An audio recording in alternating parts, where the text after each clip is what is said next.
X in my name is not just a symbol or a target sign. A spell that attracts all who spit facts online all the time. Can you see it? All the ones who drag my name every single day. Can you see it? Can you see it? Can you see it? They keep saying you don't have what it takes to carve out your own name underneath the shadows of gods. And I keep waiting for the day disbelievers say I flew way too close to the sun. I wait, but it never really comes. The X in my name is not just a symbol or a target sign. A spell that attracts all who speak facts online all the time. The X in my name is not just a symbol or a target sign. A force that compels all to rebel from all right shackled mind. Why do they just in arrogance when they fall from the battles I have overcome?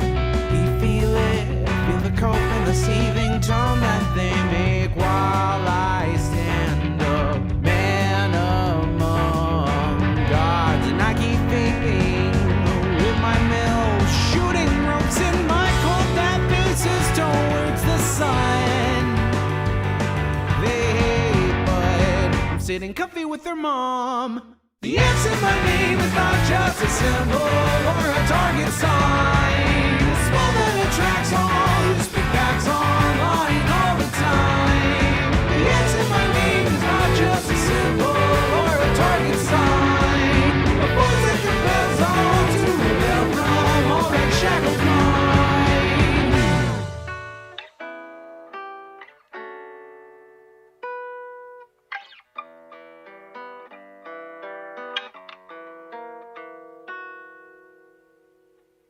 The X in my name is not just a symbol or a target sign. A spell that attracts all who speak facts online all the time. The X in my name is not just a symbol or a target sign. A force that compels all to rebel from all right shackled minds. It's you and me, your mom, it's me. I'll take another hit from my name. You'll see now, watch me not now, punch your face now. Show you how.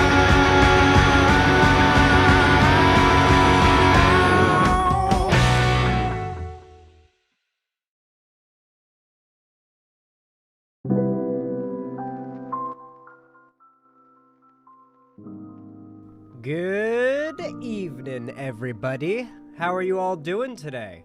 I apologize for my wild-ass hair and facial hair. Unfortunately, No Shave November is continuing. I've yet to get a haircut, and I've yet to get my face shaved, so I'm kind of getting progressively more wild man looking with each progressive day. Rather suits the mood, I feel. Yeah, it's a little bit of a vibe, I suppose. But yeah, I haven't like done my whole like hair brushing thing because I was just like, I don't feel like it. Yesterday was freaking crazy. I'm really sorry for not streaming, but some pretty scary shit happened to some friends of mine, and you guys are probably already aware of it, but I'm a little more close to the situation than I think a lot of you guys know. So Hunter Avalone and a friend of mine, Holly, I'm friends with both of them, but I became friends with Hunter Avalone through the political sphere, and then I became friends with Holly through a mutual friend, and then they started dating. And then yesterday, Holly's abusive ex came to their apartment and shot the door with a shotgun. He was attempting to murder Hunter. He was like jealous of Hunter for, I guess, taking his girl or whatever. And he went to Hunter's apartment, shot the door with a shotgun, and Holly was hit in the leg by a pellet of birdshot. Thankfully, I don't want to minimize the situation, trust me, that's not what I'm doing here, but thank fucking God, it was just lodged barely into the skin. It bled a lot, because legs bleed a fuck ton. But, thankfully, it didn't even hurt the bone, or really the flesh that much. They cleaned it up and let her out that night. Most of the damage is not physical, is my point, and it's a nightmare scenario. I was fucking petrified when I heard about this. You can see the videos on Hunter and Holly's Twitters right now if you want to. The thing is, though, the video that Hunter posted is after they got out into the back porch, and Holly's leg was bleeding. They started applying pressure. Holly started applying pressure, and Hunter called the police, which is the right fucking thing to do, by the way, and started recording for evidence for the police as well. The right fucking thing to do, by the way. People are giving them shit for this. It was objectively the right thing to do. I don't know if Hunter has guns. I would assume he does, but maybe not. If he had shot the guy, Hunter would have been spending at least the night in a jail cell. That is just objectively how it would have gone. There is no ifs, ands, or buts about it. I know the law behind this stuff, regardless of how legal of a shooting it would have been. They did the right thing in every way. The police came, and upon being confronted by the police, the abusive ex ended his own life with the shotgun. They're on the doorstep. It's a very fucking horrific scenario to just have happen at all. And it was a bit stressful. I decided I'd take yesterday off. I thought maybe that would be best. I've talked to Holly. I haven't talked to Hunter. He hasn't gotten back to me. He is getting inundated with a Groiper, raid. Holly and Hunter are getting absolutely inundated with a Groiper raid. If you guys could go send some support their way, I would really appreciate it. Particularly Holly, who's, not in the politics space at all and is only getting raided because of her association with Hunter. Some support going their way on social media would be really appreciated.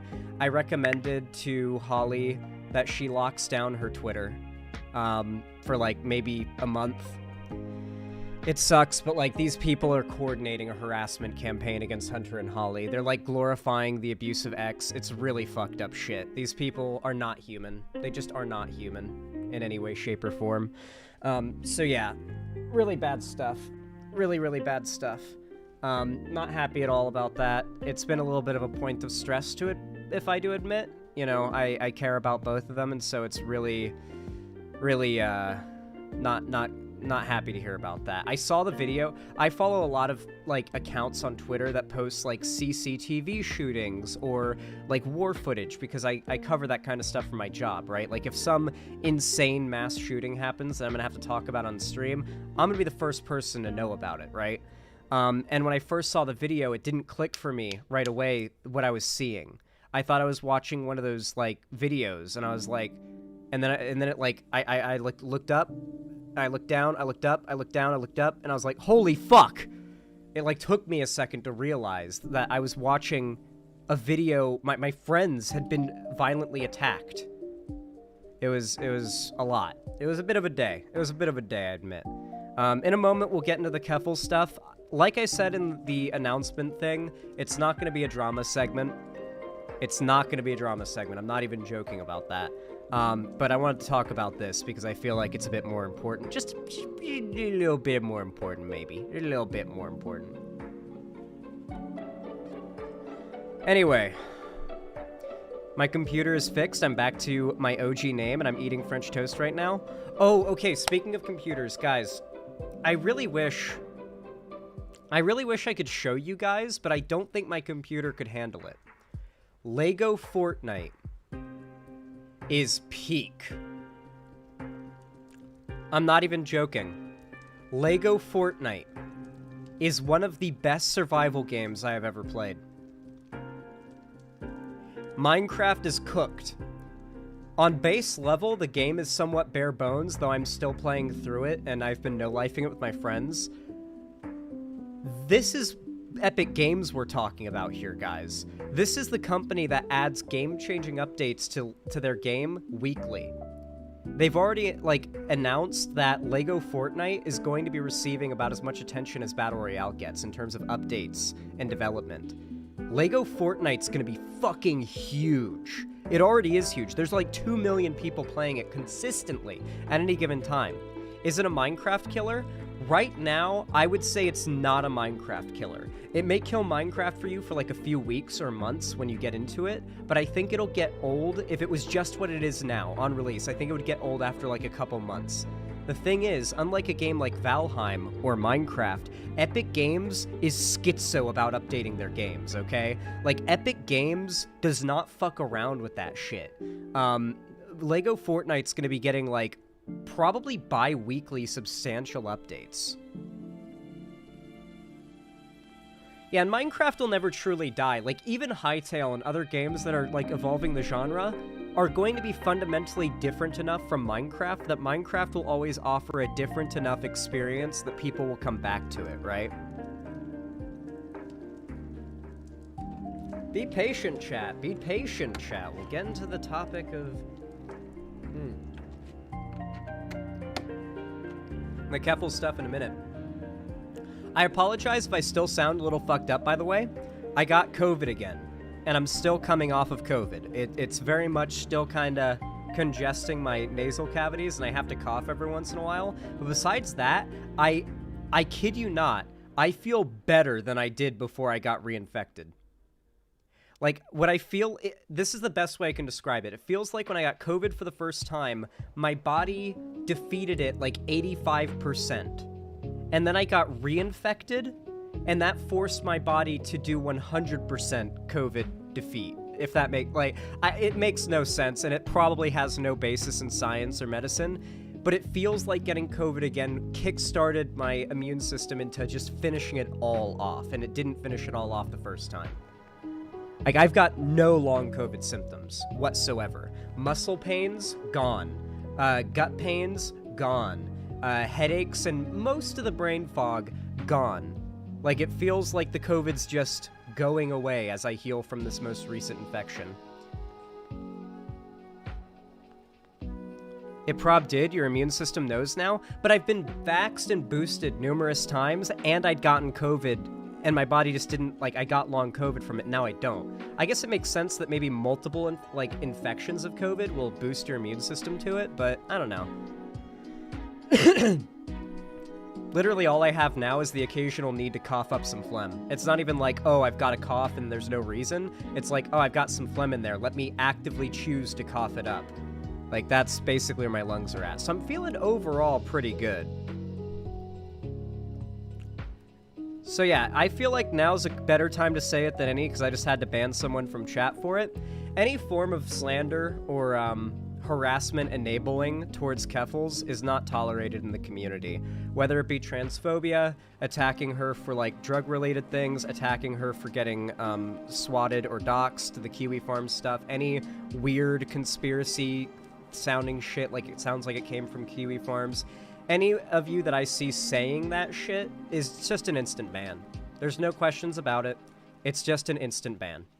Keffals said the same thing about you, for what it's worth. That's good to hear. I'm glad to hear that. Like I said, this is not going to be a drama segment. I don't have, like, ill will towards Keffals. Fundamentally, I'm not gonna spoil it. I'm not gonna spoil it.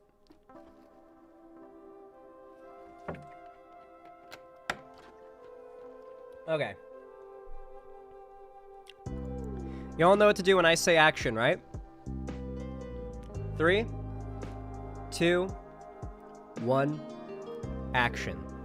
Alright, everybody. I want to preface this by saying that I am 100% sincere when I say that this is not a drama segment, okay?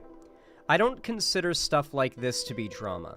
Something that really frustrates me about this community in general is that you guys have a tendency to call heinous violations of like, human decency drama. I think there's a point where it stops being drama and just starts being an issue of, like, moral evaluation, if that makes sense.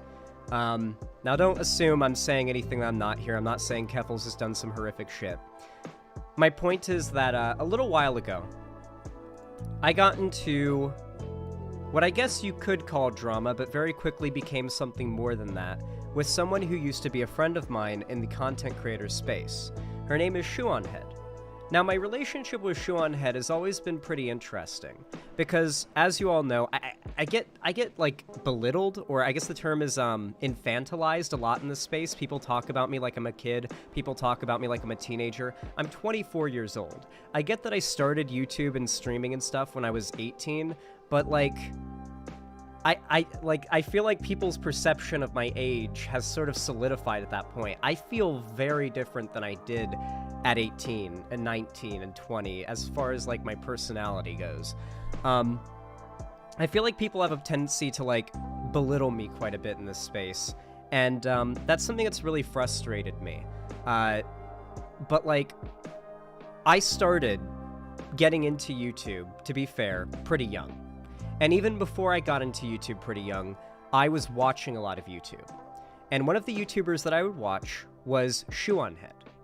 For most of my teen, like, years, like, not really most of my teen years, but for a good amount of my teen years, Shoeonhead, I was just a teenager who watched YouTube, and Shoeonhead was a YouTuber that I watched, whose political views I took seriously, right?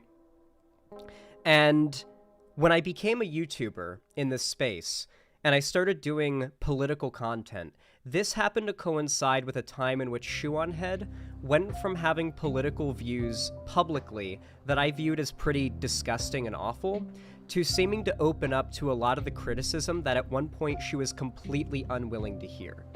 Notably, I saw her conversation with Vosh, and it really felt like she had taken a turn at that point. Like, something clicked for her at that point that made her realize that many of the behaviors that she had before, and many of the things she would dismiss as far as arguments go before, like something had clicked and she had kind of moved in a more positive direction. And because of this, I was more willing to be accepting towards Shu, especially because around that time her takes started to get way more agreeable. It seemed like she dropped a lot of the cringe stuff that she used to say back during the Gamergate era. And so I didn't really have much of a hang-up of like, associating with her. The problem was, she had a pretty spotty past. Shoeonhead has said some pretty heinous stuff. If you guys want to, you can literally just look up Shoeonhead being racist compilation, or Shoeonhead being transphobic compilation. In the past, Shu has said and done some pretty awful stuff, right? I was willing to look past that stuff, though, because it was in the past, right? Like, people change. People can improve and get better. Their politics change. They just do. It's not even that they can change, it's just that people do change. That, like, whether you like it or not, whether they're trying to or not, people change. And I thought that was the case for Shoeonhead. Despite this fact, my public association with her garnered me a lot of criticism. Just a lot of criticism I ended up getting for my association with Shu. Notably, I think one of my worst ever debates, like, I think I completely lost this debate. I think it was back in 2020, maybe? Like, late 2020? I completely lost this debate. It was against Dusty Smith, aka Cult of Dusty. He had gone to debate me on my association with Shoeonhead and my normalization of her in lefty space. And I did not do a good job defending my association with Shoeonhead, because I think deep down I knew at that point that even associating with her at that point was wrong. And I was just too stubborn to accept it. But he was right. He was right. Dusty was just absolutely correct. Over time, Shoeonhead started to do things that bothered me. Notably, it happened every June, which is funny because that's her name. But June is Pride Month, and Shoeonhead is bi, which means that she kind of, from what I can tell, feels some like pull or need to comment on like the state of what's perceived to be happening in the LGBT community. And for the last couple Pride months, it had become quite popular to discuss the topic of like drag, kink, leather, bondage, these types of more, like, not necessarily sexual. Some of these things are absolutely sexual, but like in the case of drag, people were basically trying to attach that to like kink at Pride.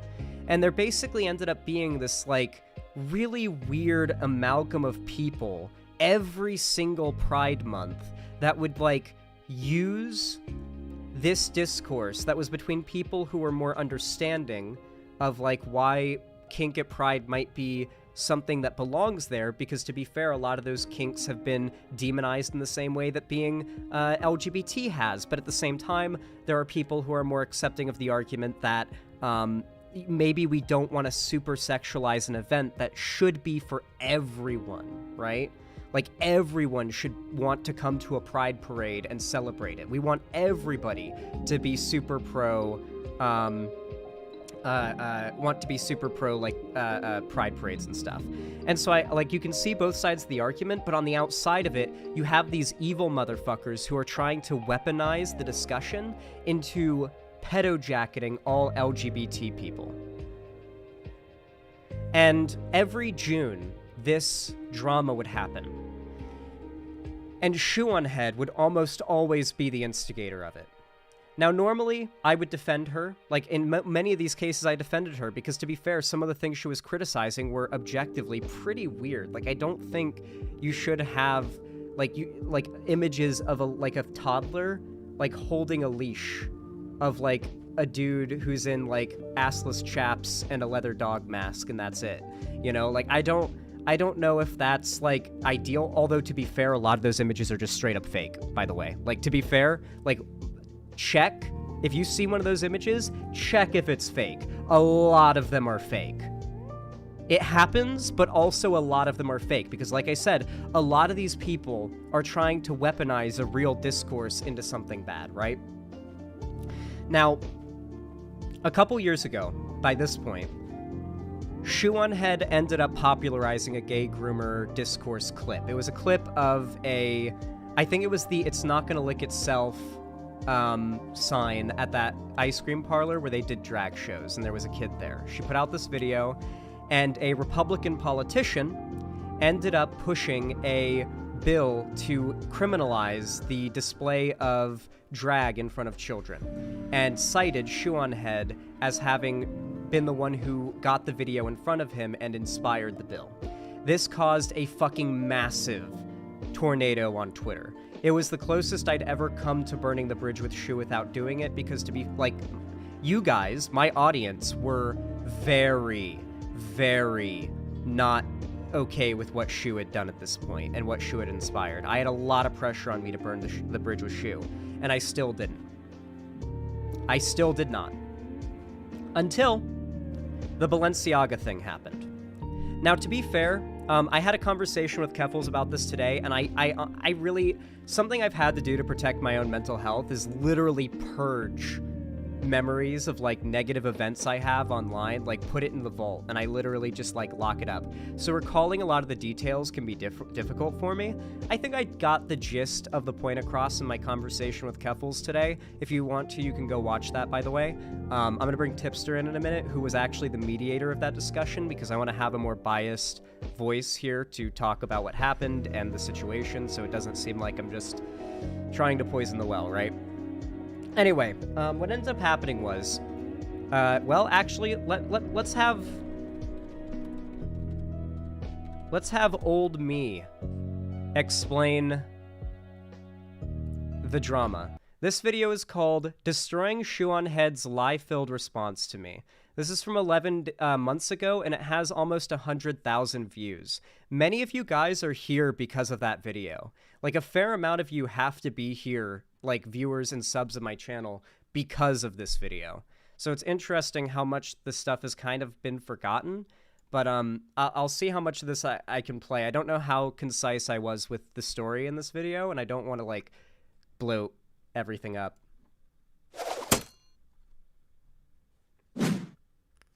All right, well, everybody, it seems that I have pissed off a whole lot of people once again. What else is new? Just always upsetting the worst people out there, aren't I? With that said, I mean, just last night, got unbanned from Twitter. I was on a 1-week suspension due to mass reporting. Now, granted, I did actually break TOS. I told a transphobe to Roblox themselves in fairly great detail. I'm surprised that I got suspended temporarily and not permanently for that. Regardless, though, I do not regret it. It was Giga Chat as fuck. That's so me, dude. I didn't even remember I did that, but that's so me. I got a week-long suspension, and now I'm back. Regardless, though, in the meantime, our old friend Shoe on Heads, who I recently called out for some problematic behavior, made her response video on the whole Balenciaga drama, a drama that I guess ostensibly you could argue, at least between me and Shuanhead, the drama that came out from it, and her getting backlash for it, really arguably started with me calling her out, which was a pretty big deal in the lefty sphere, considering that me and Shuanhead have been friends for a fair amount of time now. The reason why I called Shuanhead out, and what I called her out for, was a repeated behavior that just, at this point, was not showing any... I told a lolicon transphobe to kill themselves most recently, and that's what I got banned for. Signs of slowing down, and certainly not of ever stopping, despite the fact that she'd already, like, kind of realized... She should have already realized, like, what consequences her behavior was having, and she should have already adapted her behavior by that point. And that is her constant, you know, signaling to the far right. What I mean by that is, Shuanhead has a massive Nazi audience. I'm not just talking about normal conservatives and, like, centrist right-leaning people, but, like, Nazis, like full-on neo-Nazis. Shuanhead has a lot of them in her audience. And it's not just in her audience, because obviously you can't control that, but it's also in her personal friend spaces as well, both professional relationships and private ones. Shuanhead loves hanging out with Nazis. She really, really does. This is not something that's... She's now married to a Nazi. I don't know if this was the case at the time, but she is now married to a Catholic trad-cath Nazi.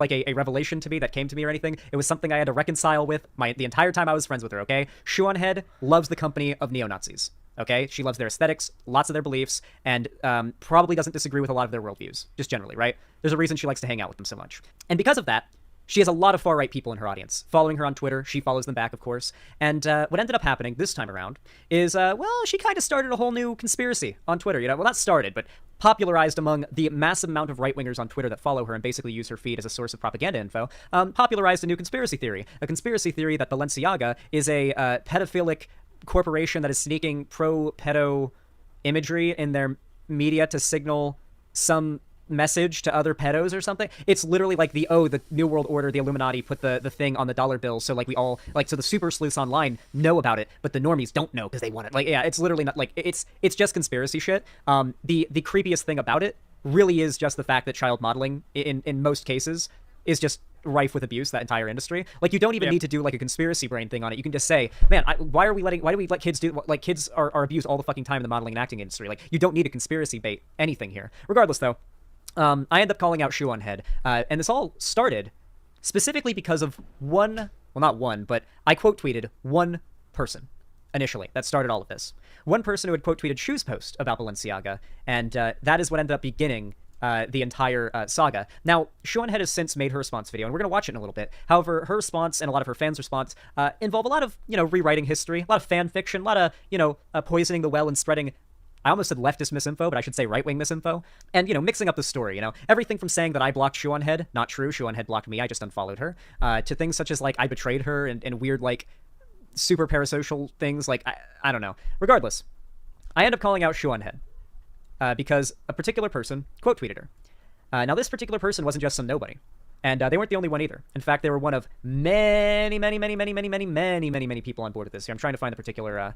The person I quote tweeted that started all of this was a guy named Pedro L. Gonzalez, who, as you can see in this post made by Hey It's Vadim, Shuanhead and this Pedro Gonzalez guy are like actual friends. Oh, here's an interesting one. Why are you as a father so obsessed with the concerning growing normalization of pedophilia? Do you guys really think there's actually a growing normalization of pedophilia?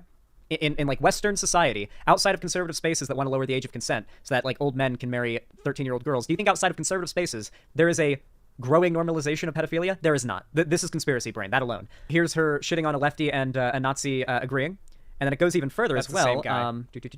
Here's him saying transgender ideology is quite literally a crime against... Shu and this guy are like actual real-life friends, by the way. So much so to the point, I show a tweet in a moment where he says that he went on live TV on Fox News to repeat Shuanhead's Twitter talking points. Humanity. They're good friends. Like, they're actually, they have combos and stuff. These are not just strangers or like, we're Twitter moots or whatever. There was another screenshot where she thanks him for talking about a particular topic on Tucker Carlson. He went on Tucker. Oh, yeah, here we go. Important note, the exchanges I posted are far from the only convos. Are they besties? I don't fucking know, lol. However, I definitely think it should be noted that Shu totally influenced his talking points of Tucker Carlson one time. So yeah, he went on Tucker Carlson. Now, you're probably asking, what is this guy's relevance? Well, the tweet that I quote tweeted that started this was him quote tweeting her tweet, her Balenciaga tweet, and saying it's time to roll out the wood chippers for the groomers. What do you think this person means when they say groomer? And what do you think Shuanhead fucking knows this person means when they say groomer? So yes, I'm not fucking stupid, or at least not as stupid as Shuanhead fans, or at least as stupid as Shuanhead wants her fans to be. I'm not dumb. I can read, or I can think, I can put two and two together. All right, there's a very clear pattern happening here. It is very convenient for Shuanhead to put herself forward as this moderate-ish kind of centrist. But Anyway, that basically goes over the situation, but it goes a little further. I'll give a little more background. Shuanhead, after I made my video on her, that video blew up. It did really well. People responded very well to it, and they thought my arguments were very good. Now, Shuanhead's response, to me calling her out, was to pedo jacket me. She ended up calling me and Demon Mama like weirdo creep enablers. She made a video, and that's the one that I ended up responding to there. And the funny part is, there is one trans person in Shuanhead's entire video that she responded to, as far as I remember. And every other person in that video has their identity censored, including me. Granted, very poorly, like half-assedly. People still hunted us down and hate rated us. But the one person Shu didn't even attempt to censor was Demon Mama. So I don't want to pretend like I got the most harassment. Demon Mama got way more, okay? She got way more shit than I did because of this. And she probably still does. If I'm getting shit for it still, she definitely is. And she's got like a million other things that she's getting shit for as well from insane people on the internet. So I'm not trying to like make a point of comparison here. My point overall is that like I completely accept that other people in this space got it worse than I did in this respect, right? I completely accept that. There are tons of people, even, that Shuanhead has pedo-jacketed outside of me and Demon Mama simply for disagreeing with her.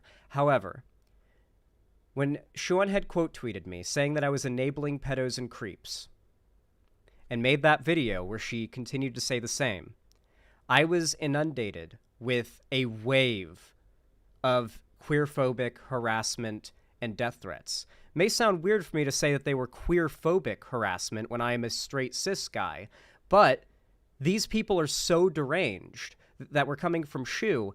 They were commenting on my videos thinking I was a trans woman. They were so lost in the sauce of transphobia and the gay groomer panic.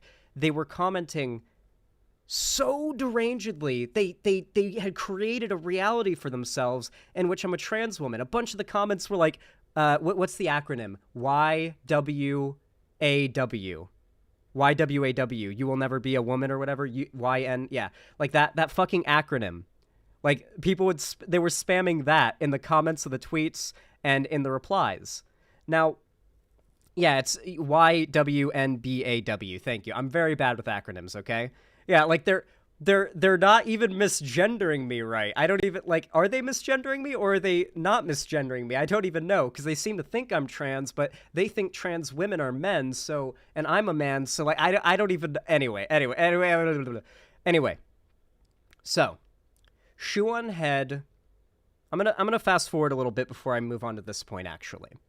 Something you might have noticed is that there's this tendency on the right to clip lefty content creators out of context and to spread dirt about them to make them look bad and essentially try to stymie their ability to grow because their reputation precedes them in a negative way. This has happened to Vosh, Keffals, Demon Mama, Shark, me, fucking everybody in this space has it happen to them, okay?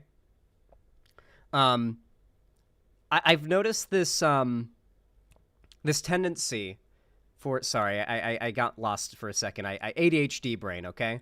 I've noticed this tendency for the right to clip people out of context and spread these, like, out-of-context clips around and make them look bad. The most common one is clips cut out of context and used to pedo-jacket lefty content creators.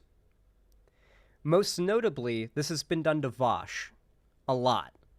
Like, literally, there are clips of him arguing against child porn that people clipped and spread around to make it sound like he's advocating for child porn, right? And so I've noticed this tendency, and it's something that's always really worried me. I've always been super fucking careful about what I say, even when covering the topics of lolicon and pedophilia, to never say anything that, even clipped out of context entirely, could ever be framed in a way that makes me look bad. I've been so careful, and I was so successful at doing so. But then Shoe on Head accused me of being a pedophile enabler. A YouTuber with millions more subscribers than me decided that she was going to try to pedo jacket me and my friends to try and make herself look better and to please an audience of Nazis. At this point, I pretty much decided Shoe on Head was like an irredeemably bad person. Like, I at that point, it was like, okay, fuck her. I made my response videos to her. They did really well. And apparently, Shoe on Head was quite upset about this. Because what Shoe ended up doing was tweeting on her private account a tweet that I was sent a screenshot of by somebody who was a mutual friend of ours, who is close enough to Shoe that they had access to seeing her private tweets. And she tweeted, I did a whole video on this, that she was planning on making a quote-unquote slander haul video. Now, for those that don't know, the term slander haul actually originates from Twitter lolicons. These were the people that, like, first started calling me it, like, the very first people. And the reason they called me this was because they thought that me saying lolicon was pedophilia was slanderous. And so they started calling me slander haul. Now, every time someone tries to go for that, like, insult, I'm always reminded of that fact, and it just makes me laugh quite a bit. But regardless, I don't think that she was calling me slander haul in that tweet. I think she was implying she was going to make a video slandering me, because she called it the Slander Hall video, not the video on Slander Hall. I mean, it could be interpreted either way, but it came off to me like the reason the person had leaked it to me was because at least they interpreted it as this Shoe on Head wants to make a video slandering me, and I should know about it so I can prepare to respond. At that point, it was like, okay, so Shoe legitimately just wants to see me burn. She has, like, an actual vendetta against me, but she wants to pretend she doesn't, and that's why she tweeted on her private account. Okay, cool. Now, back in April, I was also suffering from COVID. Isn't it funny that both times this happened, I have COVID? Anyway, I was suffering from my first bout of COVID back in April, and I became aware while I wasn't streaming. I think I was live. No, it was the same situation. I was live. I became aware while I was live streaming that Keffals, good friend of the channel at that point, was going to be having Shoe on Head on her stream for like a friendly convo. I wasn't exactly happy to hear this for reasons that I feel like shouldn't be in need of explaining.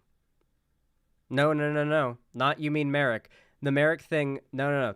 Not Merrick. That was a completely different thing. I jumped the gun and tried to burn the bridge with Merrick one time, and Keffals helped us to mend the bridge, but that was a completely different situation from this.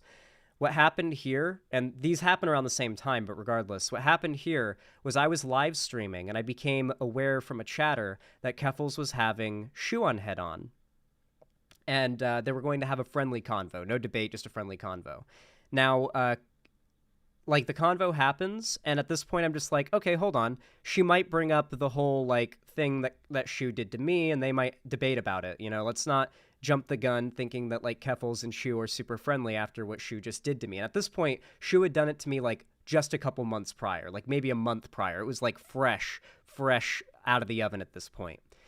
And so what ended up happening next was, here, let me actually resume the music. I stopped playing it because I need to think for a second. So I ended up feeling, like, pretty betrayed, but I decided to stay and watch to see, like, you know, I trusted her. I hoped that she would bring it up. And so I stayed in Keffals' chat, and I, like, spammed, basically, like, hey, Keffals, are you going to bring up the yada yada yada that Shoe did to me? Keffals, are you going to bring it yada yada? And she basically ignored all the messages. At this point, I was kind of upset, because I don't think she ignored them. I don't think she saw them. But at this point, I was kind of upset. It felt like she was trying to disregard what I was saying, and, like, I feel like what Shoe did was bad enough that, like, not being willing to even engage with it when someone did that to your friend is, like, kinda insulting. to a degree, right? Because you spammed? Oh, Axo with cream. Good, I can ban you from this chat too. Very good. Very good. Perma IP ban. Yeah, Axolotls with cream was saying some of the most heinous shit about me in Keffals' chat. I'll get into that in a moment. So, basically, I decided that I was going to go onto Keffals' stream after Sean had got off. I asked Keffals to bring me on so that I could, like, explain to Keffals the story, because I didn't know if she knew or not, and, like, just see how that ends up going. Like, just see how, like, how she responds, if she's open to my side of the story. And it was a really, really disappointing conversation. I very nearly burnt the bridge during that convo. Because upon explaining she was playing Raft while I explained it. Upon explaining the situation to her, she was very hand-wavy. I believe she's taken this VOD down now because throughout the conversation, her sub count was actively dropping. People in the chat were really upset, and people were not. It was basically the reverse of the conversation I had with Keffals today in terms of chat response. And like very quickly we deemed that this was not a productive conversation and that we should just wrap it up and just talk about it later. And that's what we did. I later ended up finding out, and I swear to God, if I see any of you say anything inappropriate about this topic in chat, you are getting banned faster than you can fucking blink. And I am not, by the way, using this as an insult. I saw people on Twitter desperately trying to interpret this that way. Fuck them, they're all banned and blocked. I know what they're trying to do. I was informed after the fact that Keffals was high on benzos and cocaine when we had that conversation. And at that point I was like, oh, okay. I was like filled in on the drug addiction thing, and at that point I was like, oh, that's okay. She may not exactly be 100% there right now. Let's just let her do her thing. And I dropped it. But I kind of assumed... Wait, who told you? This isn't like a serious accusation. This is public knowledge, guys. You guys know this is public, right? I'm not accusing anything. This is back before she went to rehab, guys. This is public knowledge. This isn't like some scandalous thing. This isn't like an insult. This is public knowledge, and this is from back before she went to rehab. This is one of the worst... She's gone on record to say that that was not a good day for her. That's the most I'll say. She ended up going to rehab, and at that point, her life got a lot better, I assume. I would hope. She got clean. She has been clean. I am super proud of her for that. But it seems as though that conversation we had, even though I dropped it, didn't really stick. Or I thought it didn't really stick. Because the other day, I was live streaming, just chilling, and I got a message in chat. And I was told that Keffals had said that people who thought what Sean had did to me and Demon Mama were, like, the people who thought that was bad were parasocially online scumfucks or something along those lines. I don't remember the exact terms, but a very rude insult, right? I think I can actually bring the clip up here, and I can show you the clip that kind of spurred all of this. I imagine it's kind of proper practice to do so. I'm going to bring in Tipster in a moment, too, if he's available, by the way. I just want to give my side of everything up until the point of the conversation I had with Keffals today. Here.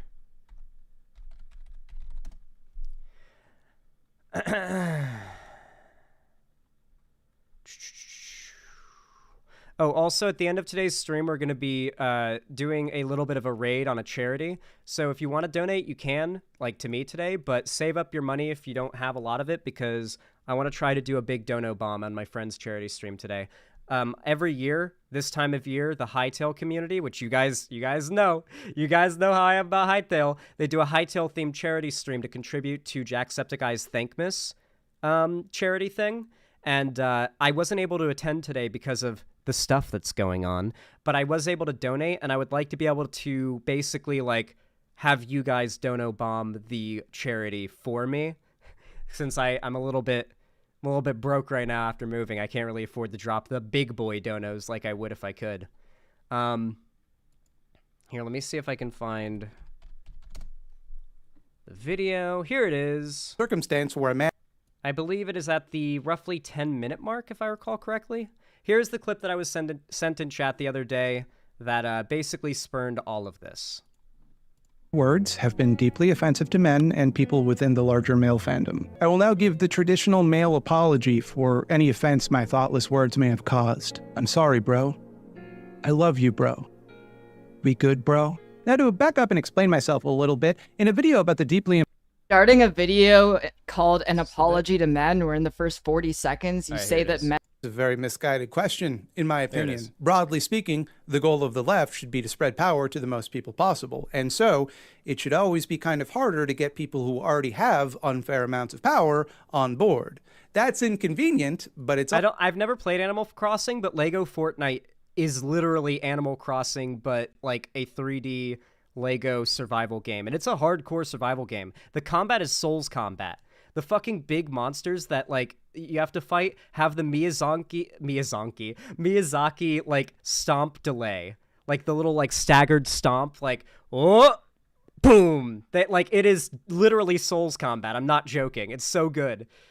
Like, it's Dark Souls, Lego games, Valheim, Minecraft, Animal Crossing, I don't know if I already said that. Like, it's a combination of a lot of games. How much does it cost? It's Fortnite, motherfucker. It's free. It costs as much as... it costs how much space you have on your drives is how much it costs. It's free, motherfucker. It's Fortnite. You literally play it through the Fortnite... Like, you launch it like you would Fortnite Battle Royale, and you just select Fortnite Lego. It's like another game mode, like Fortnite Save the World. It's completely free. Yeah. You can play with up to 16 players in a world, and it's a persistent world, so your friends can log on when you're not on. So your world, if you, like, play it with your friends, is a server just by default for free. So, like, you can, like, get off, and then your friends can play while you're offline, then you can hop on, and yeah, it's super fucking fun. Is it worth getting on console? Yes. I have it on PC, and I have all the settings maxed, and it is possibly one of the most beautiful games I've ever seen. Nanite and Lumen are doing work, bro. Anyway, sorry. Let's get back on topic. Okay, hold on. I need to address a YouTube chatter right now. Genuinely sad to see another leftist community defend Shu. She's going to call Keffals a pedo the second she just... So, that is, and Keffals in our conversation today denies it being so. That is a reference to what Shuon Head did to me and Demon Mama. I think this is one of the most fundamental disagreements that me and Keffals have right now, is that whether or not it is obvious that this is a reference to what Shu did to me and Demon Mama. Genuinely sad to see another leftist community defend Shu. She's going to call Keffals a pedo the second she disagrees with her. This person is commenting on the exact same pattern that happened to me, and I think to a degree to Demon Mama, but I don't know for sure how close Demon Mama was to Shu. I actually don't know prior, so I can't really say. But yeah, Oh no, was hoping the title was a funny troll. It is not a funny troll. It's not a drama segment, though, but I am explaining why I am burning the bridge, for lack of a better phrasing here. I'll go ahead and play the clip now.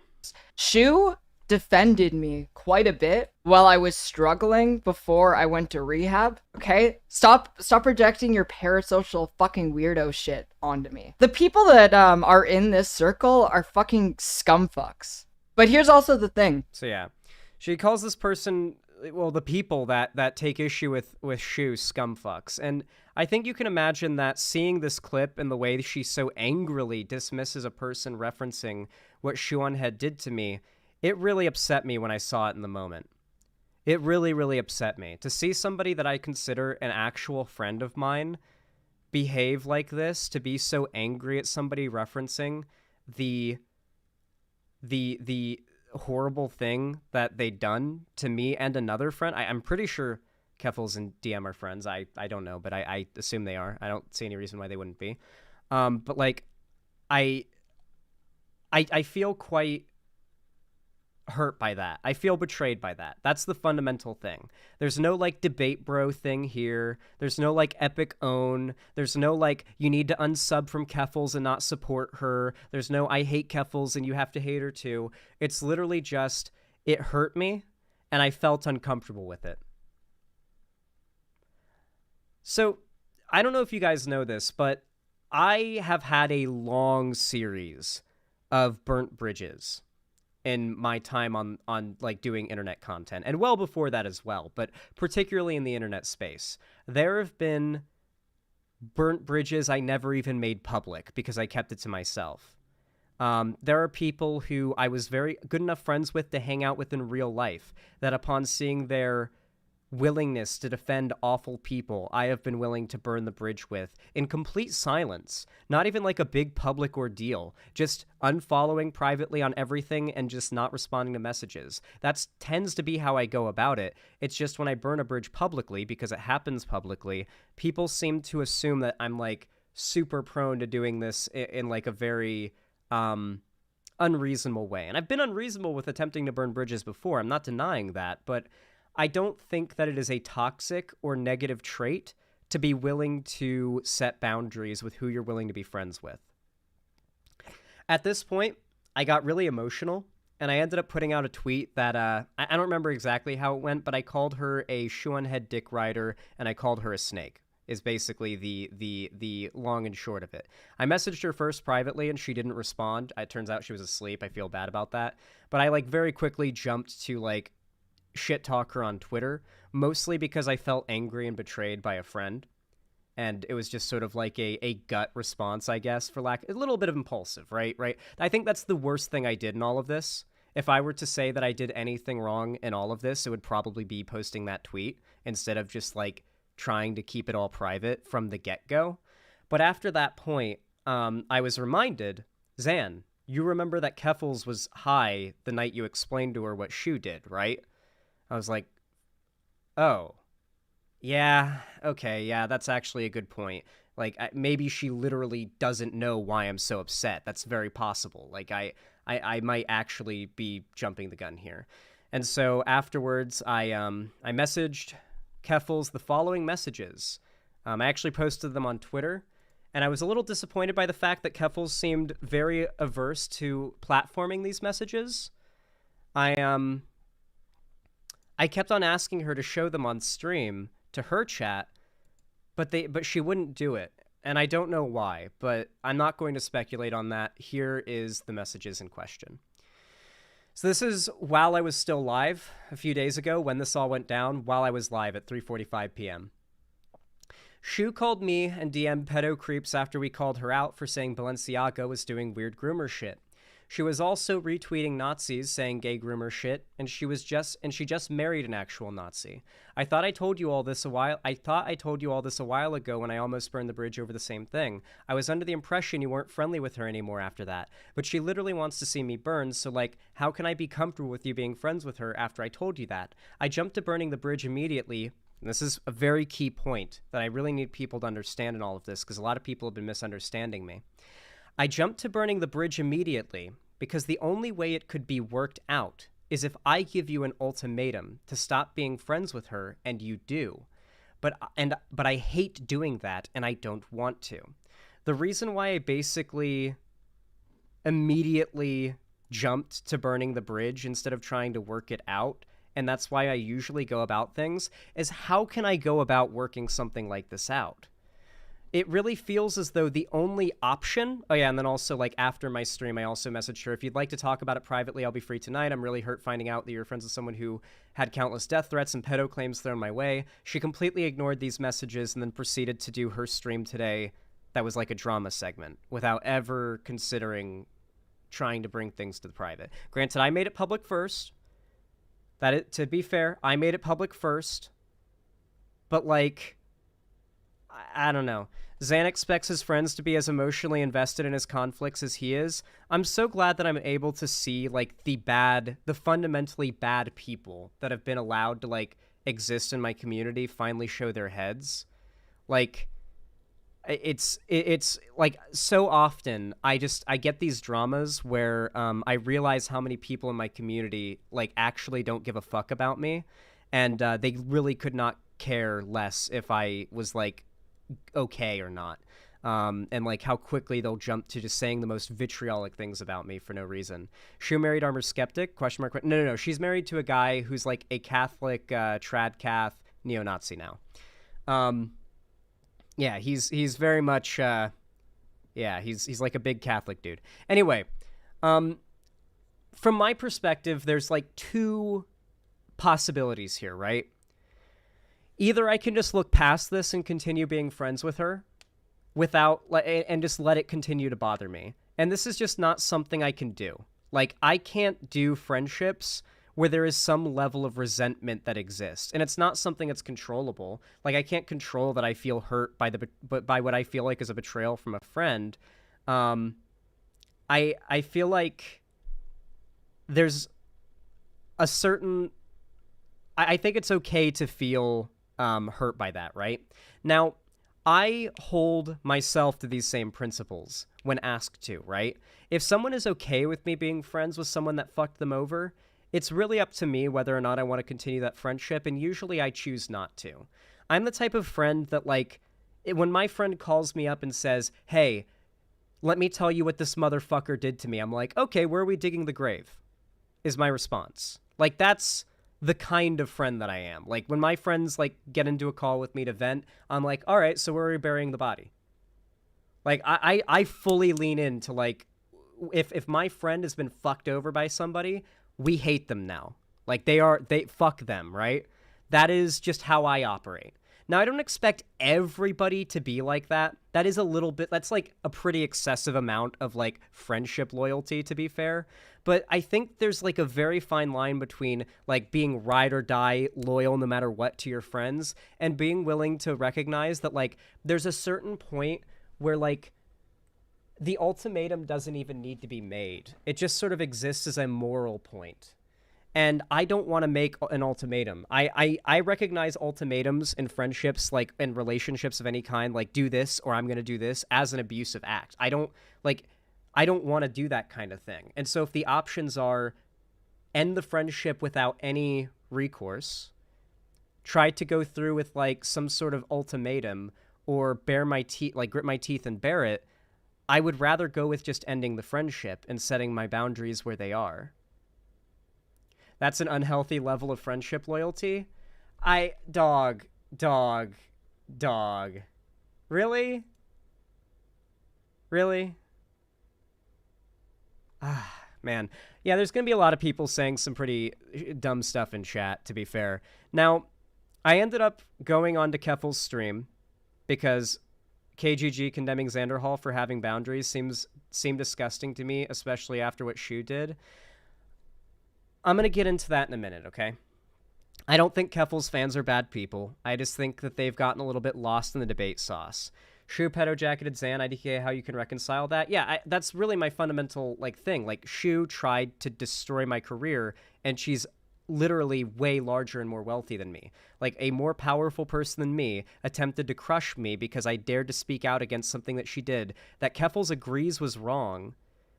And then she did something that Keffals also agrees is wrong, but Keffals refuses to, like, see where I'm coming from here. Vosh is also still friends with Shu. Here's actually a really good... I'm glad you commented that, because I was hoping I wouldn't forget to mention this point. A lot of people, including Keffals, repeatedly said that I'm hypocritical, that I'm friends with Vosh, but I am willing to burn the bridge with Keffals over a friendship with Shu. The fact is, the last time Shu on Head was mentioned on Vosh's stream was in this video. Allow me to show you a clip of this video, where we basically go over the last time Shu was, like, particularly platformed on Vosh's show, besides, like, clip channels and shit, and, like, random, like, internet dramas that he comments on. Let us see.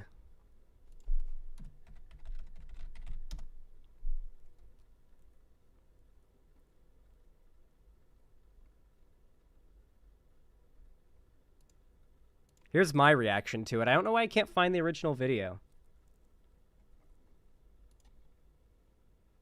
Anyway, this is the big, like, Vosh response that happened. Here's the peak bit. I imagine this is where it happens. Smear has been thrown at gay people for decades. There's always been people on the right who will compare all the things I talk about, like the maps and stuff, to gay people. Like, but it's very clear from my content, if you've watched my content, which I really... There will always be. This means she can't do anything about it, and she won't do anything about it, and she will continue to do the exact same thing. She is arguing there's nothing that she can do to mitigate the reaction of her audience to this propaganda. I don't think a lot of these people who met me. What's the timestamp of when he calls her a bitch? I don't know. Anyway, he goes on in this video that I really don't have the time or patience or really the desire to skip through to find the clips. He goes on to just basically rip her apart. It's a really funny video. You guys should definitely watch it. It blew up and people were really happy because Vosh's community had been getting edged for actual criticism of Shu for a while. After this, I spoke to Vosh multiple times.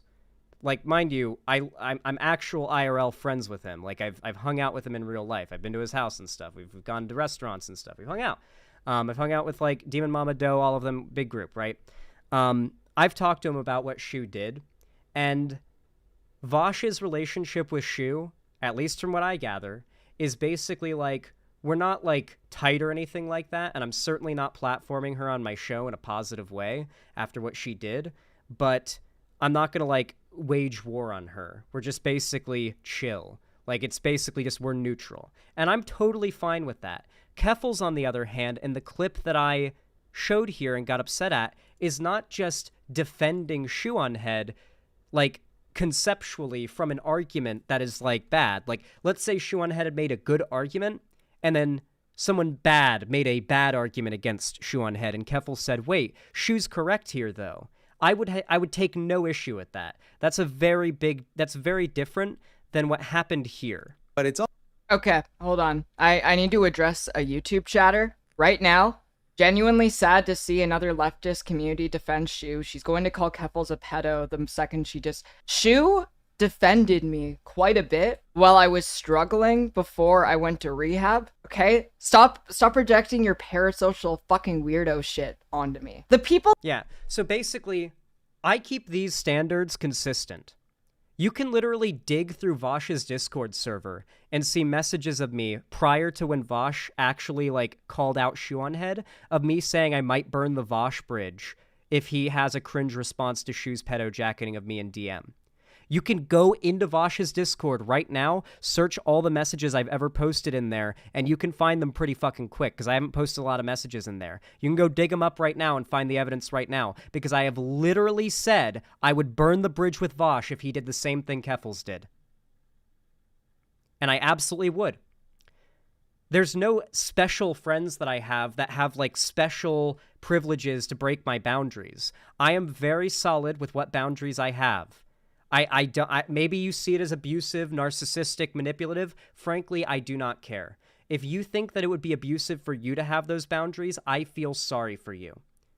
I really, really do. I feel like maybe you guys have been convinced that standing up for yourself is abusive or something, but it's really not. It's not abusive, just very immature. No, it is not immature. I would say that the more immature thing is continuing to be friends with somebody who called your friend a pedo enabler for calling out their pushing of a conspiracy theory.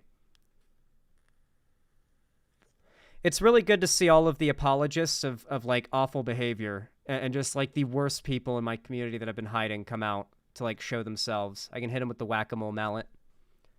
Where does a literal Catholic get off calling anyone a pedo enabler? Yeah, Shu's a Catholic now, right? For those that don't know, Shu's also an anti-vaxxer. Shu's completely unvaccinated, and she has an alt account. It's been proven, like, a secret alt account, where she posts on Vosh's subreddit to defend herself, pretending to not be her. She's literally admitted on that account to being an anti-vaxxer, and on top of that, she's in favor of that bill that would make it so you have to give your ID in order to access pornography on the internet.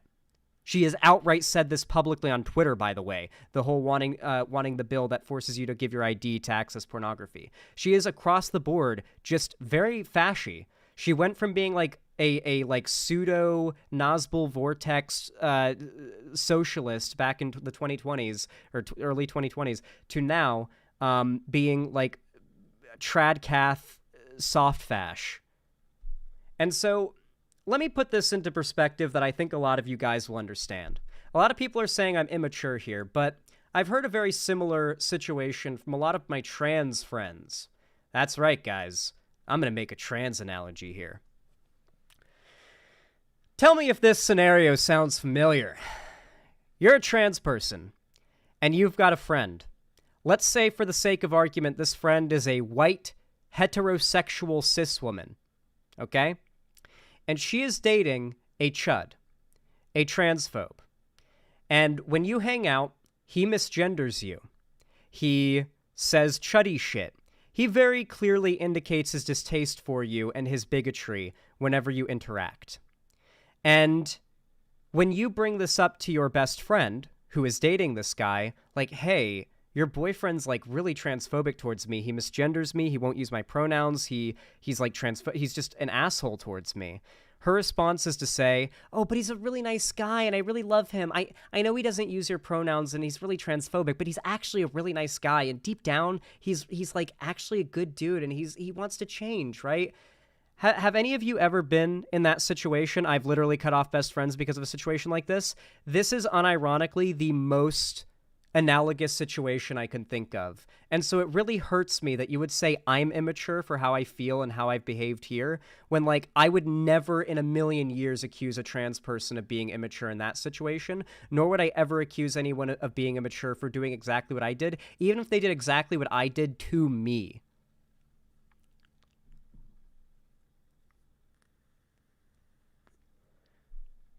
Zan, I was in that. Does that help to put a lot of you guys... Keffals is actually trans? Well, yeah, obviously... Listen, I'm making a point of comparison. How there's a certain level of insult to somebody that you can agree it's like, wow, it's pretty fucked up. Or even agreeable to stop being friends with someone who continues to associate with someone like that. Is Keffals trans? She might be cis. We don't know.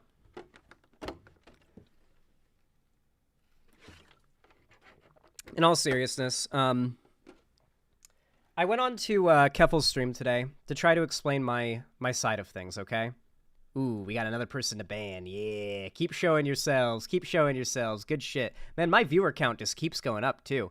Like, I'm getting, like, tons of hate comments, but also this is one of my most successful streams, so it's like, as much as I hate for that to be the reason, it's like, huh.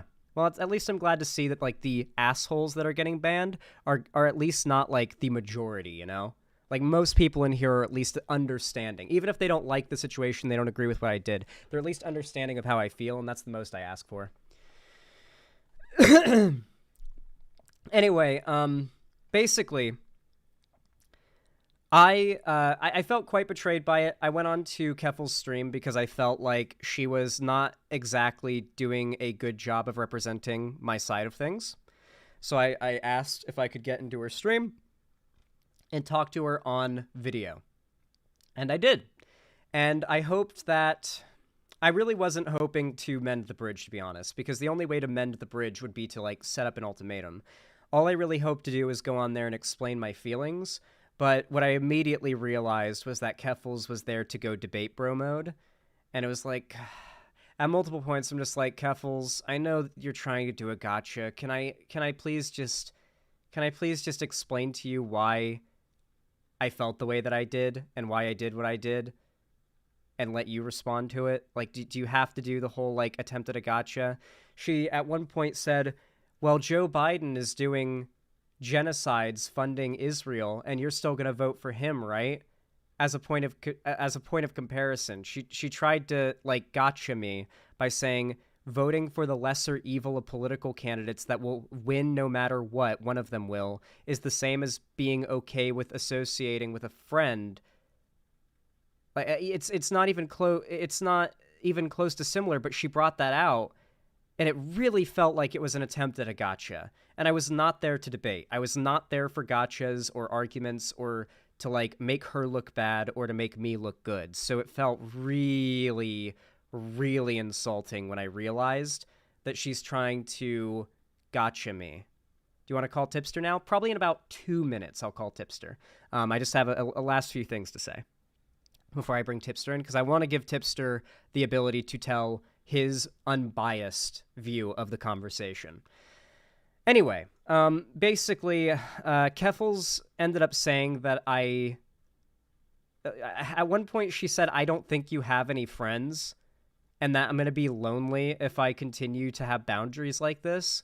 And it's just, it's just crazy to me that, like, the idea of having boundaries and ever being willing to end a friendship over something means you don't have any, like, the fact that I'm so willing to end friendships should clearly indicate I've got enough friends to go around, right? Like, typically people who are very quick to ending friendships, or I guess not very quick, typically when someone is quick to end a friendship, they've got other friends, because otherwise there's that's they'd be isolated, they'd be alone. I don't know. It felt really, really mean when she said, "Zan, I don't think you have any friends in real life." Yeah, Balthazar, you're an AI construct. Yeah, wow, that was super rude of her. Yeah, that really, at that point, I basically decided the conversation was not going to go anywhere positive at that point, and that it was very clear she was. I was watching the chat during the conversation, and many people who used to be regulars here as of just a few days ago, really, were just saying some of the most vitriolic shit I've ever seen.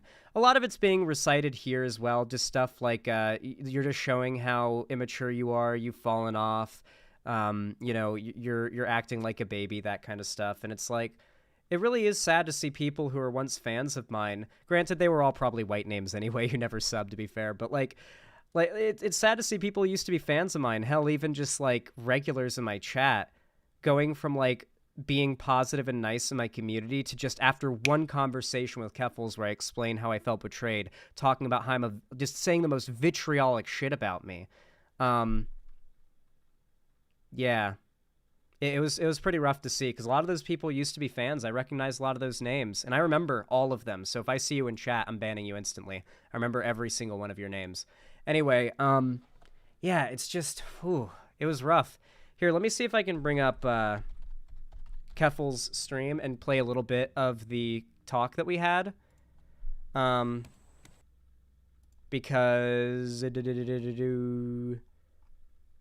people seem surprised that I think she deleted it. She did?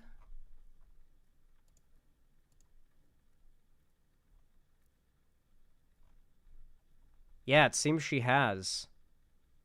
Well, damn. Well, I think she privates the VODs. Okay, yeah, I don't think it... I think she privates all of her VODs, to be fair. Yeah, I think she does that for everything.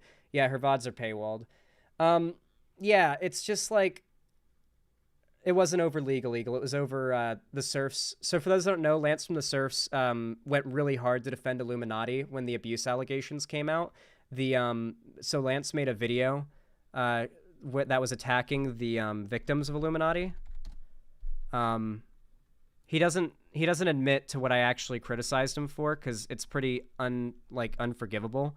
Like, there's literally just no talking your way out of this. So he deleted this video very quietly, and he refuses to acknowledge it ever existed, and in any reference to what I criticized him for, he pretends like I criticized him for, like, completely different things related to Illuminati. But in reality, it's this video. Illuminati debunks the malicious claims from former Sad Milk team. Her receipts are insane. This was his reaction to Illuminati's video where she, like, tries to attack her victims. The video that was, like, the destroyer of her channel. He covered it, and this was his coverage. He since deleted it and pretended like it never existed. Like, it really sucks that, like, every single drama that I ever have is shit like this. It's literally always shit like this, where, like, I'm made to look like the bad guy to a much bigger audience than I have, because I just don't have the platform to show the truth to the majority of people. And I just kind of have to deal with, like, larger people than me having free reign to spread lies about me. It's rough, but it is what it is. I've gotten very used to it. The VOD's still enlisted. Here's the link. Yo! Okay. I'm just playing the bit that's relevant.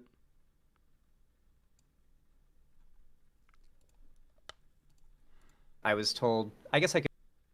Said they did specifically name you, Xander Hall, and Demon Mama, so I felt like it was an unfair characterization by the chatter to suggest that Keffals was specifically talking about you and Demon Mama, when in reality she was referring to that specific chatter in her chat. Sure, I understand that, but that chatter was criticizing Keffals' platforming and defense of Shu, So- a thing that I also take issue with. That even chatter did upon the mention knowledge of what she'd Xander done. Hall. If you look back in I- the video, I that thought chatter Tipster doesn't. I thought Tipster just said they did mention me. Well, right before you and Tipster popped on, I played the clip over again, and neither of you get mentioned in it.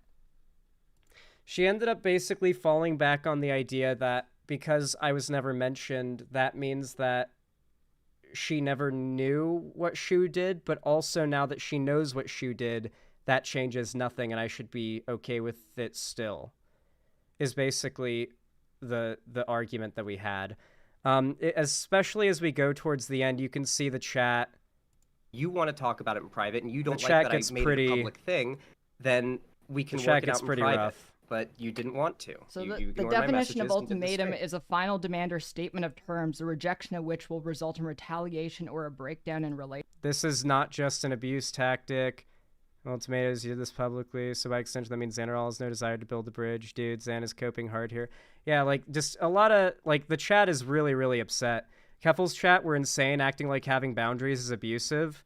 Yeah, pretty much. Xan seems to be an honest heart, sensitive, caring person. His boundaries are his self-protection, which is understandable because people like him are often subject to abuse.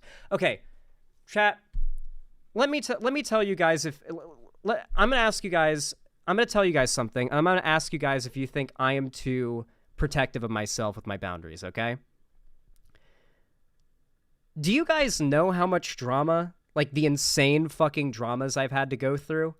Like, I got my first false Me Too allegation because of Thought Slime and the sex cult shit when I was I think I was 19. I might have been 20 by that point. Maybe I was 20. I was 20 years old and I got my first false Me Too allegations, dude, with the whole like fake sex cult thing from Thought Slime. That was like the first big drama. Before that, I was getting falsely slandered by Corvidae, trying to like make me seem like I was a bigot, an ableist, and whatnot. After that, it was fucking God, there's just such a massive list. It's almost hard to think of. There's been Noah Sampson, fucking what's his name? What's the guy's name? He made the video. He made the video that had Merrick in it. FD Signifier. Thank you. I forgot what his name was. DJ Mule. Although the DJ Mule guys.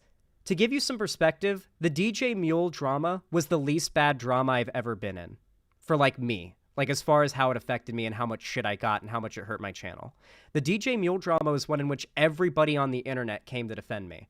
Everybody on the entire internet in this space basically came to defend me during the DJ Mule drama. That is the one single time where the pattern hasn't taken place. I have become very used to having to burn bridges and getting, like, betrayed by a lot of people in this space. Hell, dudes, I literally just came out of a 3-year relationship in which I was being robbed and had my identity stolen, okay? Maybe I've got a little bit of trauma or PTSD that's impacting some things. There's a lot of stuff. I've also been stalked and received millions of death threats, but, like, I think there's a certain point where it's reasonable to be like, yeah, you kind of have to have strong boundaries to defend your own mental health.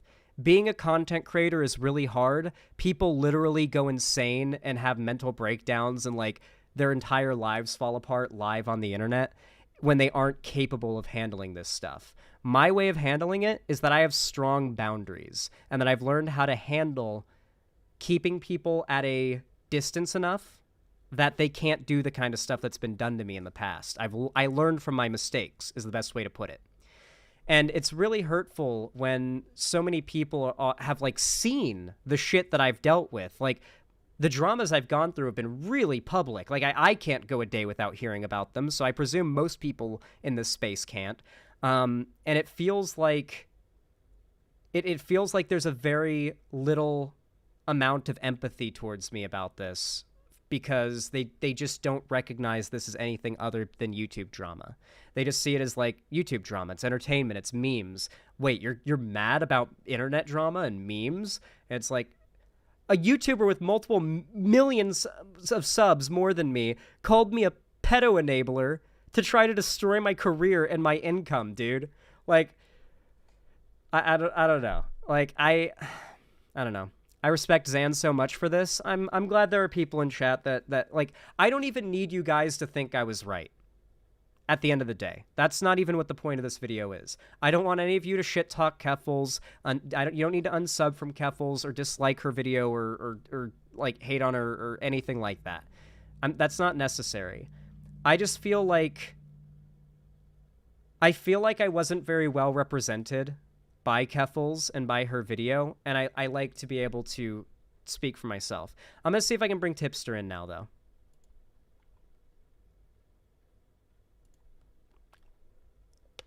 Tippy, tipster, tipster. Yo! Call. Hopefully he's available.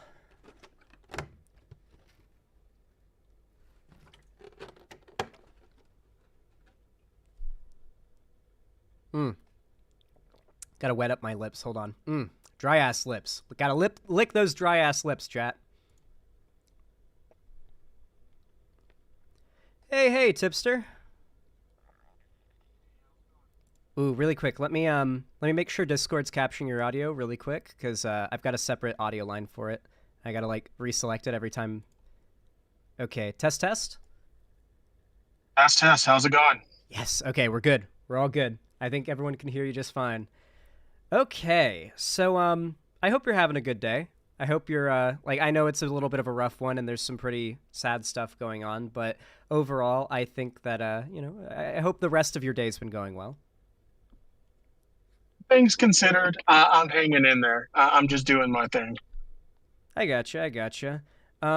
So basically, I wanted to bring you in today because I feel it might be a little bit unreasonable for me to just give my side of the story on my channel without letting someone... Because, like, Keffals allowed me onto her show. She let me explain my side of things. I do feel she was being a little bad faith, to be honest, but despite that, the fact that she allowed me on to speak my side of things means that I feel it's only fair for me to allow at least the neutral third party that was there to mediate it come in and give their side of things as like at least a side thing or a counter. Okay. I'm not sure how much I can really contribute. I guess the only thing I can really say is, I have a lot of respect for both you and Keffals. Back when I decided to leave a very toxic community for, what I thought was best for me, both of you guys were extremely supportive of me in that. And I can't thank you guys enough for that. So when I saw this conflict between the two of you, and, it seemed like it was over, a misunderstanding or something, it sucked to see, to say the least. So when the opportunity today presented itself to hopefully, help you two have a conversation and potentially, work it out, or however it was going to work out at the end of it, I went ahead and I jumped at it. Obviously things didn't go the way some of us may have hoped it would go, but I just did the best I could to mediate a conversation between you two. Yeah, I think you did a good job overall. I mean, there wasn't... I try not to... Like, even my debates I don't think are super high octane. I try not to go, like, low blows or bad faith, unless it's, like... I got to be going up against someone I know is a really bad person before I go bad faith with it. And I want to have that... I really wish it didn't have to be a public convo. I really tried to, like, bring everything into a private conversation. I was convinced by a mutual friend of ours to do so, who kind of helped me to cool down a little bit, but that mutual friend is now blocked by Keffals and banned. Yeah, it's just, it's sad that I did try to make it private, but even if it had been a private conversation, I don't think it would have gone much differently. The core of the disagreement, from what I picked up, and I'll let you give your take afterwards, seems to be you made it public first. Like I said, if I would take... Not only did I find out about it publicly, like on stream, so there's no way to make it not public because I reacted to it on stream because I saw it on stream for the first time, but also I literally said the one mistake I've made in all of this that I would say is tweeting that when I did. So I'm going to permaban you for that, but just know you're wrong. Anyway, basically I wanted to go on there and just be able to explain how I'd felt. I didn't think mending of the bridge was really possible, nor did I really want to do that, because for me, it's like, how's the best way to put it, right? Like, you don't want to have a friend who is only meeting the expectations you have for your friends because you want them to. You want to have friends that like you so much, or like care about you enough, that they do that because it's the right thing to do. It's what I do for my friends, like, generally, especially if they ask me to. I recently had, I won't name who this is because I don't really want to stir up this drama, and I've been asked not to.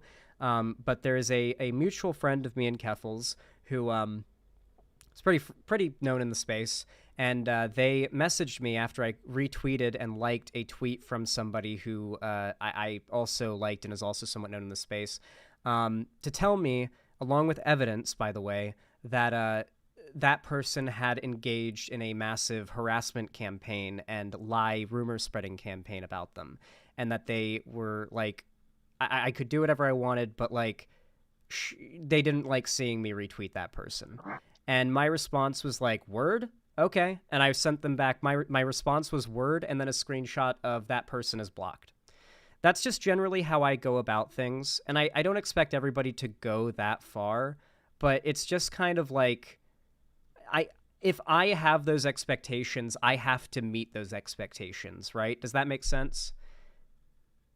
Yeah, I understand that for sure. And I think that's kind of where it comes down to like a difference of philosophy when it comes to, friendship and stuff like that. Because like and I think I mentioned this in the conversation with Keffals, where I'm friendly with people who associate with people that I'm not too fond of. And, I can understand your perspective, and I can even empathize with your situation involving Shu, right?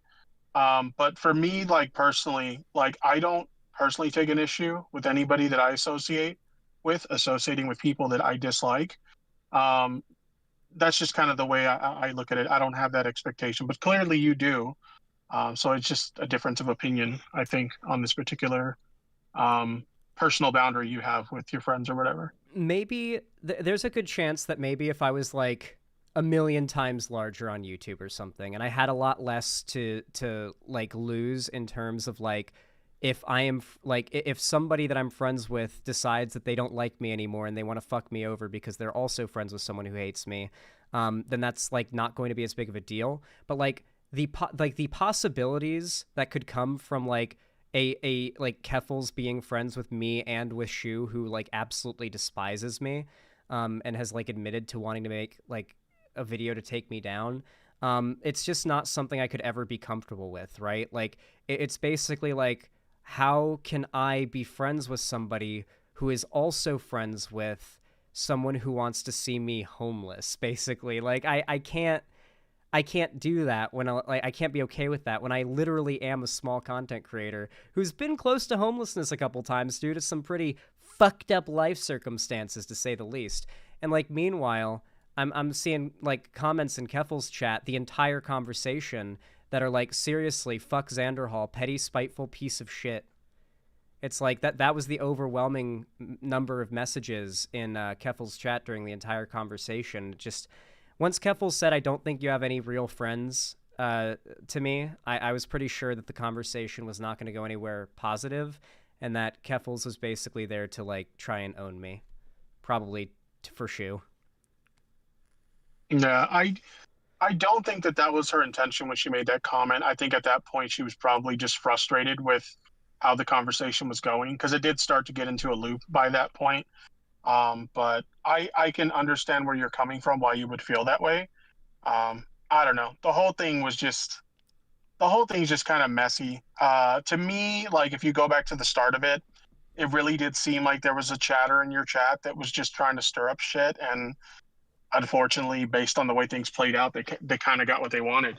And these things happen. As streamers, we always have people who show up in our chat and try to stir up drama between different streamers or whatever. And I've definitely had it before where somebody will come in my chat and say, this streamer said this about you, or this streamer said that about you.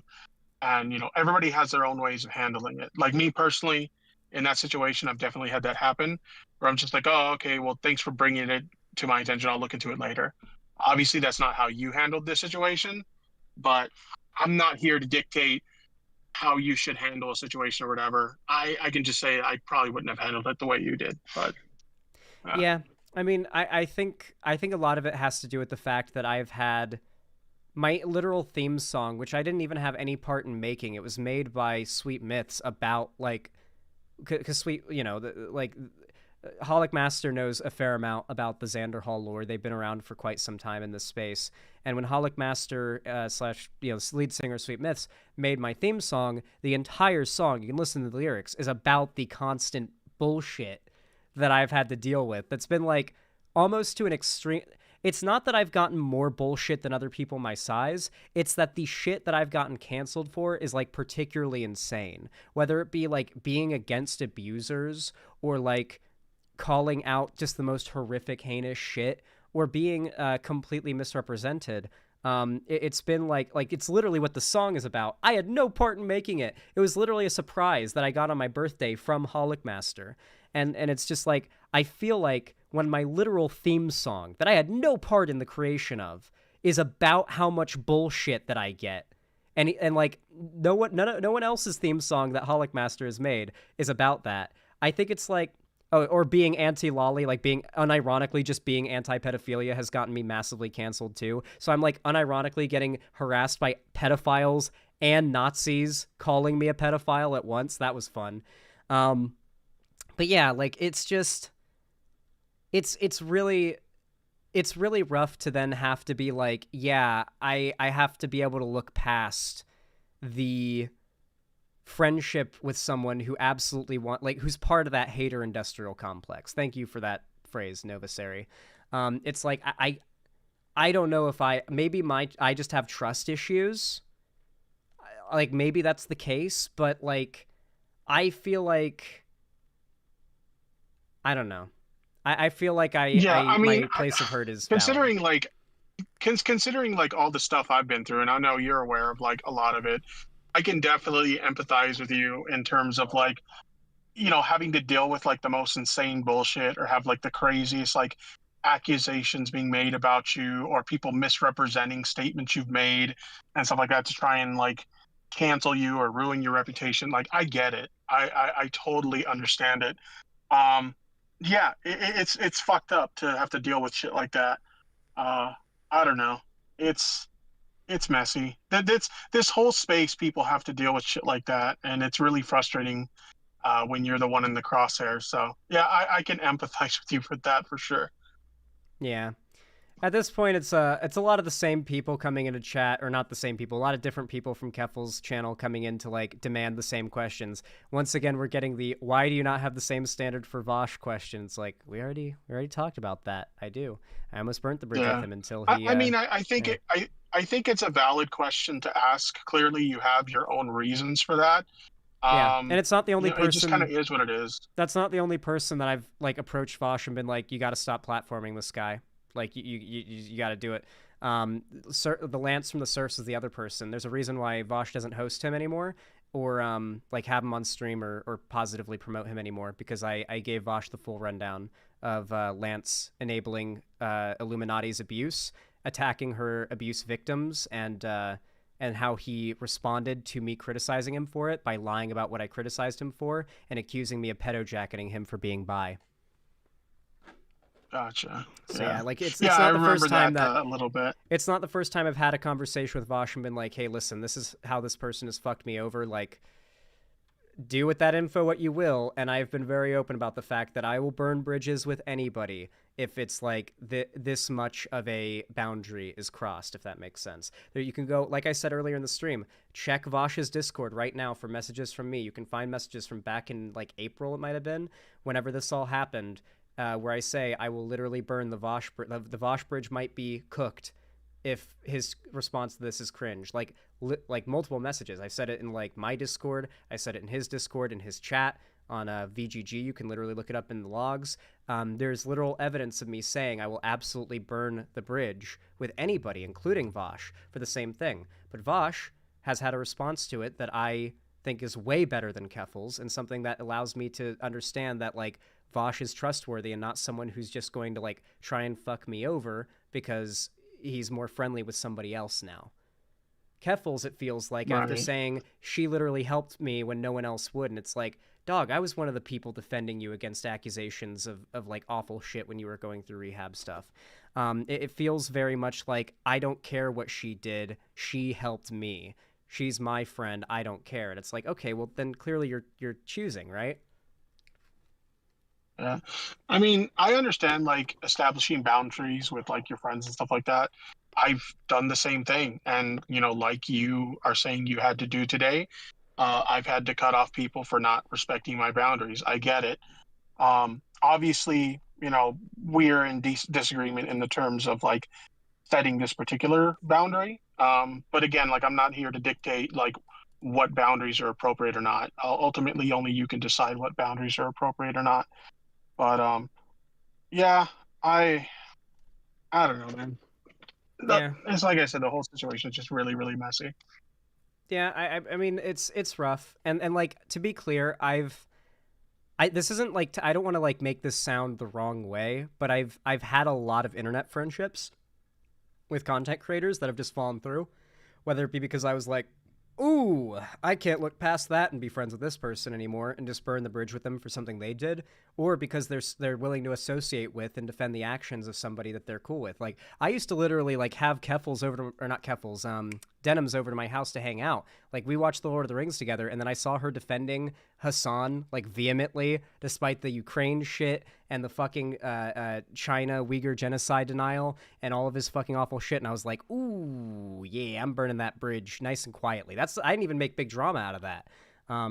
So yeah, it's just like, I mean, let's I be feel honest with Denims though. She's got to defend her cash cow. You know what I mean? yeah, I know. But like, my point is that there's been like content creators I burnt the bridge with that you guys don't even know about, because I don't actually make it a big deal or go for drama when I do this. The only reason this was like public was because I found out about it on stream.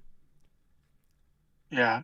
I think the one thing I will say, because you kind of like alluded to it earlier, is that like the reason why you're not in the same position with Vosh is that you have no reason to believe that he would like ever like turn on you or backstab you or whatever. The big If difference I is had that to give my honest opinion, Mhm. I don't think that Keffals ever would in that way either. But ultimately, that's just my opinion. I mean, any conversation we've ever had about you, it's been a positive conversation. Mhm. So overall, I don't have any reason based on what I know about her feelings towards you to think that she would ever do that to you. But Yeah, so the I Lonnie don't thing know. taught me something very valuable about people, and it's the fact that you literally do not know someone until you've known them for like years. Like, you have to like live with someone for years and years and years before you even like they can be a completely different person than you think they are.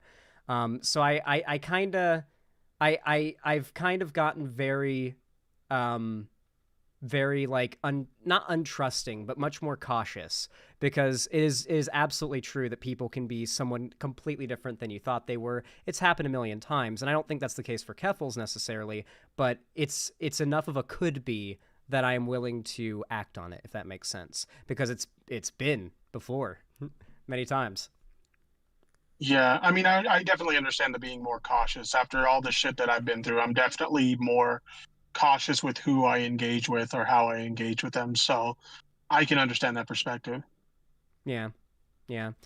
I don't know. I think that a lot of people are just going to think that I'm overreacting and that I'm crazy, and I've gotten that a lot. I get it for the I like literally, if you look at the replies that I've had to block people for on my call outs of Lance from yesterday, because I once, like, Lance quote tweeted my tweet making, like, I tweeted out randomly, not even adding him or trying to start drama, just a Keck W about how H Bomber guy dunked on Lance in his video. It was like about the legal thing, not about the defense of Illuminati and her abuse and attacking her abusers thing, but it was relatively like related. And so Lance quote tweets that, and I had him muted, so I didn't even know this until a few days later. I see it, and I'm like, motherfucker, he's trying to pretend like I criticized him for attacking Legal Eagle. That's not what I criticized him for. And so I quote tweeted him with the screenshot of his video where he's calling Illuminati's victims malicious liars, and in parentheses, her receipts are insane. Mind you, that's his reaction to Illuminati's, like, Darvo video where she goes from apologizing about the legal thing to accusing her victims of being the actual bad guys. The video that completely fell flat and basically caused the end of her career. He defended that, deleted the video in secret, and refuses to acknowledge it exists. I quote tweeted him with it and got dozens of comments saying, "Just let it go. Just let it go. Just let it go." That's the reaction I get when I call out horrendous shit. Did. Yeah, I remember that video he did. That video was so bad. I'm pretty sure my reaction to that video is the reason why I got blocked by Lance, because I had never interacted with Lance ever on Twitter. And I got blocked not long after my reaction to that video because it was just a really bad video. Everything that Illuminati said, she was 100% in the wrong. So for him to go and defend her as hard as he did, it's just like, you're just wrong, dude. Yeah. Sorry. Lungs are a little... Yeah, I know you're recovering from COVID.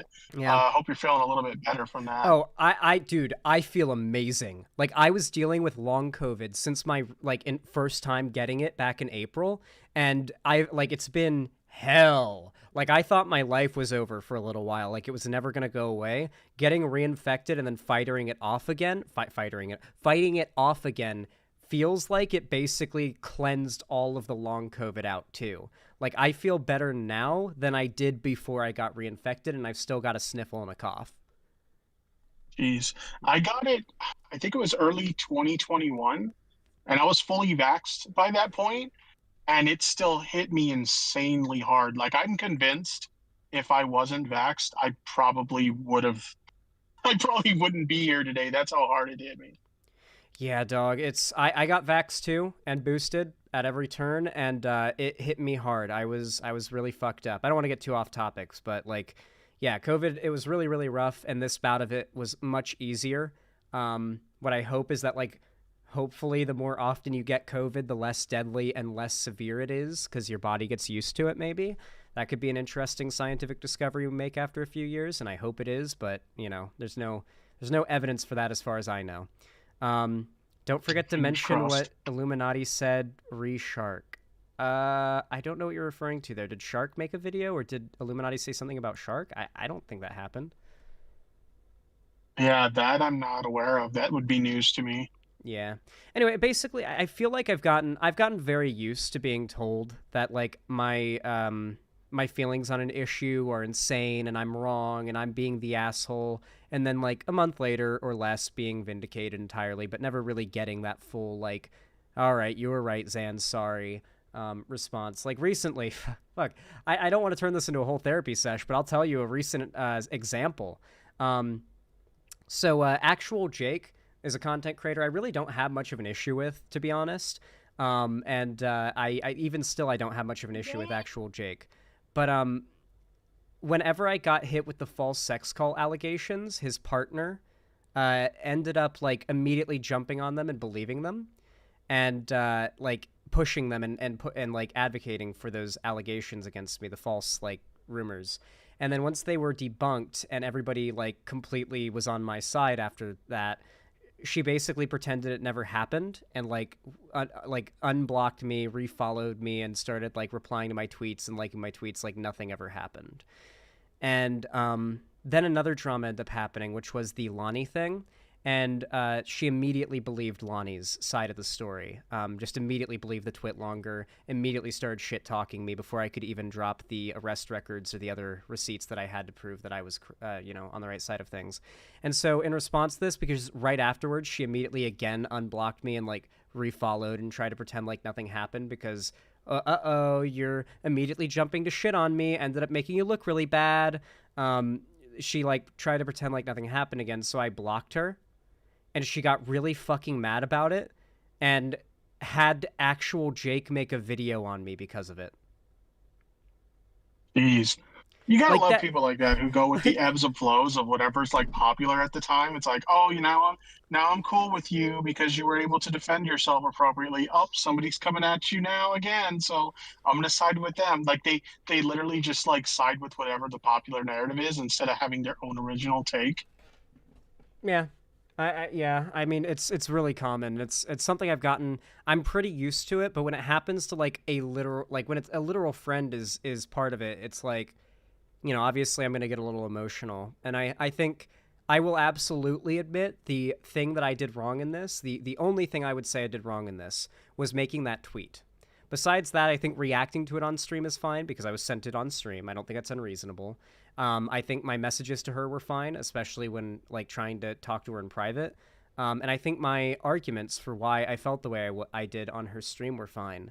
What really upset me though, oh, Josh Kiss, yeah, you got to get banned too. I recognize you shit talking me and calling me a piece of shit in Keffals chat as well.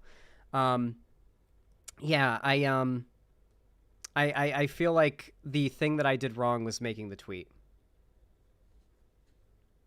Yeah, I mean, in the interest of full transparency, like in my opinion, I think that, as I mentioned before, like if I were put in that position, I probably would have acknowledged the chatter and then just like looked into it later and had a discussion with it later, in private with whoever the chatter was trying to cause drama between me and that person with. But again, that's just me, that's how I would have handled it. Yeah. Yeah, I mean, I listen, I understand how other people will have thicker skin on this kind of stuff than I do, especially if they've got like a lot more cushion. But like I'm a smaller creator, I like in this space I haven't been doing it for long enough to really build up that level of like hardcore fan base and support base that a lot of other content creators have. So just I have to be a lot more protective of my reputation, especially after how uniquely maligned I have been for my size as a content creator, like the amount of insane drama I've had. I can't do another sex cult drama. I can't do another Lonnie situation. I can't do another like fucking Noah Samson drama. At least not for a little while. I need a little bit of break from that kind of stuff. And so I think it is okay to have those boundaries, but I completely understand how other people are much more lenient, and to them, my boundaries just seem like insane. Like, what's so upsetting about it to you, right? I don't know. It's just how I feel, right? Yeah, it's like I said, ultimately only you can decide what boundaries are appropriate for you. I may not agree that I would have the same, boundary with one of my friends, and maybe that makes me a pushover. I don't know, but I don't. It's just you can only do what you think is best for you. And while I may disagree with it, I mean, ultimately, you're the only one who can decide that, right? Yeah, well, I don't want to stir the pot and start any drama, but like, I even apply this standard to my friendship with you, right? Like, there have been some people that say some stuff about you. I'm not going to stir anything up or name drop, but like, who I just don't really associate with as much anymore, because of of my own volition, of my own choice, because of the shit they say about you and the shit they say about like other people that I'm friends with. And like, if any of them wanted me to like call it out, I'd absolutely be like in favor of that. Absolutely. I haven't been asked to, but out of my own feeling like it's wrong to be super like defensive and favorable towards people that are shit talking my friends, even if they aren't shit talking me and starting shit with me, I kind of feel a responsibility to kind of distance myself, and a responsibility to, if I ever do platform them in a way that is critical enough that people recognize I don't endorse them. Does that make sense? Yeah, I get that. And I do appreciate the sentiment, but at the same time, I never expected that from you. Of That's course, not of an course. expectation I personally have of you. But that's like so much like how the feeling of betrayal that I feel from Keffals is something that I can't make go away. The feeling of responsibility to somewhat I don't know if defend the honor of my friends, be loyal to my friends is a very similar emotion that I have. That's very, practically impossible to overcome, right? Like I feel guilty if I continue associating with someone who fucked over my friend. It's that like deep gut feeling of I am doing something wrong and I need to change my behavior. Like that like deep gut guilt feeling you get, And yeah, I mean, at the very least, nobody can knock you for being inconsistent, right? I try to be consistent. I mean, like, if there's somebody that I'm friends with and they come to me and they're like, hey, listen, this motherfucker did this, and that, you got to stop doing, I'll be like, fuck it. All right, word. Like, that's, I try to keep the same standards, because if I'm going to if I'm expecting that 50% to be given, I got to give that 50%. I got to be willing to give and be ready to give that 50%. Or my wanting that 50% is going to be like, it's unreasonable, right? Like, if I'm not willing to do that for a friend, then I have no place whatsoever having that expectation for other people. Yeah, I can definitely understand that. Yeah. I mean, listen, I really want to be clear here that I do not dislike Keffals, and of course I will not tolerate any bullshittery about her in my community, whether it be like that dumb fuck that replied some transphobic shit about her to one of my tweets earlier, or people that try to attack her for drug stuff, or with like the stuff she did with Takedown Kiwi Farms or whatever. That's not going to be allowed in my community. There's a very, very clear line between, like, I have a personal falling out with this person, and I'm not like willing to cross it in any like petty ways. I don't want to see Keffals fall. I don't want to see her fail. It's just that for me personally, there's a certain boundary I have to set up for myself when it comes to friendships, and it's unfortunate that because of my fuck up, I admit, it ended up having to be so public. Because normally this kind of thing, this sort of like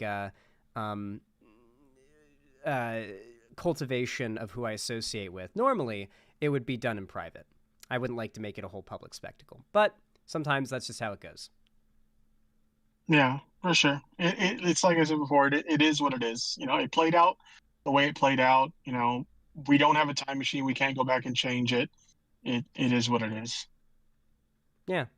I think that a lot of it is also, like, I hope that maybe this helps a lot of people to understand that, like, content creators are people. And, like, while there is this sort of, like, meme-y internet space of friendships and whatnot, we're real people, and there's a certain point where, like, I'm willing to be like, it's the internet, who cares? But then there's a certain point where it's like, well, this person's supposed to be like my friend, like IRL friend, like off the internet. Like, there's a bit of a higher tier there, right? Yeah, I know for some people that, like, that's a way they look at it for sure. Yeah, I can understand that. There's that closer connection there, so there's higher expectations. Yeah. And to be clear, I don't want to discredit anything that Keffals has ever said or done that's helped me out. Like, she was very much willing to help fundraise whenever that crazy fucking bitch Sasha was threatening to sue me for talking about her. And I appreciate that a lot, but it feels... I don't know how to say, or what to say it feels like. It feels weird to have... It feels weird to have people tell me that it is terminally online to have these standards. That's definitely the weirdest part for me.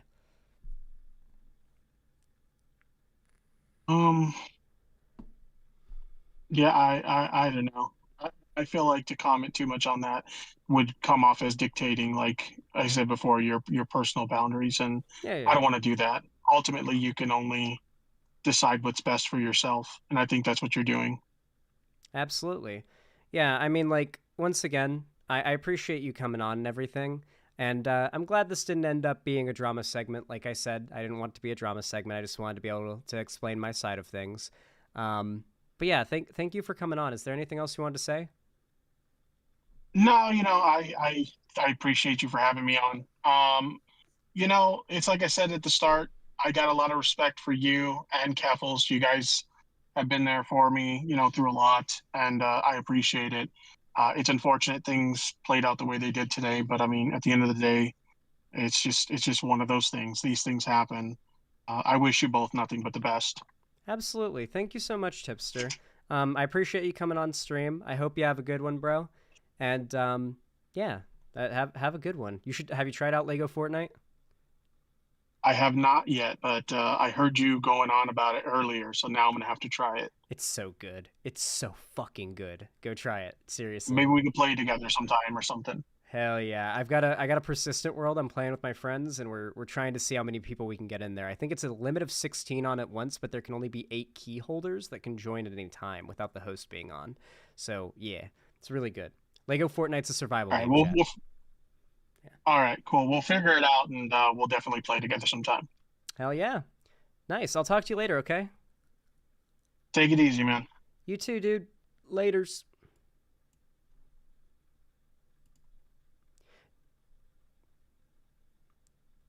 Jesus Christ. Why are you so, like, hateful towards Tipster, Nicholas Diorio? What did he do? Like, I've literally watched that entire drama, and it just seems like because he got more progressive.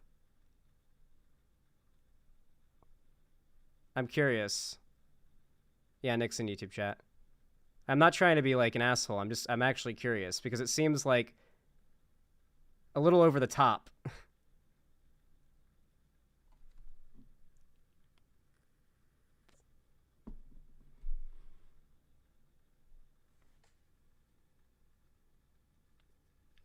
I don't think anything I said in your chat today was antagonistic to Tipster. I don't know. I mean, I see you tweet about him a lot, and I see, like, your chat messages seem like it was kind of like taking a jab at him, and I was curious, like, what's the story behind that? Because I've seen you guys fighting. I want to know the lore. I'm curious about the lore. I must know. Holy fuck, that was a good back crack. God damn. I should be a professional chiropractor. Oh my lord. Anyway. End of segment. All right.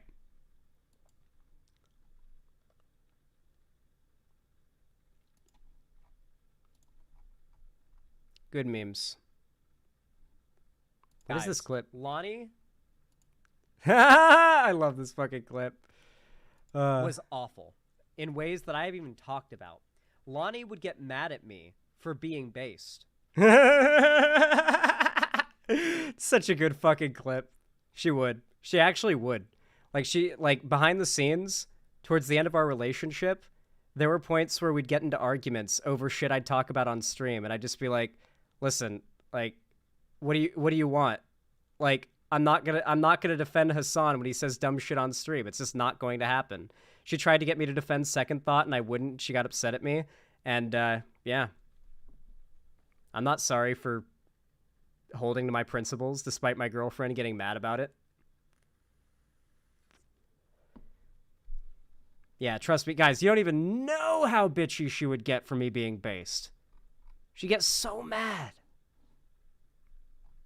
There's a reason why I was like, once I found out what she was doing, I was just like, burn that bridge. Can I come on stream and debate you on bedtime discourse? No, thank you. All right. We've got that are in. Thanks, YouTube. We've got some shit to talk about after we respond to donos. I forgot to open my calculator app. How is it so hot in this room? How is it so hot in this room? It's underground. It's winter.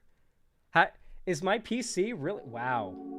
Okay. What do I have? Lego Fortnite running in the background? Jesus Christ. Bro's putting off heat. I just unlocked the Peter Griffin skin in Fortnite, Zan. Dude, you can get the Peter Griffin skin from playing Lego Fortnite. When you play Lego Fortnite and you like just, I don't even know what you do in it that gives you battle stars, but it levels up your battle pass and your battle royale account, your just Fortnite account. So like I've literally gotten 20% of the way to Peter, and I haven't played a single round of battle royale. I've literally only been playing Lego Fortnite, and every time I get off the game, I've got like a bunch of battle stars and XP levels. So I'm literally gonna get Snake, Peter, all the battle pass guys just from playing Lego Fortnite Survival. Like I don't even have to play the battle royale or the PvP mode. Yeah, you can get the Peter Griffin skin by playing Lego Fortnite, absolutely. Hey Lois, I'm in Fortnite. Intern, thank you so much for the tier 2 sub. I really appreciate that. Thank you so much for the $10 Redinos. Said, Zan, been watching for months and this Keffals divorce is brutal. Currently sobbing, pissing, and coming. Dog, I know. It sucks. It's like, seriously though, guys, I feel like the whole like divorce, like people talk about internet content creators they like, and they talk about it like that ironically, but then there's also this twinge of not irony to it that feels a little parasocial. I'm not shit-talking you, intern. It's just that, like, it feels like... I know it was ironic for you, but I hear people say that, and I can tell for a lot of people it's not ironic. Does that make sense? Like, there are people who are genuinely so dedicated to a friendship between two YouTubers they don't know, that it's like them... I've seen people melt down over YouTuber breakups. Like, two YouTubers breaking up. It's like, come on. Like an actual relationship. It's like, come on. Like, why are you so invested?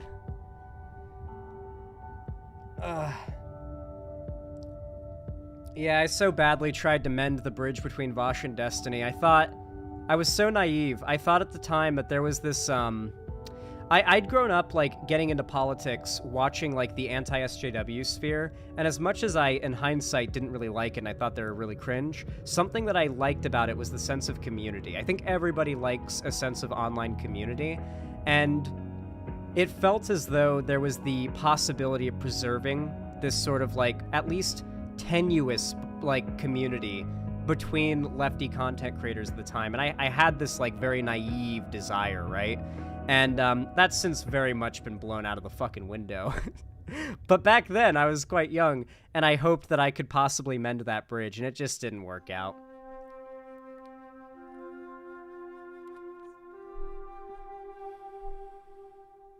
Yeah, but yeah, it's the same thought process, right? Like, I was young and naive, and I think what I hope is that stuff like this helps people to grow out of it, right? Is that, like, more of you will see this kind of stuff happen and realize, like, okay, there's more to, like, interpersonal relationships between content creators online that I watch than just what's on the surface, right? Or just my entertainment, right? It's an important thing to realize, and at that point, I hadn't fully realized it yet. Destiny is not great, TBH, still. Remember some of the really sketchy stuff he said about trans folks? Yeah, he's definitely, he's definitely said some pretty sussy shit. One thing I don't like, though, is how much shit he's getting in regards to his, divorce. God, I don't know how much I want to say about this, because I don't want to drama frog, but, like, I've literally never liked Melina. Like, I've literally never liked Melina. Because I've just always been like, this woman is not, like, a person who is compatible with someone like Destiny long term, or frankly, many people long term. And I was like, I don't know. I feel like, I don't want to say it's something I saw coming from a mile away, but it's like, I thought of it as a possibility, and I was like, oh god, when that happens, it's gonna be rough. And of course, it's rough. Like, the worst people on the internet that you can imagine are the ones that are, like, hardcore dunking on Destiny. Like Sneeko and whatnot, like, the red pill retards. There's no way to end a public relationship correctly, it's a minefield. I've done it before, actually. Like, there's actually tons of people I burnt bridges with quietly, though. Like, obviously I mentioned, like, Denims before, and that makes it less quiet, but, like, I've literally got, like, dozens of content creators I used to be friendly with that I just quietly unfollowed and just stopped talking to. Like, it's just, like, that tends to be how I do it. I don't like it to be a big thing. Yeah, I tried to do the Lonnie thing privately as well. Yeah, she made that public. And you know, I dropped the nuke. And you can give me shit. I got shit for doing that publicly. I got shit for dropping her arrest record, the arrest report from her getting caught with meth, as well as, like, the evidence of her stealing. I got shit and was being told I was wrong for doing it in public, and it's like, she made it public, right? And the fact is that there's, like, a lot of people that are just always going to go against you because they don't like you. Like, plenty of people. It's how the internet works. Like, my favorite example is, find a video of, like, kittens and puppies snuggling in a basket, and look at the likes and dislikes, and sort by newest comments. There will be people leaving hate comments and dislikes, because the fact is, even the most positive, lovable, acceptable thing by as many people as possible will garner schizophrenic haters online. Because there's just so many people on the internet, it's gonna happen, right?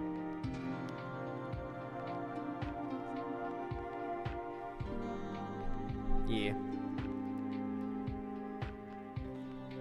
Yeah, but you didn't have a rare poly relationship and discussed it a ton on Red Pill streams. Everything that could have blown this out of proportion was in the cards. Yeah, that's the really big thing, too. Destiny basically bet the, like, reputation of polyamorous relationships on the success of his own marriage. Which meant that, like, if that ended up going badly, if God forbid what happened, then that reflects to the entire Red Pill audience for all poly relationships, right? So even, like, if you're in a poly relationship that totally works and it's all good for you, it's not for me, but if it's good for you and nothing bad comes of it, then your relationship ends up looking worse due to a massive public figure kind of publicly putting a lot of the weight of the validity of polyamorous relationships onto his own. Doesn't really make sense. Like, it's not a logical thought process, but red pillars aren't logical, right? They see one example of a thing, and that's every example of it ever, right? Because, you know, data is the plural of anecdote.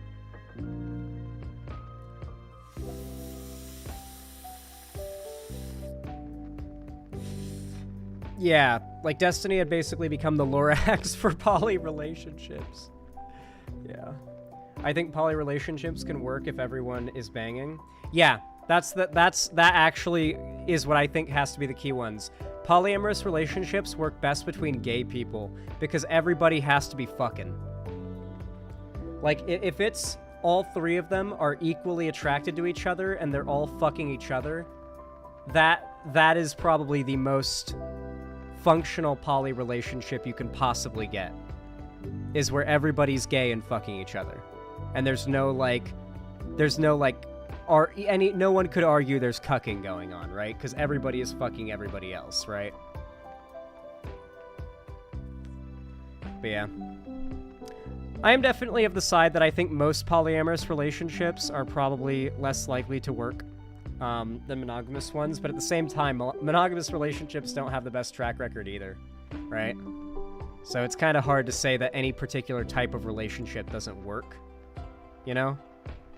Larry Banks 78, thank you for the $5 donation. I really appreciate that. Thank you for the dollary dues. Said, while it's sad about the fallout, I do hope that one day there can be a patch up in case Keffals realizes how bad Shu is and wants to mend the bridge. To me, everything can have the chance to mend things.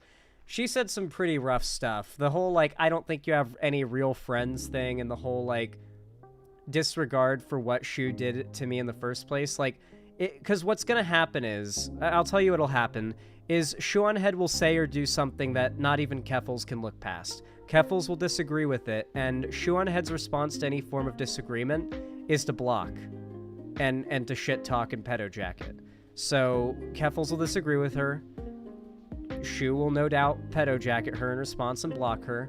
Keffals will have a big falling out drama with Shu like I did, and there'll be, I don't know what'll happen, whether or not Shu will try to remend the bridge, but, like, I wouldn't want to remend the bridge after that, because at that point it's like, you're only now against Shu because Shu fucked you now, right? Like, you had every sign that this was going to happen shown to you, and now that you got your face eaten off by a tiger, now you want me to be like, I don't know.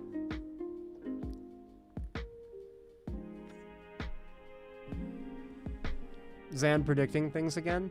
Like, I don't know how long Shu can be married to a literal Nazi and continue to maintain friendships with trans people. I like unironically, I don't know how long that's gonna last. It's an interesting thing to watch though. Novazari, thank you for the tier 1 sub. I really appreciate it. Didn't say anything, but that's kind of you. Thank you. Reaganator, thank you for the $5 donation. Very based and pog of you. Very kind of you. Says, hey Zan, I have a friend who is still friendly with someone who is very transphobic to me. They seem like the type of person who is friends with everyone though, so I don't know how to deal with it. In your position, you know exactly what I would do. It really depends on your comfort level though. I don't say that everybody needs to have the same standards that I do in order to, like, be a good or, like, strong person. but I think standing up for yourself when it's very obvious that there's a lack of respect for you coming from a friend is important. Like, it's called standing up for yourself, you know? I don't think it's always, I think sometimes it can be, like, a bad thing, but I don't think it always is. Yeah, I don't know. I would personally, in your position, drop that friend, but it's really up to you. You are the one who makes that decision because you're the one who is feeling the hurt or non-hurt from it, right? Hash, thank you for the $5 donation. Very kind of you, bro. Says, day 2 of no capybara emote. Sad. Also, what does pestle jacket mean? I have no idea what pestle jacket means. Yeah, we'll get a capybara emote for sure. Yeah, I've been meaning to add one of those. Oh, gosh.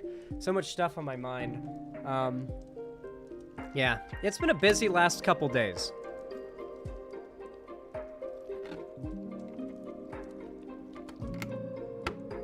Oh, not pestle jacketed, pedo jacketed. Pedo jacketing is when you, like, hate someone and you can't make an argument against them, so you try to accuse them or associate them with pedophiles. Yeah. That's what pedo jacketing is. You, what the fuck, why? Because people on the internet are just awful. I don't need to tell you, after the shit you saw yesterday, people on the internet are just awful. Thank you for the $5, though, Hashed. The Sayer of the Law, thank you for the $5. I really appreciate it. Very based and pog of you. Says, please don't take this the wrong way, but I have never... I don't like comments like this, but I'll read it. I've never liked Keffals. After Willie Mac's vid on her, she seemed shady. I know you said you didn't agree with it, but I never saw anyone debunk it.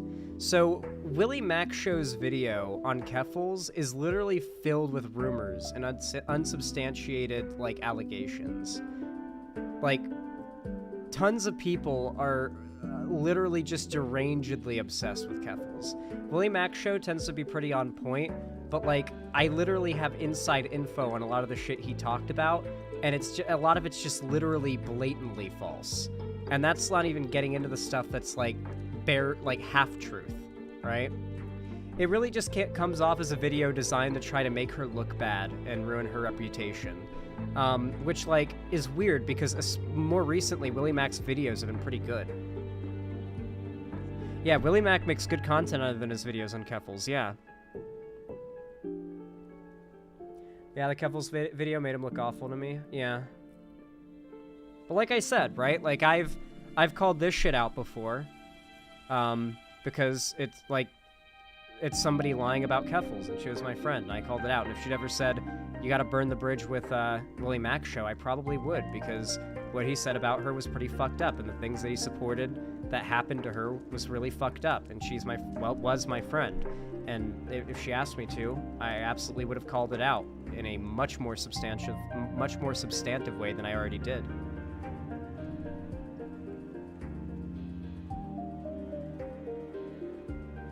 For sure, Nicholas Diorio, she's definitely done damage to her own reputation, but I think a lot of the stuff that people get on her for saying, and listen, this is me, I've got no reason in the universe to defend Keffals, by the way. Like, at this point, like, where is my motive to defend her besides, like, this is what I think, just objectively?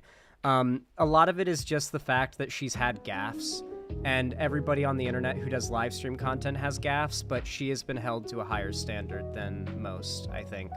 And that, I think that's unfair. I think a lot of people, I think there's a tendency for, what's a gaffe? A gaffe is basically just having a fuck up, just like accidentally saying something you probably shouldn't have, you know? Like, it happens, you know? And when you live stream yourself, basically 1 million people see it and you can't take it back, right? And everybody does it, but it feels like some people get more shit for it than others, right? Like there's a lot of creators who have this, like, blanket or like a cushion of criticism, right? Like, here's how far this creator has to go before the majority of people decide they've gone too far. And for someone like Keffals, it feels like that cushion was like a fucking cot, dude. And for like others, it's like the net they caught the guy who jumped out of the plane with no parachute in for that world record thing, you know? Like some people could just basically do anything and get away with it in this space, and others could like make the most simple and minor fuck up and it's like the end of the world, right? Yeah, no doubt. I saw a tweet where someone, I think was Keemlol, took her joke completely out of context yesterday. People were deranged in the comments. Yeah, exactly, right? And, like, then there's, like, the fact that there are valid criticisms of her that will be made, but then the comments section is filled with people that are just being transphobic or bigoted, right? And that's where it's, like, it's really hard to have an honest conversation about someone in her position when there has been so much vitriol out there, and it's become almost a meme to be okay to lie about her because, like, we hate her, so let's lie about her and spread memes about her because it's just a meme at this point. And that's where I think it gets to be too much.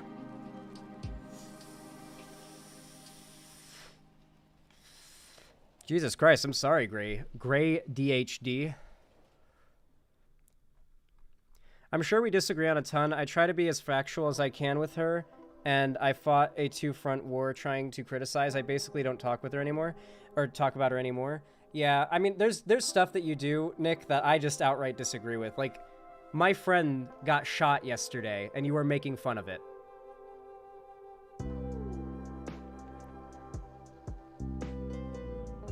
Like, oh, that's pretty fucked, man. That's pretty fucked. Like, yeah, my friend Holly got shot because her ex, she's been, like, separated from this guy for quite some time, but her ex basically hunted down their apartment, came there with a shotgun, shot the door, a stray piece of bird shot hit her in the leg. She is okay, thankfully, physically. She was let out of the hospital that night. And then he proceeded to kill himself on the porch. People are giving Hunter shit because he didn't shoot the guy, but, like, nobody saying that owns a gun, or if they do own a gun, they are not permitted. Because literally every single class that has to do with concealed carry or firearm ownership that I have taken, and I've got my concealed carry permit in Washington and Florida, they all say the primary objective is, especially if you have a gun, is to not use it, to immediately get yourself out of the situation in which you would have to use it, to immediately try to escape the situation. But yeah, I don't know. But I'm not giving Hunter shit for that, by the way. I was just making a really fucked up joke. Yeah, I mean, I took it a little personally because that's a friend. I get it, but yeah, there's a lot of the worst people in the world right now are jumping down his throat for doing exactly the right thing. Yeah, like, I've taken my concealed carry permit test with the USCCA twice now, and every time I've done my live fire training and the on, like, paper training, like the test, because they have you read like a module and watch some videos, then you test on it, right? And you have to score a certain amount to pass. Like, they all teach you, do not fucking put yourself into a situation where you have to shoot. If you can escape, you fucking escape. Because no matter what, no matter how legal your use of a firearm for defense was, you're at least spending the night in the clink. You're at least spending the night in handcuffs in a cell. Because they don't know. They don't know. They got to take reports. They got to take statements. They got to figure out the situation. All they know is you shot someone, right? And, yeah. Hunter and Holly did absolutely everything right. And I'm glad that it didn't go worse. Because, like, holy fuck, could it have gone worse. Yeah. Scary situation. Real scary situation. But yeah, that's basically the backstory for it. The Sayer of the Law, thank you for the $5 donation. Says, I feel bad for you, but I also felt really bad for Demon Mama because of Shu. Demon Mama got it worse than I did. Just no doubt. There's no way Demon Mama didn't get it worse than I did. She seems sweet. She's very sweet. Demon Mama literally, like, helped me move across the country. Like, Demon Mama, at, like, the drop of a hat, flew from, like, Washington to Southern California, and like, I paid for the rental car, but like got the rental car, drove to where I was, helped me pack, and then we did a, like, 3-day, I think, actually, 3-day road trip across the country where she helped me move into my new place here in Washington. Demon Mama is goated, okay? Demon Mama is a like, S+ tier friend.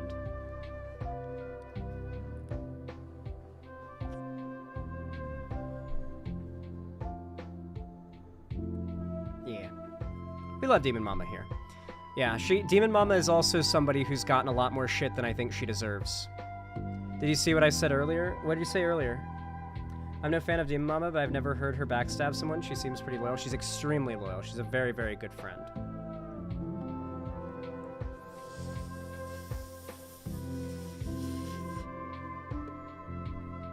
Yeah. She's also a really good driver. I know this is like a random compliment, but I've been in the car with a lot of people who are driving before.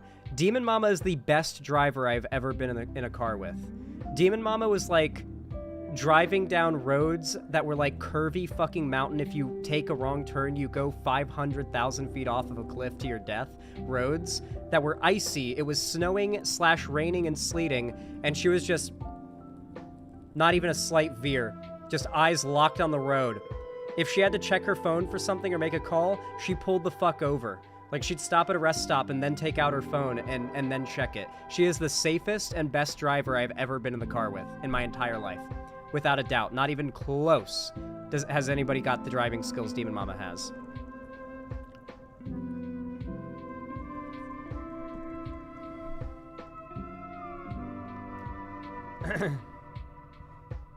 We have defended Keffals hard, so I want to say I just think she mishandled her drama with Bo Blacks. I don't even know that drama. Xander Hall, do you ever want to go drifting in the mountains? I've been snowmobiling, and that's fun. I like snowmobiling. That's about as close as I'm willing to get to that. Skiing and snowboarding and snowmobiling. I'm not going, like, car drifting on the fucking roads where you go off the side and you fall to your death, dude. Those are terrifying. Dude, I'm so scared of heights. Those roads scare the shit out of me, dude. If there's a hell, my hell will literally just be an eternity of falling from a very high height. Like, I'd be 10,000 feet up in the air, falling forever, and that would be my hell.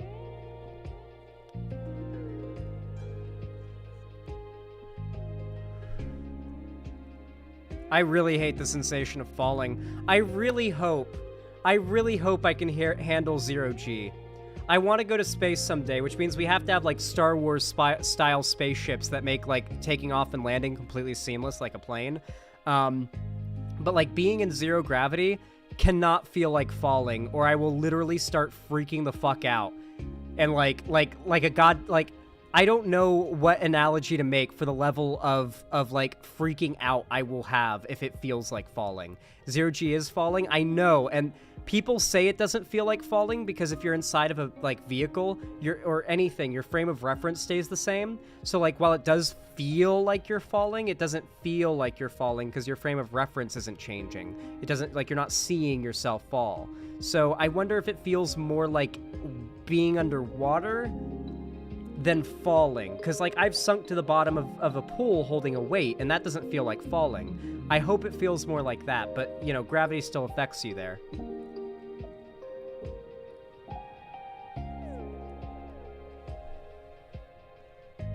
Dog, I will never go skydiving. I've been on one serious-ass roller coaster when I was 10, and there's an image of me from, like, the picture that they take, and it's just me holding onto the bars, and my face is just... This is my fear face. That's the face I'm making in the image. What coaster was it? I think it was a Busch Gardens coaster. It was a Busch Gardens roller coaster. I think it was the Manta. It might have been the Manta. That or the Cheetah. It was either the Cheetah or the Manta at Busch Gardens. It was one of the serious-ass fucking roller coasters that sends you loop-de-loopin', and you're, like, hanging. You guys don't know how scary... Like, Busch Gardens is, like, one of the best amusement parks there is. Busch Gardens scariest coaster POV. Every roller coaster at Busch Gardens. Dog. Yeah, this might have been the one I was on, to be honest. I don't remember all that well because it's such a horrifying memory. I purged it from my mind. All I remember is the picture. But here's an idea of what those roller coasters are like. We're close to the very top of the lift hill. And oh my god, here we go, guys. Get ready for it. Fuck, oh, dude. Man, this ride is awesome. Here we go.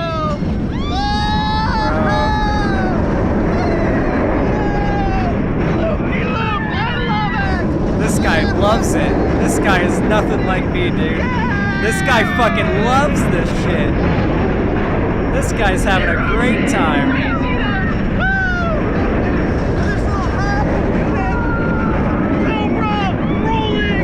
This guy's got a good job. He enjoys this. Oh man! How you doing? This isn't even the scariest one. This one doesn't go that high. Get ready for it! The Mako is the newest one and it goes fast as fuck, boy. Into the tunnel! If you want to see some, like, top-tier Florida racism, look up the racist history of Busch Gardens.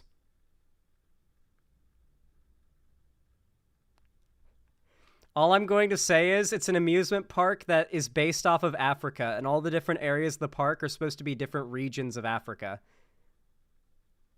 It's, let's just say their hiring process had some controversy at one point. That's all I'm going to say.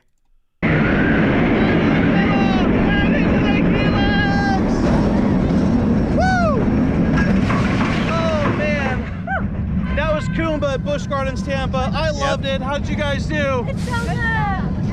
Oh God, we are. Oh, here's Montu. This is the one I went on. This is it. This is Montu. This is the one I went on.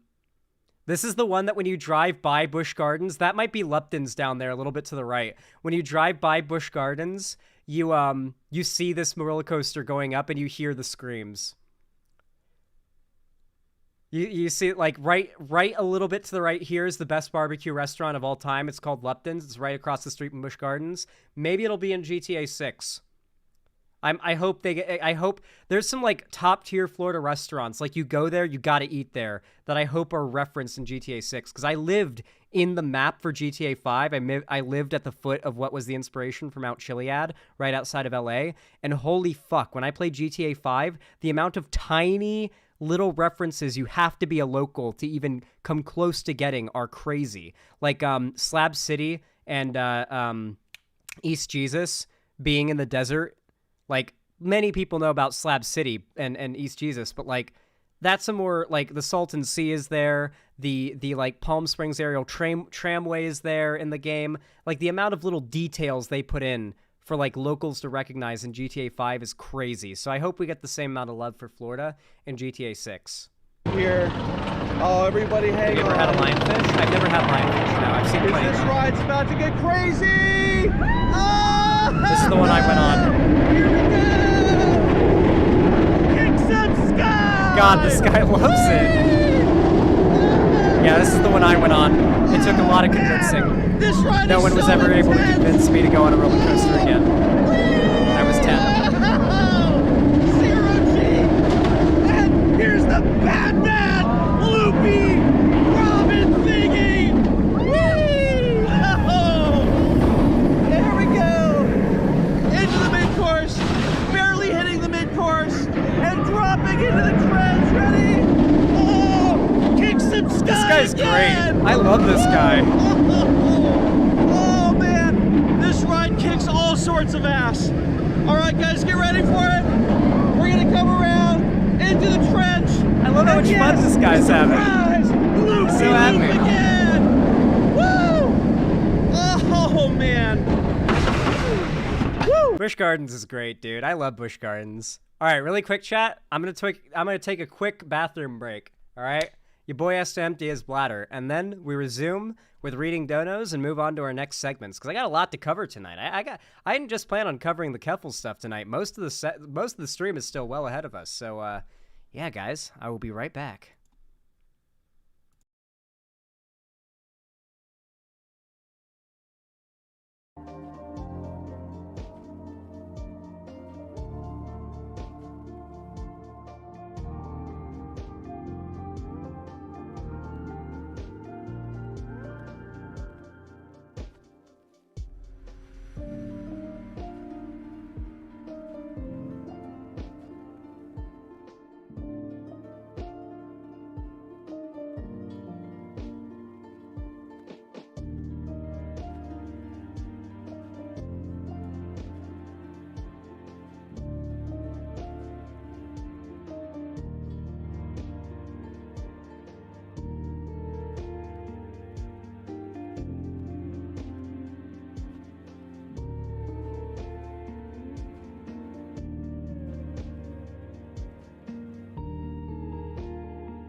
I return. All right, everybody. Let's read some more donos. The Sayer of the Law, thank you for the... Oh yeah, I already read that dono. Sorry. Larry Banks 78, thank you for the $5 donation. I really appreciate that. Very kind of you. Very based. Said, yeah, and wanting to disassociate with someone is valid if that person is friendly with others who are politically and morally opposite of you and is telling people to follow them. Yeah, I think there's also... I could make the political argument as well, right? Like, that what Keffals is doing is basically, like, normalizing Shu, who has, like, really, really bad politics, to an audience of people that really shouldn't have her normalized to them, I guess, yeah. Yeah, definitely. But yeah, thank you for the donation. And then Nightmothism, thank you for the $6.66. I'm just gonna round that up to $7 for you because I hate having to enter cent amounts. It makes counting up the donos manually such a pain in the ass. Zan, you need a hug like Jesus Christ. Sending virtual hugs. Aw, thank you. I appreciate that. I sent you a Discord DM asking for a shameless editor plug. Yes, go. Oh yeah, by the way, my editor, Cherry, is going to be starting a podcast with fellow YouTuber of mine and friend of the show, Mango. Mango is the one who made that dope-ass video on, the the Bluey ripoff that, Daily Wire put out. We responded to his video, and it was really good, and Cherry's going to be starting a podcast with him, as well as the fact that still in the works is my podcast with Demon Mama. Like, that's sooner than it's ever been right now, because I've finally moved into my, like, long-term permanent residence here in Washington, and I'm thinking what I'm probably going to do is in that, like, that corner right there, I think I'm going to set up a couch and a little bit of a lighting setup. And I'm going to set up a TV across from it so that it can act as like just a chill out spot whenever I have friends over to watch TV, as well as the spot for the first episode of our podcast, because I want to do it IRL. Like, here's a camera, here's us talking to microphones in front of each other. Feels like it'd be a cool way to start the podcast. I can't wait to see that. It's going to be so cool. Yeah, and it's not going to be like an explicitly political podcast. It's going to be like much more of a let's talk about what's going on, even tell personal stories, and just talk about what's going on with us personally throughout like the week. We're thinking of doing it weekly, maybe bi-weekly. Will Vosh be on the podcast as well? Oh, we'll get guests, and I have no doubt Vosh will want to join. Yeah.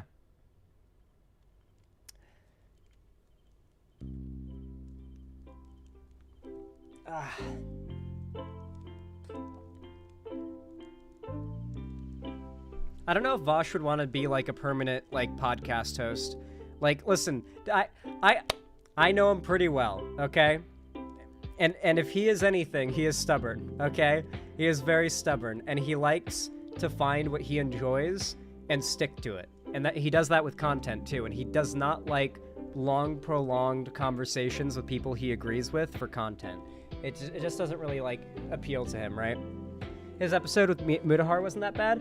Yeah, I mean, he goes on podcasts, but, like, he's explicitly said he would never host a podcast to me. Like, he's explicitly said to me, not in a million years would he ever want to host a podcast. Not his own podcast, not anyone else's podcast. He's cool to be a guest, but he just doesn't, like... Nobody wants to go for that much commitment unless, like, they're really, really dedicated, you know? That's not, like, a dig on him or anything. It's just that, like... He's he found what he likes to do, and he's completely in his right to continue doing it if that's what he wants to do. I don't really feel like it's fair to try to push on him like, no, you gotta do this, you gotta do that. Although I would like to see him be a little more experimental with content, and I think he has been lately. Like, overall, I think it's fine. I'm pretty sure he uploads some of his segments onto podcast apps. That's not a real podcast. Yeah, but, you know, it covers the basis at least, yeah. I had a debate with Vosh on stream once about whenever the Chris Chan thing about Chris Chan raping their mom first came out, before the right even had the chance to jump on it and politicize it, I did like, not even a debate, but more of a combo with Vosh about why lefty content creators should probably talk about this in a positive way for trans people before the right co-opts it and uses this person who is in every way, shape, and form the right wing's stereotype about trans people. Like, I don't know if you guys know this, but there is literally audio of Chris Chan saying she transitioned so that she could have sex with lesbians because she figured it would open up the ability to find a boyfriend-free girl. She's literally someone who transitioned in order to have access to lesbian women. And then raped her mom, and is also extremely mentally ill and posted online. A lot of people on the left disagreed with my claim that we should probably get ahead of the right on this and give some commentary that pulls away from what the right is inevitably going to try to argue with this. Like, we had a bit of a disagreement on it, but the consensus was that I won that debate, actually. I think. So that's cool. Ayo, what did I miss? I'm here for the Keffals shit, then rewind the stream. I like your name, though. The 420 is good. But yeah, you'll have to rewind the stream. You'll have to rewind the stream, my friend. Nightmothism, thank you for the donation, though. I really do appreciate it. And Dante Asai, thank you for the $5 donation. Really appreciate it. Thank you kindly. Said, weird VDS story. For the second time, I discovered a really funny video game streamer, no politics, and watched a ton of his content for the past 2 weeks, and out of nowhere, he starts shit-talking Bosch. I've seen that happen, yeah. Like, some political topic will come up, and then they'll say, I bet you're a Vosh fan, to somebody in, like, their chat who's left-leaning or something, you know? And it's like, holy shit! Man, his reputation precedes him sometimes. But yeah, I've seen that happen. Kylie KB, thank you for the $15 donation. Very based and pog and kind of you. Says, been watching the channel for a while now, just wanted to support. Thanks for keeping me entertained and educated. Aw, thank you. I really appreciate it. That's so kind of you. Thank you so much. Then Slashy with the tier 2 donation. Thank you. I assume that's a 1-monther, but let me know if I'm wrong. Says, how many subs to get you to play PMEX Remix? Also, can you set up a leftist hangout in Washington sometime? I might do a fan meetup at some point, but I feel like it would be best to do it at, like, a big event that's, like... It would have to be, like, VidCon or TwitchCon. Maybe, if I get big enough, I could host my own live event. Or not my own live event, my own, like, meetup event. Maybe at, like, the Space Needle. I feel like the Space Needle, like, at its base would be a good place to do it. There's, like, a big park there, so it's a really good place to gather, you know? Yeah, that could be a good place to do it. Yeah, just pull a notch and do it in the park. By the way, you know what game really did a good job of adapting the city it takes place in? Infamous Second Son. Very accurate depiction of Seattle. Mostly aesthetically, it's not really a perfect layout in terms of, like, like, it's not a perfect layout, but, like, they got the essence of it pretty much down 100%. Like, when I saw the Space Needle in the park, I was like, I have been here before in a video game. Holy shit. I had the same feeling when I went to LA for the first time after playing GTA 5, and I went to Venice Beach, and I went to the Santa Monica Pier. I was like, my god, I have blown up so many cars on this pier.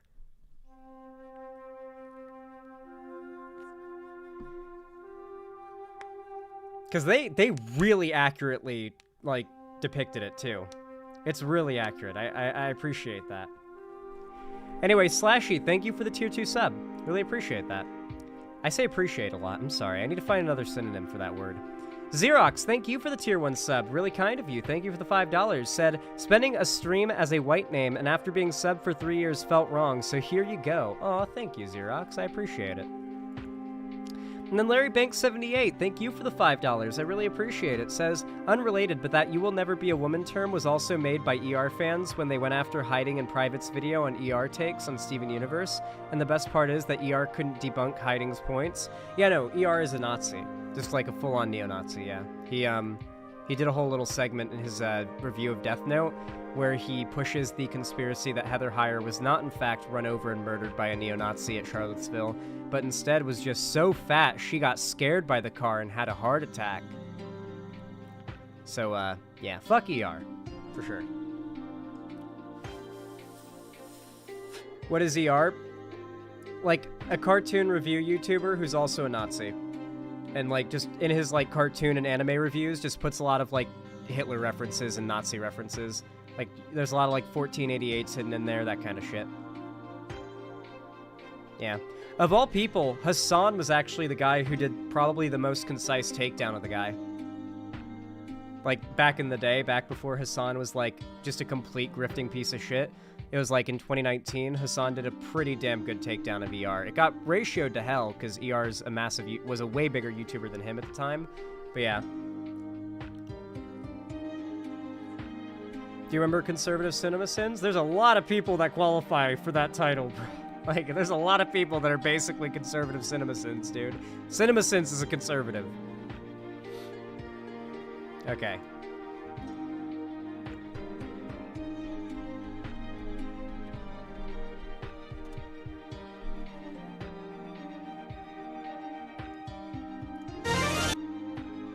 Alright, everybody. Y'all know what to do when I say action, right? 3, 2, 1, action. The 4th Republican primary debate happened 2 days ago. Unfortunately, I took that day off. I'd completely forgotten the debate was happening, and then yesterday, some stuff happened to a friend of mine that resulted in me deciding it would be best to take yesterday off as well. And I ended up not streaming yesterday, so I'm a little bit late to covering this stuff. However, I've seen clips, and when I saw these clips, I immediately knew I need to cover this on stream for sure. The 4th Republican debate happened, and some pretty insane shit was said during it. That's really all I have to say going into this, since we have so much to watch. This is from NBC News. I don't know how copyright takedown happy they are. I'm fine with getting copyright claimed and losing monetization. That's much less of a concern to me than, like, the stream getting shot down or the video getting completely blocked because of the copyrighted content. So hopefully we're okay. If the stream goes down, just chill out for a minute. It will come back when I stop playing the copyrighted content and wait like 2 minutes. It's just a YouTube automated thing, and in my stream will just go right back up on its own. Anyway, let's see the demonic insanity that unfolded at this debate, because I have seen some clips that made me go, ooh, that's scary. If it's Wednesday, it's 4 candidates lashing out at each other, 40 points behind the frontrunner with just 40 days to Iowa. It's the 4th. Is it, like, really quiet to you guys, too, or is that just my, like, headset being quiet? Presidential debate, the 4th down of the battle for the Republican presidential nomination. This is a Meet the Press special, live from Washington. Okay, it was just my headset. Here's Kristen Welker. Welcome to Meet the Press special coverage of the 4th Republican presidential debate. I'm Kristen Welker in Washington. I don't care. I just want to see the debate. But with the candidates about to walk off the stage tonight, the reality inside the Republican Party and in these debate halls has been undeniable. Donald Trump is running away with the nomination, and the remaining candidates are running out of time. Seething. It was a night of personal insults and animosity, with most of the field's fire directed at each other, not the frontrunner. Instead, the night began with a rapid-fire series. Oh yeah, we're going to continue Invincible as a watch party, probably tomorrow night, because I'll be streaming tomorrow as well. I'm going to try to test and see if I can record gameplay of Lego Fortnite. And if I can record it, I can almost certainly stream it. And if I can stream it, I very well might stream some Lego Fortnite with politics tomorrow. Because, oh my god, it's so fucking fun. It's a survival game, by the way. Of attacks aimed at the rising candidacy of former UN Ambassador Nikki Haley. You have other candidates up here like Nikki Haley. She caves anytime the left... By the way, Donald Trump is guaranteed the Republican nominee, so this is unironically just a debate for second place. This is a debate for who gets to be the vice president under Trump if he wins. Like, this is literally nothing but a debate for second place. That's it. No one here is going to be president. The best any of them can hope for is a vice presidential pick from Trump, if he wins, and that's a big if. Comes after anytime the media comes after her. I just ask you, if you're somebody that's going to be the president of the United States and you can't stand up against child abuse, how are you going to be able to stand up for anything? That is the truth. They're talking about kids being like exposed to like LGBT anything right now is what they're referring to as child abuse. Nikki, you were bankrupt when you left the UN. After you left the UN, you became a military contractor. You actually started joining service on the board of Boeing, whose back you scratched for a very long time, and then gave foreign multinational speeches like Hillary Clinton is. And now you're a multimillionaire. That math does not add up. I love all the attention. Dude, the fucking groypers and like Zoomer Nazi types love Ramaswamy. He's basically like this election's Yang. Like the hyper-populist dude that's not going to actually get anywhere and no one's going to remember him in 4 years. But yeah. Yeah, Vivek Ramaswamy. Fellas, thank you for that. Well, Haley had the biggest target on her back of the candidates on stage, with some of the most extreme attacks from Vivek Ramaswamy, who Haley dismissed as scum following his personal attacks at the last debate. And tonight, there were more fireworks. I love how, like, Republicans just don't give a fuck about respectability politics. They only expect liberals and Democrats to follow respectability politics, and they'll get mad at you if you don't. But none of them care about respectability politics, so they'll, like, just threaten each other on stage. It's the craziest shit. It's so entertaining. Nikki is corrupt. This is a woman who will send your kids to die. Dog, can you imagine this moment in a Democratic national debate, dude? Holy fuck. Can you like, what clip could have played to prove my point more after I said that? There is just absolutely no respectability politics, dude. It's so fucking entertaining. It's so entertaining. So she can buy a bigger house. This is the problem, using identity politics more effectively than Kamala Harris. I'm sick and tired of the double standards the people of this country are too, having two extra... That was a PragerU style data point there, by the way. Does not immunize you from criticism. Thank you, sir. Thank you. Governor Haley, would you like to respond? No, it's not worth my time to respond to him. Oh, no! Oh, she lost. Okay, well, concession of the L. Concession of the L. Like, if you literally can't even make a response and you just say, no, I'm not going to dignify that with a response, is the most L response you can have. Rare moment where a candidate declined to respond there. Well, those were just a couple of the more wild lines from Ramaswamy, who repeated a number of conspiracy theories on the debate stage. It was also a night of obvious urgency for former New Jersey Governor Chris Christie. He has struggled to gain traction even among primary voters skeptical of the frontrunner tonight. He unloaded. We've had these three acting as if the race is between the four of us. The fifth guy, who doesn't have the guts to show up and stand here, he's the one who, as you just put it, is way ahead in the polls. And yet, I've got these three guys who are all seemingly to compete with, Voldemort. He who shall not be named. They don't want to talk about it. The fact is that when you go and you say the truth about somebody who is a dictator, a bully, the most, like, human person on that stage is Chris Christie. This guy is literally the most human person on the stage. He does not like Trump, and he's much more of, like, a traditional conservative. He's probably a lot less racist. Yeah, he's just generally, like, he's a lot less radical than the Republicans were used to. So, like, by comparison, he's a lot more human than the rest. It's really not saying much, though, yeah. Would you consider moderate? No Republican is moderate, no.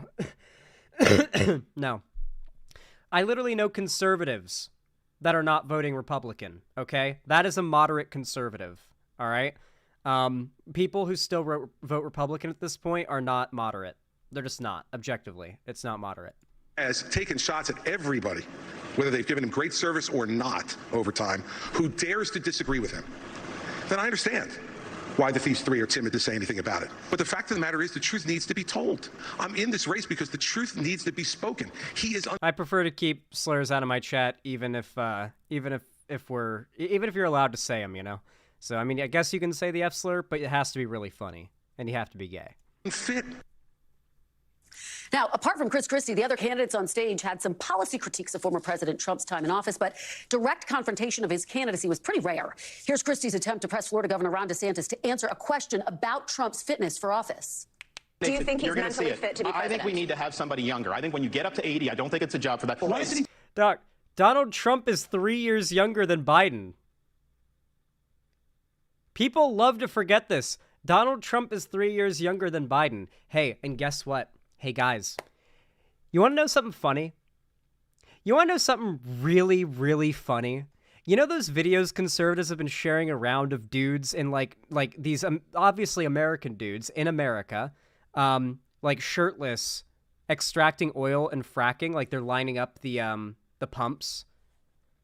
And it's like, men can only do this, women can't do this. You know how those videos have been, like, going massively viral, and it seems like there's, like, a lot of like muddy dudes on TikTok and YouTube lately fracking for oil. The reason for this is that Biden has like signed permits for like domestic fracking more than literally any other president we've had in multiple terms. Yes, it sucks for the environment, but he's created shit tons of jobs. The amount of jobs created under Biden has been astronomical. Unemployment under Biden is astronomically low. The economy has been healing at an astounding rate from the COVID pandemic because of Biden's financial policies. So it's funny that all these people are going to talk a big game about helping the economy, but they're all going to talk shit about the massive improvements to the economy Biden has overseen. Like, unironically, guys, Biden has been one of the best presidents for the economy we've had in a long time. He inherited a really bad one because of the depression from Trump and his handling of COVID. But like his economic policy has actually been nutty good. Biden economy. There we go. This is from the Washington Post. President Biden has played a considerable role in improving Americans' financial situation through legislative victories that have yielded a surge in government funding and related private investment, which is building electric vehicles, new bridges, airport upgrades, and a host of other infrastructure and green energy products that have juiced the economy. Yeah, it's not even just like the oil fracking, by the way. He's also been extremely pro-green energy. He's doing both because it creates the most jobs and the most money. Yet Americans are still angry at that prices rose as much as they did, showing up in consumer sentiment that has fallen for 3 straight months. Just 30% of voters approve of President Biden's handling of the economy, the lowest reading since he took office, according to Washington Post ABC News polls. This is really bad. Biden has been insanely good for the economy, and it doesn't matter. People still think the economy is bad because they've been told it is. Have you seen gas prices and how much they've dropped under Biden? Like, people completely forgot about the high gas prices and Biden eliminating that after the Depression. They're still a little high, but they've dropped substantially. Biden's also been extremely pro-union, but none of these people are going to give him credit for that, obviously. Just answer the question. The question was very direct. Is he fit to be president or isn't he? The rest of the speech is... Xander Hall, the economy has not been as good as it is now since the 1950s and 60s. By comparison, for the economics version of per capita, that is absolutely true. Yeah. No, you're completely right. Biden has, unironically, jump-started the economy hardcore. Interesting, but completely non-responsive. And if we were in a courtroom, they'd strike the answer and say, Governor DeSantis. No, they wouldn't. They would say you're a smart man. No, they wouldn't. No, they wouldn't. They would strike the answer because you're not answering it. Biden's not perfect. He's far from perfect, but he has been better than I ever expected he would be. On pretty much every metric, he has been better than I expected him to be. The support for Israel never surprised me. AIPAC will literally destroy your political career if you dare to speak out against Israel. They will literally fund millions of dollars. God, if you're the president, it could be more. Tens or hundreds of millions of dollars on attack ads to smear you as anti-Semitic. You cannot be publicly anti-Israel and exist in politics. There are literally... astronomically massive dark money groups put together to put out slander campaigns against any politician that dares to do so. It is an actual career ender. You have your thing. Is he fit or isn't he? No, I don't have my thing. He's the thing. Is he fit or isn't he? You're talking about him being 80 years old. AIPAC invested $100 million against the squad. Is that true? That sounds like a lot for just the... What? AIPAC...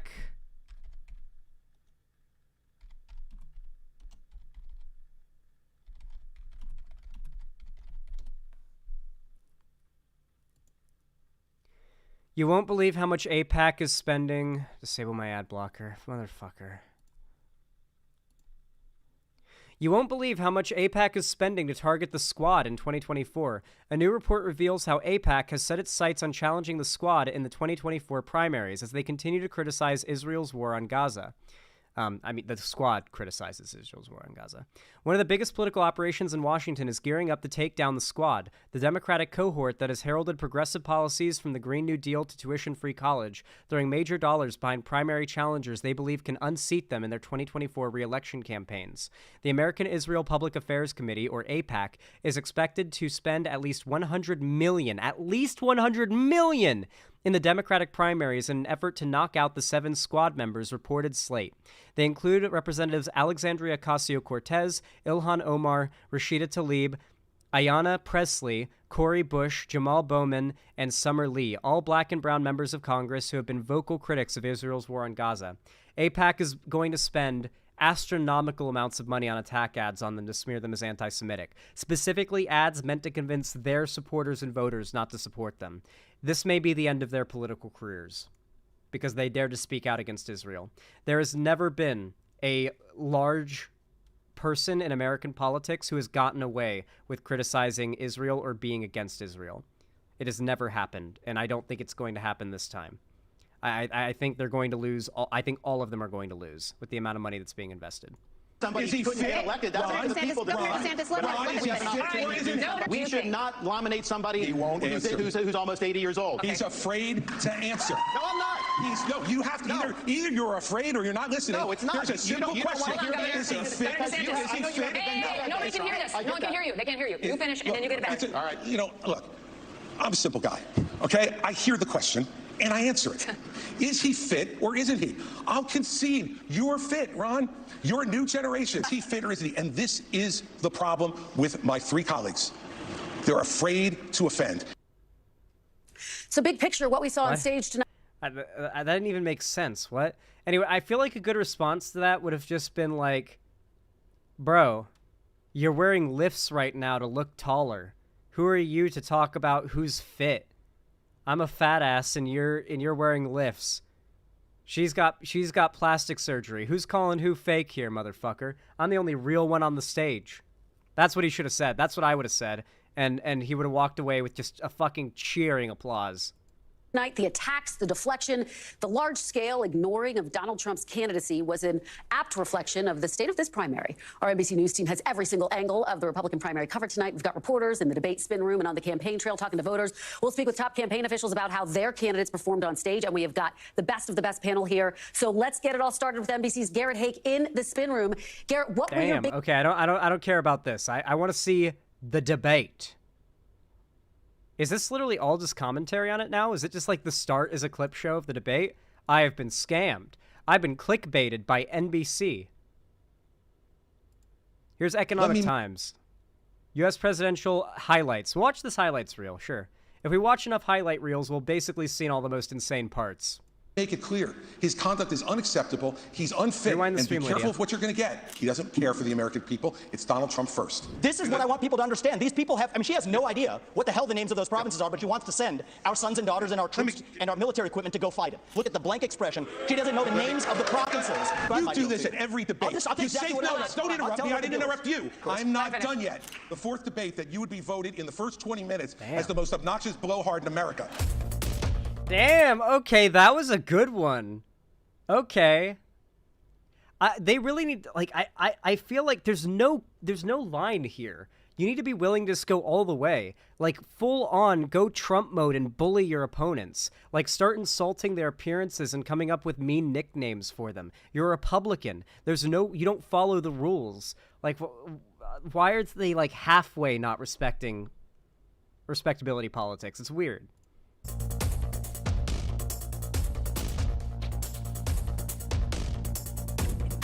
Yeah, I feel like every presidential debate should just be a roast, you know? Just who's roasting who harder.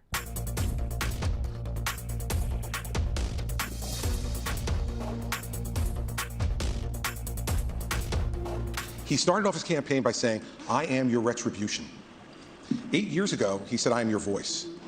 This is an angry, bitter man who now wants to be back as president because he wants to exact retribution on anyone who has disagreed with him, anyone who has tried to hold him to account for his own conduct. You're talking to psychos, bro. And every one of these policies that he's talking about are about pursuing a plan of retribution. And yet, at the first debate, my 3 colleagues on this stage, when asked if he would be convicted of federal felonies, would they still support him, raise their hand, looked into the camera, and let everybody know that they would still support him even if convicted of federal felonies. Federal felonies, by the way. Federal felonies which involve our election process, federal felonies which involve the most sensitive of our governmental secrets, federal felonies where he instructed others to commit crimes, folks who are now agreeing to go to jail because of what they did in his name. So do I think he was kidding when he said he was a dictator? All you have to do is look at the history. And that's why failing to speak out against him. Like, the Trump supporters literally want a Trump dynasty. They're very open, especially on Twitter these days, about how they want, like, Trump to be literal king, and they want Baron Trump to be, like, king after him. Like, does anybody, maybe I can find it. Maybe I can find it. It was one of the worst things I've ever seen on Twitter, but it's like the perfect representation of what I'm talking about here. Like, you can't reach these people. There's no soul in there for a lot of these people.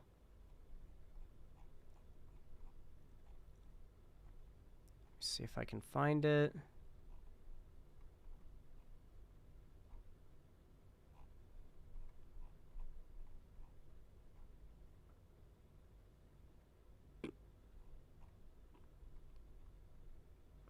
Did I, like, quote tweet it at all? It was a really cringe tweet. Ah, I wish I could bring it up. It was this guy. Fuck. Let me see if I can find it.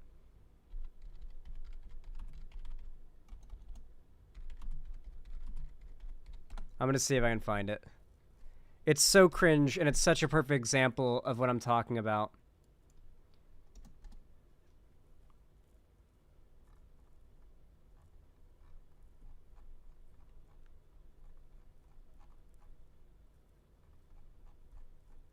I can't find it. Okay, it was basically a TikTok of this, like, Zoomer kid with, like, the Nick Fuentes haircut. And it's, like, me listening to boomers who want a second term of Trump talk about why he should win the election and get another 4 years when we Zoomers want him to be king. Yeah, he says we Zoomers want him to be king. He's like one of those like Zoomer nationalist accounts that wants to like convince people that all the young hip people are becoming Christian nationalists and yeah, going nofap or whatever. Yeah, it's really cringe. If anyone can find the clip, it's perfect to show as an example of like the unreachable audience this guy is trying to reach. Making excuses for him, pretending that somehow he's a victim, empowers him. You want to know why those poll numbers are where they are? Because folks like these three guys on the stage make it seem like his conduct is acceptable. Let me make it clear. His conduct is unacceptable. He's unfit, and be careful of what you're going to get. If you ever got another Donald Trump term, he's letting you know, I am your retribution. He will only be, Elizabeth, he will only be his own retribution. He doesn't care for the American people. It's Donald Trump first. Foreign policy. All right, I see a lot of people coming in and asking about the Keffals thing. Just rewind the stream. It's YouTube. You can just rewind the stream. Experience is not the same as foreign policy wisdom. I want everybody at home to note that I was the first person to say we need a reasonable peace deal in Ukraine. Now a lot of the neocons are quietly coming along to that position, with the exceptions of Nikki Haley and Joe Biden, who still support this, what I believe is pointless war in Ukraine. And I think those with foreign policy experience, one thing that Joe Biden and Nikki Haley have in common is that neither of them could even state for you 3 provinces in eastern Ukraine that they want to send our troops to actually fight for. Look at that. Nobody is talking about putting our troops on the ground in Ukraine, and we're barely sending any money to Ukraine. The aid that we are sending to Ukraine is primarily what's called lethal aid, which means weapons, tanks, ammunition, vehicles, that kind of thing. The thing is, though, the U.S. has, no matter what Republicans try to convince you, a very powerful military, to the extent that we just have millions upon millions upon millions upon millions upon millions of dollars of military equipment, from ammo to vehicles to guns, that are just sitting collecting dust in warehouses all across America and all across random American military bases across the world. This is literally just depreciating value. Ukraine is a very valuable ally to us, the United States and our other NATO allies, because they act as a buffer between Russia and the rest of Europe. America has a very strong national interest in preserving the sovereignty of Ukraine. It is both a it is one of the few cases in which America's desire to preserve its best interests actually aligns with the moral good, much like America fighting against the Nazis. It's not common, we're the good guys, but this case, we're actually the good guys. We're not giving them money, we're giving them dusty old, depreciating in value, slowly expiring, because ammo goes bad over time, ammunition, weapons, and vehicles that we're never going to get used. They're not really useful for us in modern war because we've got like the top of the top tier like technology. Mostly we've got drones and shit, right? And like I don't know if you like pay attention to a lot of like here's the new cool like unclassified war machine that we've got from U.S. government military contractors and engineers. Like if you watch those channels, you can see that we've got some fucking crazy shit. And that's just the stuff that's been unclassified now. The current stuff is classified, and you're not even allowed to know it exists.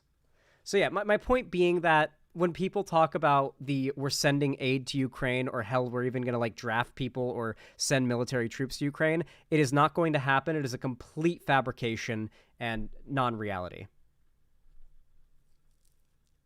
We are sending them new equipment, but we aren't sending them cash. We've sent some new equipment where needed, such as infrastructure needed to maintain internet and stuff like that. But yeah, we're not sending like millions of dollars to Ukraine. We're sending them equipment that the vast majority of it was never going to be used by us anyway. So we might as well give it to people who are going to fight to preserve our national interests, which is also the morally right thing to do. This is what I want people to understand. These people have, I mean, she has also, Ukraine is literally the biggest grain exporter in the world, I believe. So you kind of, like, I think the world has an interest in Ukraine not being fucking decimated, considering, like, we eat a lot of grain.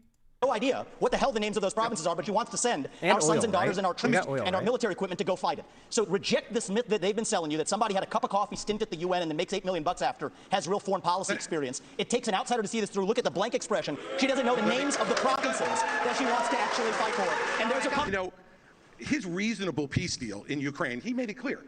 Give them all the land they've already stolen. Promise Putin you'll never put Ukraine in Russia, and then trust Putin not to have a relationship with China. Let me tell you something. That's no reasonable. That's not my deal. That's not my deal. Yes, it's exactly what you said. You do this at every debate. You say, no, don't interrupt me. I didn't interrupt you. Okay? You say this. You do this at every debate. You go out on the stump and you say something. All of us see it on video. We confront you out on the debate stage. You say you didn't say it, and then you back away. And I want to say one. No, I'm not done yet. Well, this is. Now look. Hold on. Nonsense is not a spew. This man is spewing nonsense. This is the fourth debate. Who are they clapping for? I can't tell. In the first 20 minutes as the most obnoxious blowhard in America. So shut up. Oh shit. Okay, Chris Christie's cooking it. People are cheering for him. I'm actually happy to see that. Like, best case scenario of the worst case scenario that like Trump wins is that Chris Christie is VP. Could you imagine that? It would never happen, but like it would be a nice it would be the ideal situation, because I feel like that there'd be a bit of a more of a wrangler on Trump's neck, you know? It would never happen. Trump would never choose him as VP because, you know, he's been so outspokenly against Trump. But if he was popular enough, Trump might go for it. Who knows? So, like, sometimes your political, like, Trump and Pence, I think, went hard at each other during the, no, I'm actually the author of Roots, Halsey. You can Google me. Yeah. Anyway, like, I feel like Trump could be put in a position where he may feel he's not popular enough without the popular support of Chris Christie fans, that he might make Chris Christie his VP and try to run against Biden. That would be a cool timeline, because then the worst case scenario is a, like, reined back Trump for his last term. So yeah, who knows? I want to say something else. We're now 25 minutes into this debate, and he has insulted Nikki Haley's basic intelligence. Oh, sorry. We're the biggest grain exporters, but Ukraine is second. That's still a big fucking deal. That's still a big deal. Losing the second biggest grain exporter in the world would be a massive deal if it just got completely fucked by Russian invasion to the point where, like, you literally couldn't, like, sustain that anymore. Also, war fucks up the environment. Like, it's not a quick fix. Like, it'll take decades to fix the land that's been no man's landed by the battles and the war.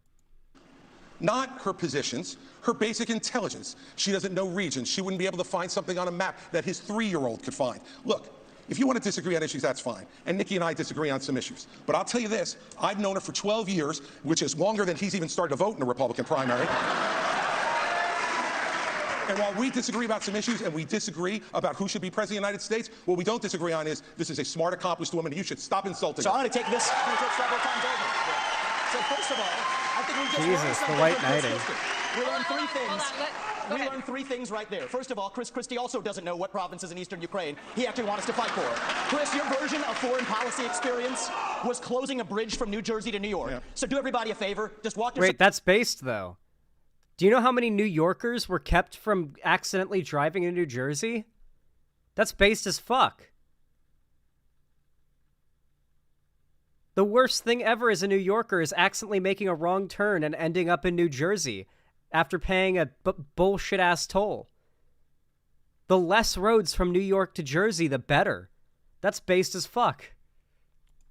Off that stage, enjoy a nice meal, and get the hell out of this race. When it comes to Nikki, not even joking about I mean, that, this is rich because when she was governor of South Carolina, she was the #1 ranked governor of bringing the CCP into her state. She wrote a love letter to the Chinese ambassador saying how great a friend China is. You can look at it. We put it on our website, rondesantis.com. There's also a video of her as governor standing in front of a Chinese flag with a Chinese business saying that she now works for them, talking about this Chinese company. So she's been very weak on China. Now, here's the problem. I would love to see a presidential candidate that, like, picks a really unpopular state with all other Americans and makes it a political point to shit-talk the fuck out of that state and everyone in it.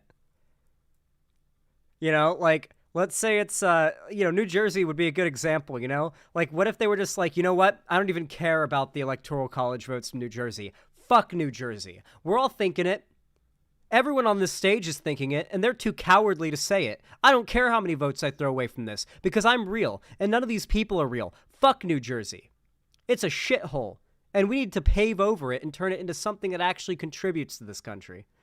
I feel like that would unironically garner just the biggest fucking cheers from the audience. No, Connecticut is nice. I've been to Connecticut. It's nice as fuck. I went on vacation as a kid to a place called Old Saybrook, Connecticut, and it was really nice. There's this place called the Big Y. It's a grocery store there where you can literally pay like $20, something like that. I don't even know with inflation now or whatever. And you get a pizza that's so big you might not have a table that can fit it. I'm not even joking. Like you probably don't have a table that can fit it unless you've got a big dining room table. It's a big fucking pizza, dude. It's like, it's a big fucking pizza. Like, you probably don't have a table big enough to fit it. Is different, but her donors, these Wall Street liberal donors, they make money in China. They are not going to let her be tough on China, and she will cave to the donors. She will not stand up for you. 15 seconds, Ambassador. Every bit of Republican fear-mongering about deficit and debt to China is just fear-mongering. It's an extremely complicated topic, but it basically boils down to we are very vested in China's success, and as much as we may have a little bit of a spat, China is very invested in our success.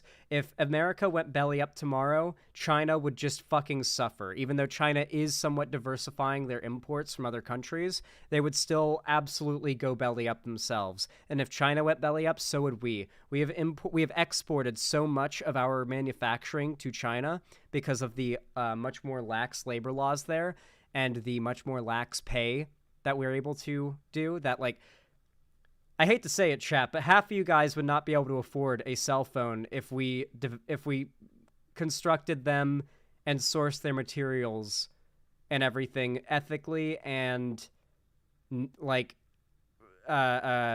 what's the term for it, in America. You just, like, more than half of you wouldn't be able to afford a cell phone. They would be so much more expensive. Yeah, it's just locally, yeah. It would be astronomical. The only reason that so many luxury goods are available to even some of the most poor people in this country is due to the outsourcing and economic and labor exploitation of people across the world from us. It's a sad reality, but it's true. Domestically, thank you, Periwinkle. That's the word I was thinking of. First of all, he's mad because those Wall Street donors used to support him and now they support me. The second thing is he has a company, a Chinese company, UGAS, that he just did a rally there last year. Like, for example, you may think like the slavery stuff they do is unnecessary for like keeping the costs where they are, but like look at like the Gulf states. Look at like Dubai, for example. It is possibly one of the most opulent and garish countries of all time. And the reason they are able to have that level of opulence is because it's built by slaves. They don't pay their workers. They have a massive class of refugee slaves and debt prisoners that literally completely run the country.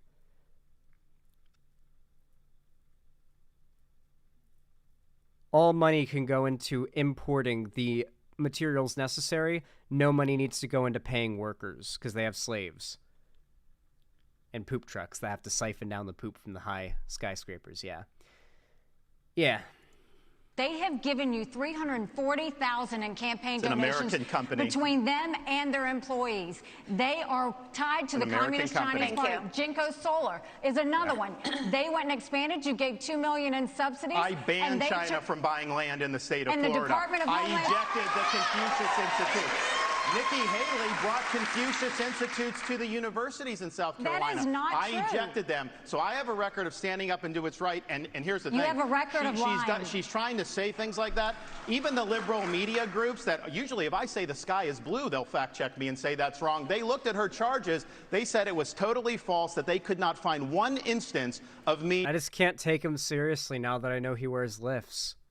Recruiting a Chinese business coming to Florida. You know Thank you. why? Because we never recruited any Chinese businesses to the state of Florida. Thank you.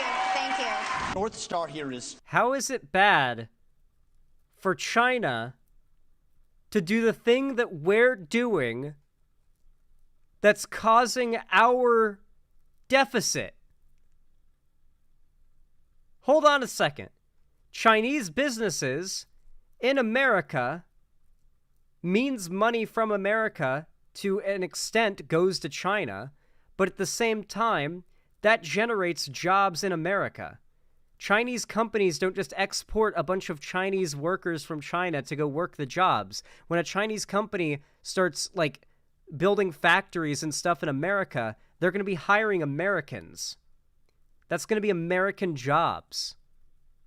That's going to be more money going into the American economy. The more spending power the average working class American has, the better the economy is. This has always been true. The problem is sometimes Americans think they have more spending power than they really do, and then we end up in a recession. transgenderism is a mental health disorder. We don't let you smoke a cigarette by the age of 18. We don't let you have... This is where the Overton window is at, guys. An addictive drink of alcohol by the age of 21. And I just challenge Ron DeSantis. The difference is that the overwhelming scientific and medical consensus is that gender transition is the cure to horrific conditions that many trans people are subjected to prior to transition and validation, while smoking and drinking are overwhelmingly agreed upon by the same scientists, academics, and medical professionals to just be a poison that kills you but makes you feel goofy while it does it, so you get addicted to it. That's kind of the fundamental difference. It's kind of like saying, we don't let kids drive. Why should we let kids have chemo?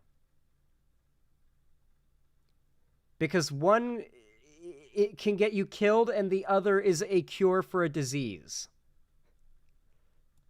To go one step further and support what I think It's not is... even comparable, though, because chemo is also poison, but transitioning is in no way, shape, or form poison. For many people, in fact, transitioning makes them healthier. If you're a trans guy, you're definitely going to be healthier after you transition, especially if you're taking hormones. It's just you can't not get pumped full of testosterone and come out of it really, like, in a lot better shape. And while trans women will probably be in less physical shape, it's not impossible for trans women to be in good physical shape. Generally, estrogen is going to result in lowering of bone density, lowering in muscle mass, lowering in strength, and pretty much every aspect of benefit that a male might have physically. Particularly the sooner said hormones are taken. Now, this is, of course, not a bad thing when you consider the fact one of the core arguments these people have is that trans people are going into sports and dominating because they have an unfair advantage. But they are also advocating against the overwhelmingly agreed upon by the scientific and medical community thing that would eliminate said advantage, which is getting on hormone blockers and on hormones at an appropriate time. Hormone blockers, once puberty starts, and hormones, once they are old enough and have been under medical supervision and psychological supervision long enough to 100% guarantee, we're not going to end up creating someone who's going to be in a PragerU detransitioner documentary in 5 years. Clearly within the authority to do using federal funds just like Reagan did in '84 for the Highway Act that said the minimum drinking age needs to be 21. We can do the same thing when it comes to banning genital mutilation or chemical castration. I know Ron's been... That is an interesting way to say gender reassignment surgery. I guess it's referred to as sexual reassignment surgery these days, and something that is offered as a consensual medical... Like, could you imagine any of these people on stage advocating against the husband stitch?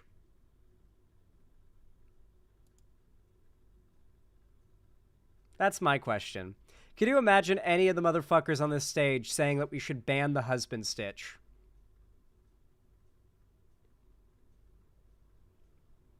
Who here doesn't know what the husband stitch is? Oh, people here... People don't know what the husband stitch is. Get ready to cringe. Get ready to cringe. Get ready to cringe. The husband stitch refers to an extra stitch that some women may have received after vaginal delivery led to their perineum becoming cut or torn. This stitch extends beyond what is necessary to repair a natural tear during childbirth or a cut from an episiotomy. Sorry. The supposed purpose of the husband stitch is to tighten the vagina so it's pre-delivery state. It is important to note that the husband stitch is neither an accepted practice nor an approved medical procedure. Researchers have gathered most of the evidence about the husband stitch from the testimony of women who have had it and from healthcare workers who have witnessed it. So it is not a agreed upon thing, but it still fucking happens. Basically, husbands tell doctors, add an extra stitch to make her pussy tighter. And they do it. And it's not legal. But there's really been no, consequences for this. How many of you guys bet none of these people would ever advocate for banning circumcision, by the way? I think circumcision for babies should be banned. I absolutely think circumcision for babies should be banned. Absolutely. Just 100%. I'm not circumcised, and I'm glad I'm not. Holy fuck. I hear about what it's like to have a circumcised cock and how much of a pain in the ass it is. I'm just like, I'm so glad I got, on my meat skin. Yeah, I genuinely think circumcision should be banned. But you'll never see any of these people advocate for, a hardcore crackdown on doctors that end up doing the husband stitch, and you'll never see a hardcore crackdown, or these guys advocating for a hardcore crackdown on the banning of circumcision. I did not expect to know that ever. Listen, guys, I don't feel like it's TMI to tell you that I'm uncircumcised when we're having a conversation about whether or not circumcision should be illegal. Because, now you guys don't have to speculate about where my motivations would be. I know the joy of having foreskin, and I wish all could experience it.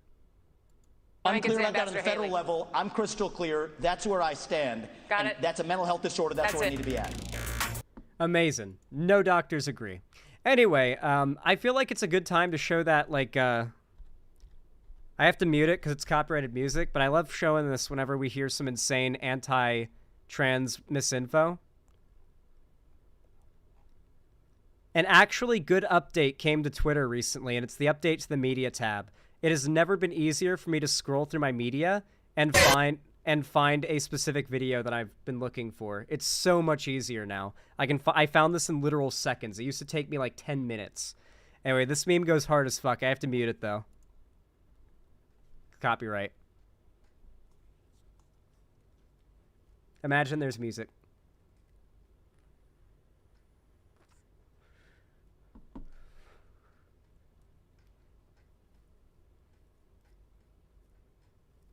Can you link this meme, please? Yes, I will.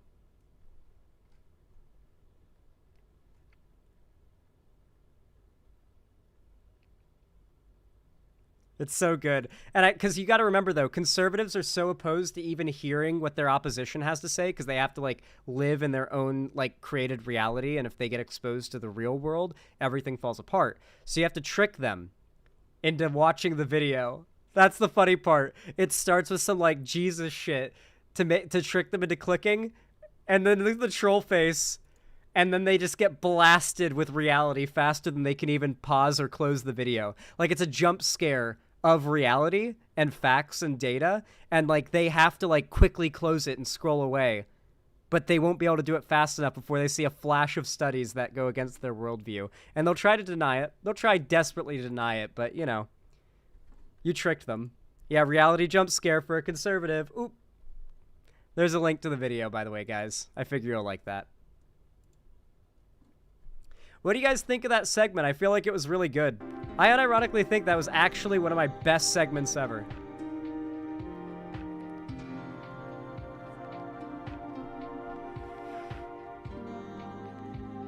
Nice, I'm glad you guys think so. Hey, if you're enjoying the stream, consider dropping a like. You don't even have to donate to support me. Just dropping a thumbs up on the stream really does go a long way. It forces YouTube to push my content to more people, and yeah, I really appreciate it, guys. Thank you to all of you who support me. God, I really am going full no-shave November into December here. Maybe should I just not shave at all until the new year, like January 1st, and just like see what happens? Because I've never gone this long and allowed it to get this fucking crazy. It's getting really frustrating. My hair, my foot is too long. My facial hair is too long. I'm not liking it. It's too much. Nazan, honestly, it looks nice.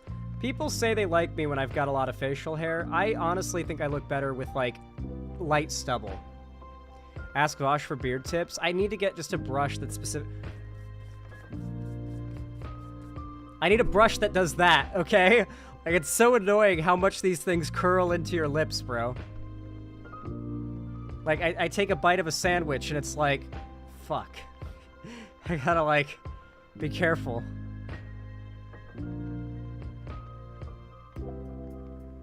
Stash and stubble's the way to go. I don't like the stash, I'm sorry. Too many people I hate rock the stash. It's just, I can't go with it. In my honest opinion, a very short stubble that is still visible is your best look. I think you'd look nice with long hair too. I do not look good with long hair, but I think, yeah, I think the stubble thing you said is completely correct. Yes, I've already gone over the Keffals drama. Just rewind the stream. It was the first segment. What about a Lincoln beard? Nah. Lincoln had a neck beard, guys. That's no bueno.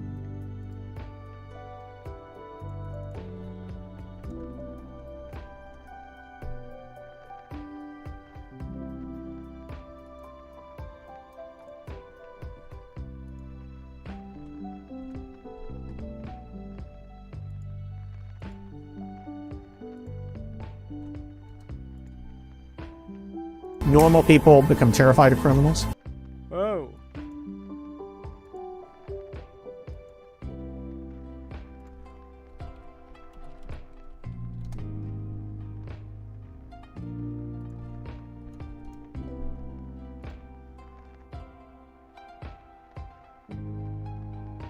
Dog.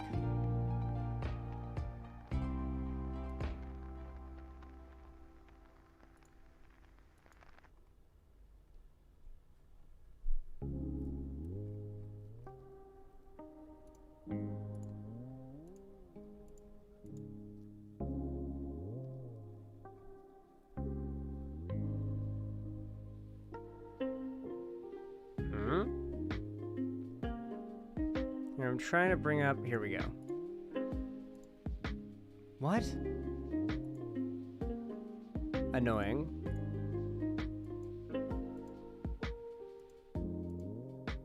Okay. I hate that they've... Google Images has been ruined. Sometimes it'll be like, open image in new tab, and it downloads the image. And it's like... I just want to bring up just the image. I just want to bring up just the image, dude. Okay.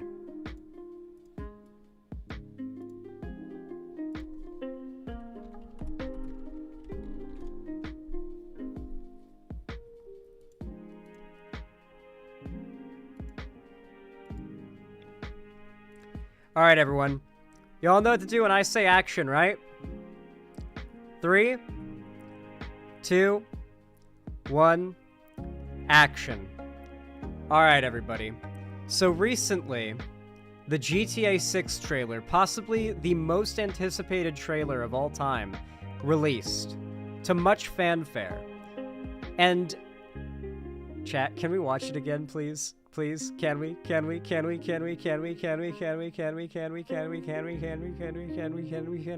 Yes, okay, good. Okay, I want to watch it again. Good. I have to mute it though because of the copyrighted music, but dog, I'm so excited.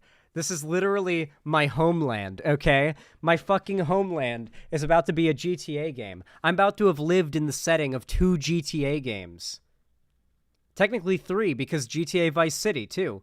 I'll have lived in Los Santos and in I guess whatever they'll call Florida. I don't know, but, you know. I'm so fucking excited. They have respected my culture so well with this trailer. Let's just marvel. 4, San Andreas 2. Yeah, it's true. There's our main character, one of our main characters. A fucking perfectly depicted Miami Beach. The Everglades, flamingos. A nice-ass beach. That's the... Hey, chat. You all know what famous meme takes place at this shipping yard, right? Surprise, motherfucker. It happens here. At this shipping yard. It's at this shipping yard is where that scene takes place. That's where Dokes sneaks up on Dexter and says, surprise, motherfucker. There's gotta be a reference at this fucking shipping yard in Miami. There's gotta be a reference to, like, you've gotta be able to, like, go up to a, there's gonna be, like, a shipping container that's, like, dripping with blood, and if you come close enough to it, you'll get an achievement called Surprise Motherfucker. That would be such a good fucking Easter egg. Maybe there'll be a mission where you go there and it's called Supplies Motherfucker. That would be good.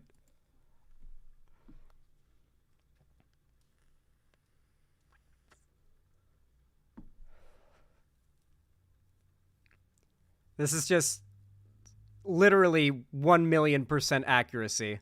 Sheesh!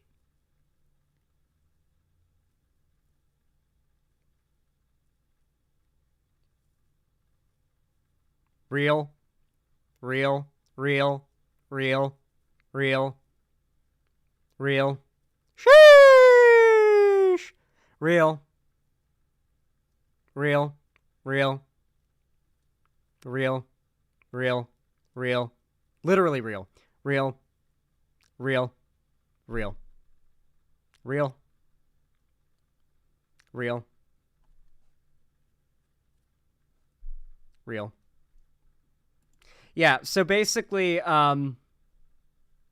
really based in Pog. Now, the biggest question that everyone has coming out of this trailer, obviously, as we all know, is who is this lady? Holy fucking shit. Is this Lucia? Is this our main character? Because if so, god damn! I honestly think it might be. I think that's actually our main character. Because, and somebody broke this down on Reddit, if you look closely, she has the same freckles in the same place. One on her, like, collarbone and one on her arm.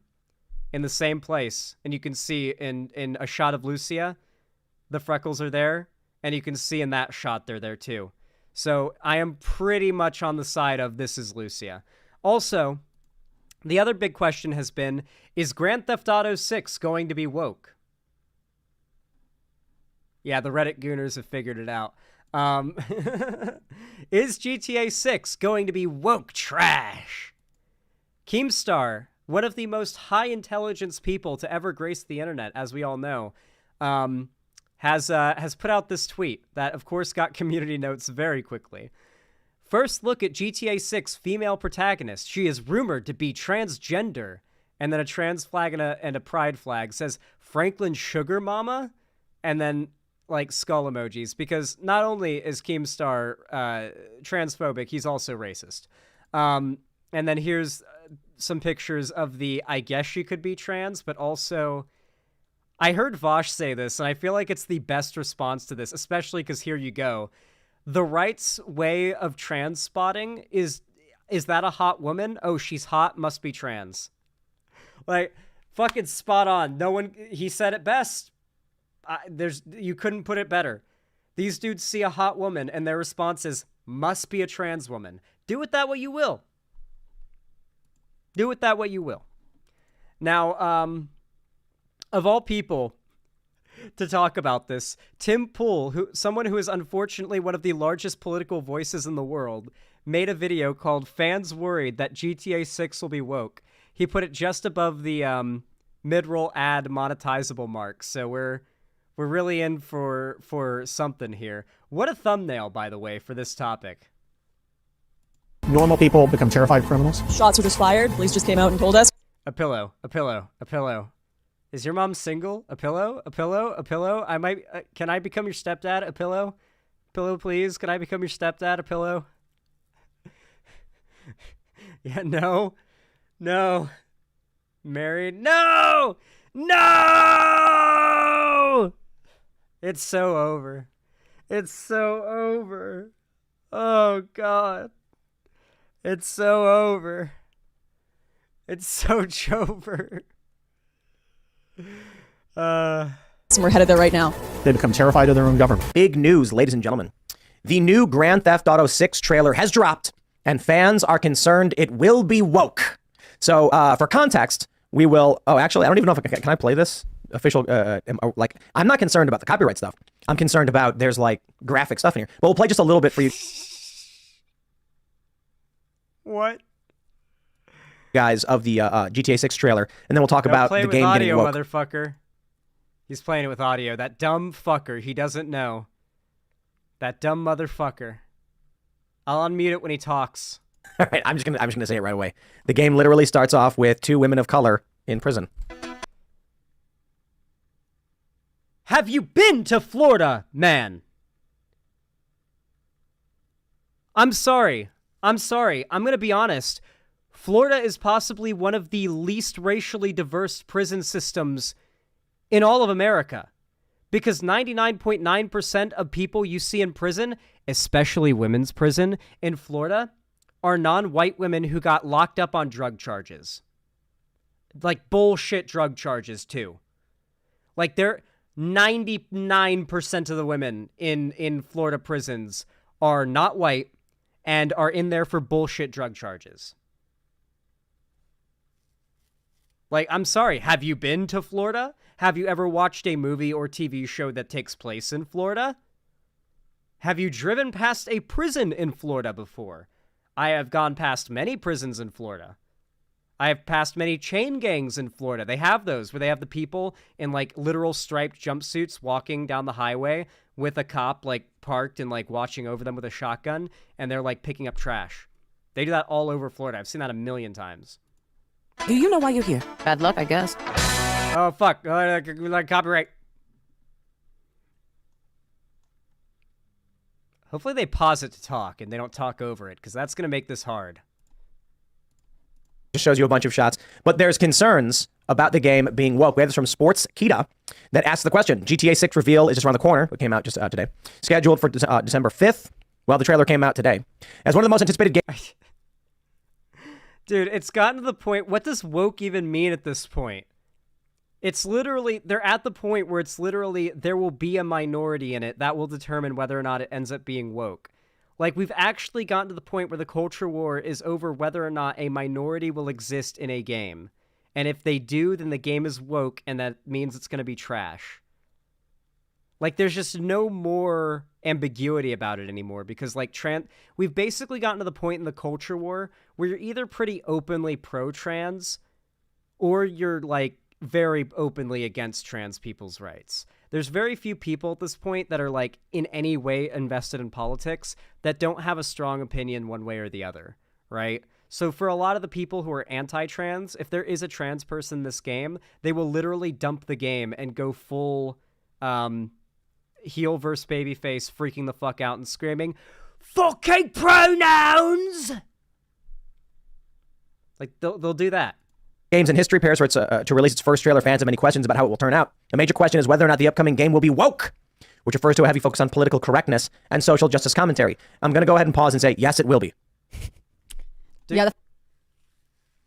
You fucking retard. Okay, so Grand Theft Auto and all Rockstar games really are parodies of culture. That's a big part of what they do. Red Dead Redemption heavily leans into making fun of like old spaghetti western stereotypes. This is most common in a lot of the side quests in Red Dead. For example, the snake oil salesman, the crazy dude with the missing teeth that ends up befriending the zombies and the undead Seth. Who else? Like in Red Dead 2, you've got like all of the hunt down these famous gunslingers and talk to them missions where every one of them but Black Bell, I think, is like a fucking weirdo and like just a massive parody. Bully is literally a parody of like high school drama in America. Like everything is over exaggerated and over the top, and that's the comedy in it. And GTA is a satire and parody of modern American culture, from drugs and alcohol and crime to music and just living your life in the city and trying to get by. It is, and pop culture just across the board, of course, as well, and politics of the time too. GTA is no doubt, and always has been, a pretty progressive series in its general leanings, but Grand Theft Auto has also done satire very well, and that it's very good at satiring the left and the right, both. Like, they're really good at it. Like, there are characters in these games that are, like, very hilarious over-the-top conservative stereotypes. Just as many are over-the-top hilarious liberal or leftist stereotypes that you're meant to laugh at, but they do it well, because Rockstar games actually like present characters in a funny way. I remember there's a mission in Grand Theft Auto 5 where you like I did it as Michael, where you walk up to this guy and he sells you some crazy ass weed and you end up having to fight aliens. And he's like, "You want to join my like pro legalization group, man?" He's like, "Bro, that shit you gave me sent me to space. I'm gonna fucking kill you." Like, it's really funny. It's a really good, like, Rockstar is really good at parroting both political sides, but it's very obvious that the general leanings are progressive because humans with souls tend to be progressive, and reality has a liberal bias. The fact that we're even raising that question, I feel like anytime they remake something, they just are like, and you know what this needs? Some genderqueerty and just some more LGBT. Like, is this what anyone who plays this game wants? People have already commented when they Dog, nothing that was shown in this trailer was woke. What they're arguing about a fantasy, a reality that doesn't even exist. I guess there's like non-white people in the trailer, but go to Florida, dumbass. Like, what else can I say? found out that the main character is going to be a single mom, they were like, oh boy. Well, they needed more representation in video games. They've just been crying out for. What is this acne scar ridden bitch talking about? What the fuck? What is she talking about? Dog, there is literally no better a motivation for a protagonist than being a single parent. Damn, Zant, listen, I keep my filter on often, but I took it off there for a sec. Like, what better motivation for a protagonist to turn to a life of crime, murder, etc., to be a GTA protagonist than to support their family? It's almost like we've had GTA characters that motivation before. Michael! For years. Well, what I don't understand is why these companies do this, because they know that's not their target audience. That's not what their viewership or usership want. Where are these games suffering though?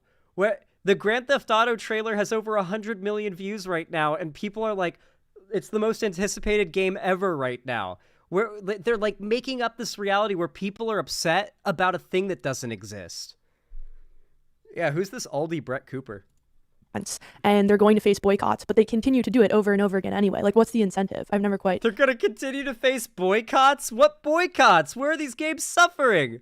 What did Starfield suffer because it went woke? No, it did not. Like, Budweiser's already bounced back from their big boycott. This is actually funny as fuck. This is something Destiny did.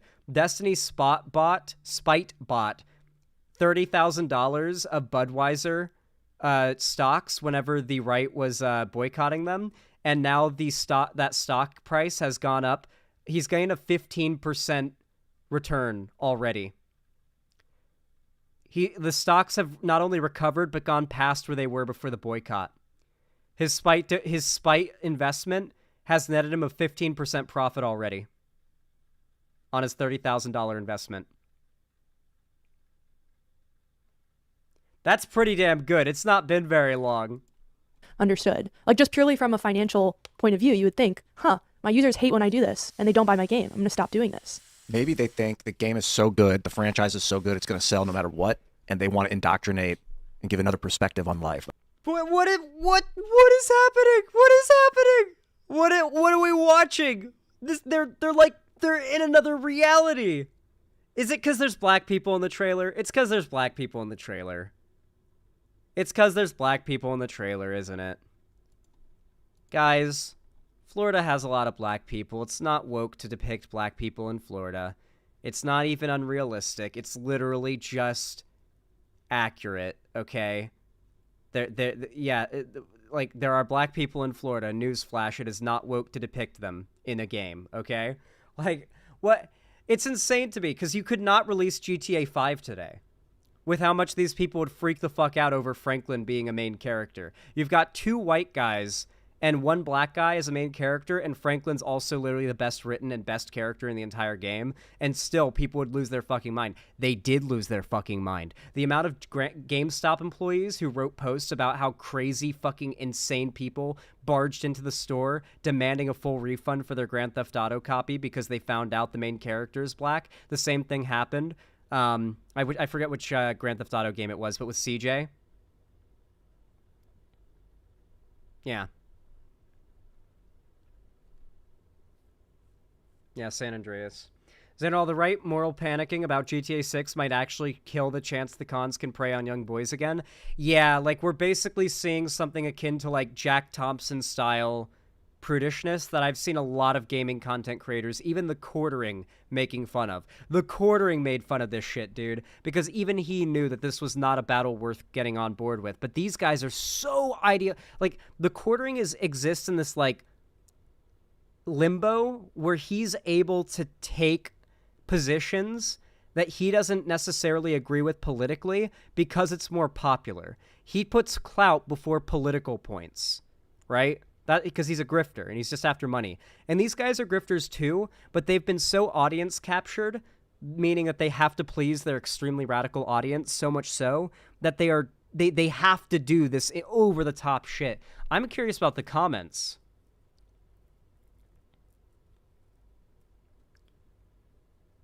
Watching this made me realize how hard it is to describe GTA to people who don't play GTA. Tim never playing any of the missions makes his opinion on the game meaningless. How do you not experience the amazing stories? Tim, holy crap, you're reaching right now. There's nothing woke in the trailer. The culture war has made you lose your mind. Conservatives notice things is more like it. I almost fell off my chair when people said the new Avatar movie is woke. It's as if they never saw the first one. Rockstar's games have always included degenerate behavior of a progressive type.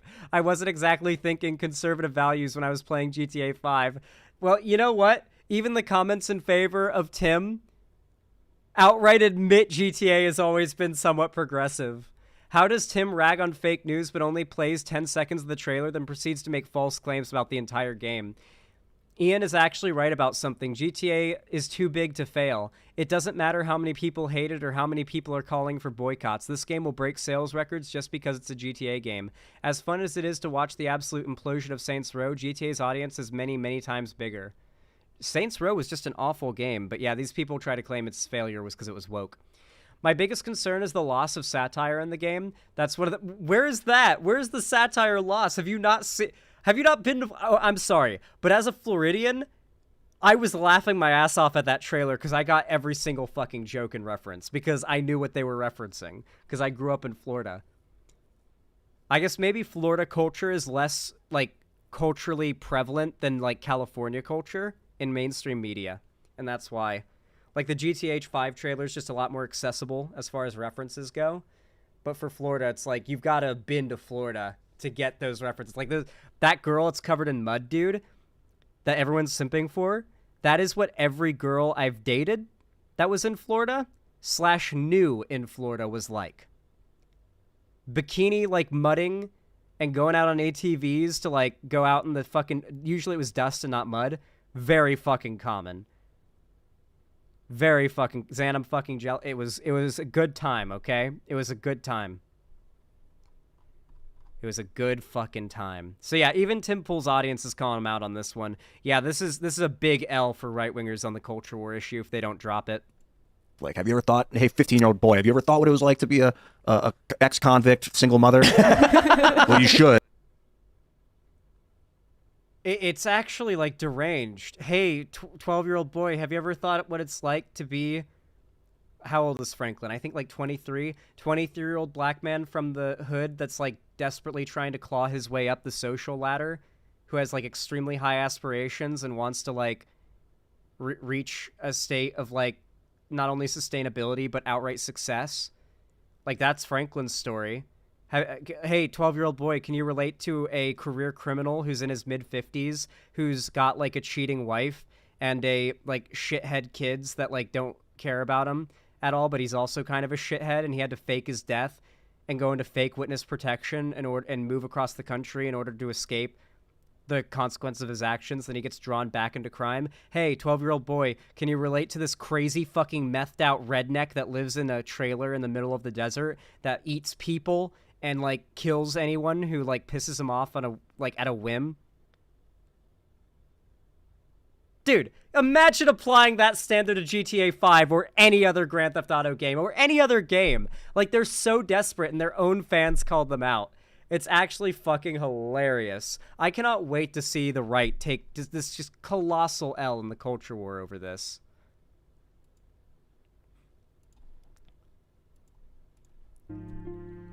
All right. How do you guys like that segment? I feel like it was a really good one.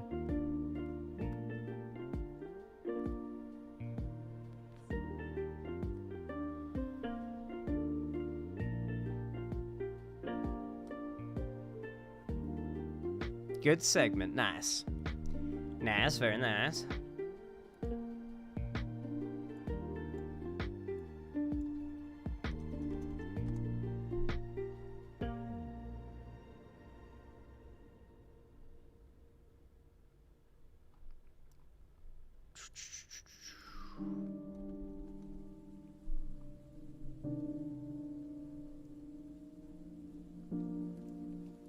Alrighty.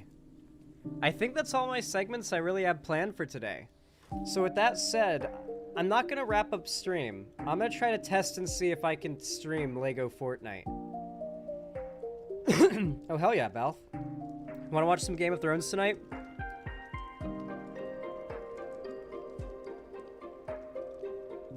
How much I miss? I miss everything. You can rewind the stream and the VOD will stay up, so you can just watch it whenever you like.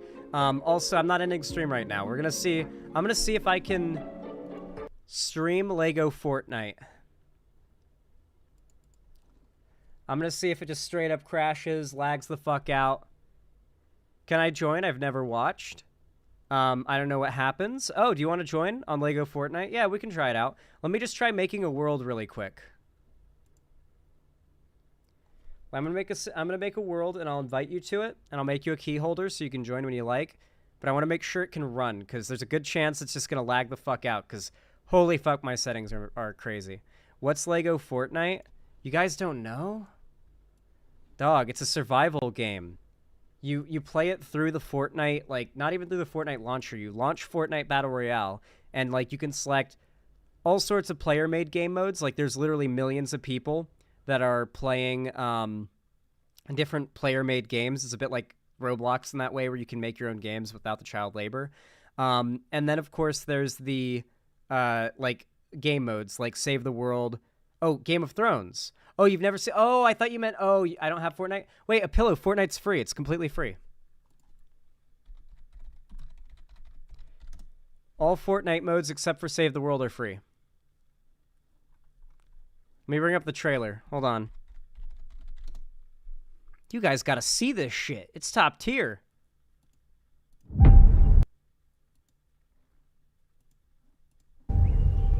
Oh, this is a different trailer than I've seen. I haven't seen this trailer. I literally haven't seen this. This is a different trailer than I was thinking of. Yeah, this is completely free. This is what the game looks like, by the way. It's really pretty. What a song choice, dude.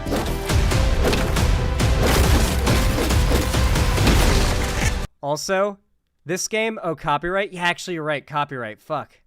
Yeah, we gotta watch the other trailer. Okay, this game, unironically, has Souls combat. You have to time your dodge rolls and use iframes. The bosses have fucking, like, staggered swings that you have to, like, learn the timing for. I think there's parrying, but I haven't used shields yet. You have to manage your stamina and shit like that. It's literally Lego Souls combat in a hardcore survival game. And, like, the progression is super satisfying, and the survival elements are, like, actually hardcore. Watch this shit.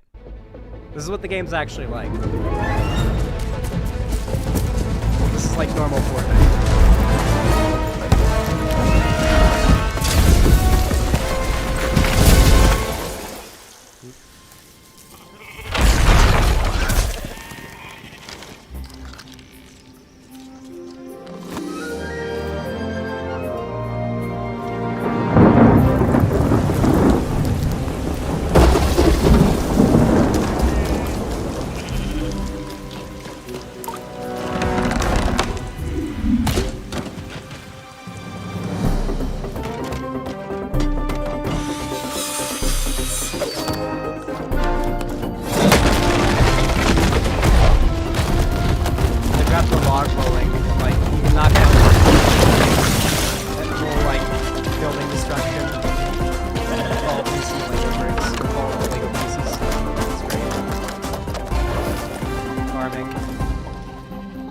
The cooking system is really fun. Cooking and farming.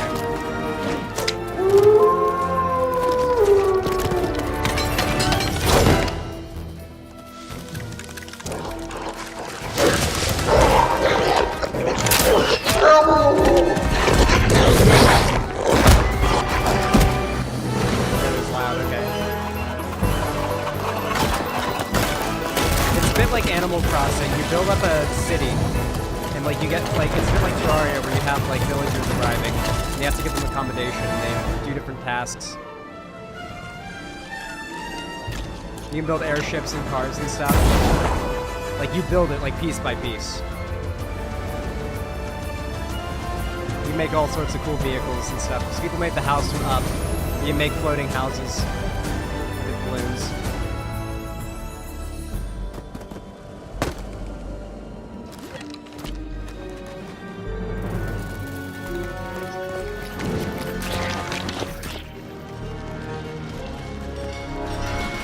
Like Lego Worlds. It's what Lego Worlds should have been.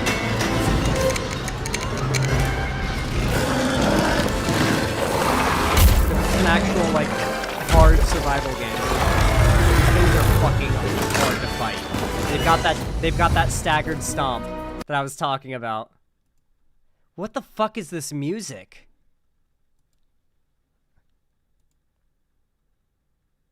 Come on. Oh. Hold on. I think we can do this. Alright. Fortnite. My God. Okay. I don't know how I got this, but I'm claiming it. Okay. So far, no lag. Not bad. Okay. So far, no lag. So if I select Fortnite Lego, holy shit, chat. We might actually be cooking. We might actually be fucking cooking, dude. Show us your locker. Well, it's my Lego locker, so it's not all my skins, but I got some dudes. I got some guys. I got a few guys. I got the Black Widow skin back when Endgame came out. Or was it Infinity War? I don't remember. I got some dudes. What did they do to Sunstrider, dude? But yeah, I choose to play as Bright Bomber because that is the canonical character you are playing as from the trailer. So I figure, might as well go full canon with it. Fuck it. Yeah, it seems really good. Like, it doesn't really seem like there's any lag from what I can tell. Let me know if there is. Okay. So do I just make a new world? Why is Kratos in this? Oh. God, you don't even know. You don't even know, dude. Hold on. Hold on. Hold on. You can actually grind out the battle pass by playing Fortnite Lego, by the way. So yes, I'm gonna get Peter from playing Lego Fortnite. There is no Lego Kratos yet because of marketing, like, licensing the shit. Peter! Hey, Peter. Fortnite is the everything game. Well, okay, so Fortnite has a story. You guys know that, right? Like, Fortnite's entire story is that it exists at the very center of the multiverse. The 0 point, which is like this orb that exists in the middle of the Battle Royale island map, is the center point for the entire multiverse. It is essentially where the multiverse's Big Bang happened. What story? Dog, Fortnite has a fucking insane story. What are you talking about? You just don't know. Fortnite's lore is fucking insane. What do you think the live events are for? Those are big events that progress the story. The meteor, the fucking rocket event, the big monster and mech fight, these were story events. Because there's a story and they, like, get ramped up to. Yeah, so basically, they're, like, Sarah Connor, Kratos, Aaron, Mikasa, Levi, Master Chief, Rick Grimes and Michonne, Daryl, Goku, like, everybody you could possibly think of is being pulled from different areas in the multiverse to come to the island, which is the center of the multiverse, and get stuck in the loop, which is an infinitely repeating, The loop is the game. The loop is basically all of the different people who have been pulled from the multiverse are trapped in this thing, and they can't escape. They've all been... John Wick, yeah. They've all been, like, lowered to the same power level, and now they're forced to fight endlessly. They can't speak. Only the most powerful individuals in the loop can speak. Very few characters can.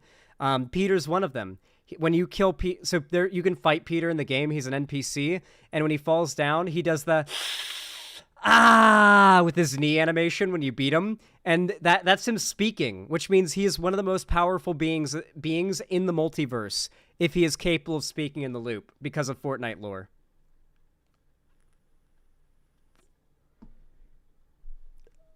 I'm not even joking. I'm not even fucking joking. Oh yeah. Guess who else? I'm gonna be unlocking him pretty soon too.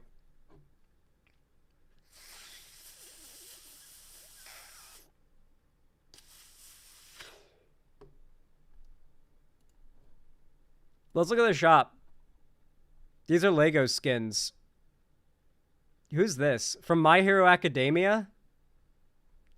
These are My Hero Academia crossover skins. I didn't even know this was a thing. So yeah, My Hero Academia characters have been pulled into the loop. The Weeknd has been pulled into the loop. Yeah, music artists are actually... So, okay. No, stop! No, copyright! Okay, so music artists in Fortnite lore are some of the most powerful beings in the multiverse. Part of this is because they have to justify it in lore that they can sing, because speaking in the loop is like a big deal lore-wise. But the reason that it's explained is that, oh, you can't hear it. Oh, I gotta set up the audio. It's explained as music artists gain power from their fame. So, like, really big music artists like Eminem, The Weeknd, Ariana Grande, etc., they have enough of a fan base and support that they're almost, like, worshipped. And so it like, gives them the power within the multiverse, within the loop, to actually be able to sing and speak.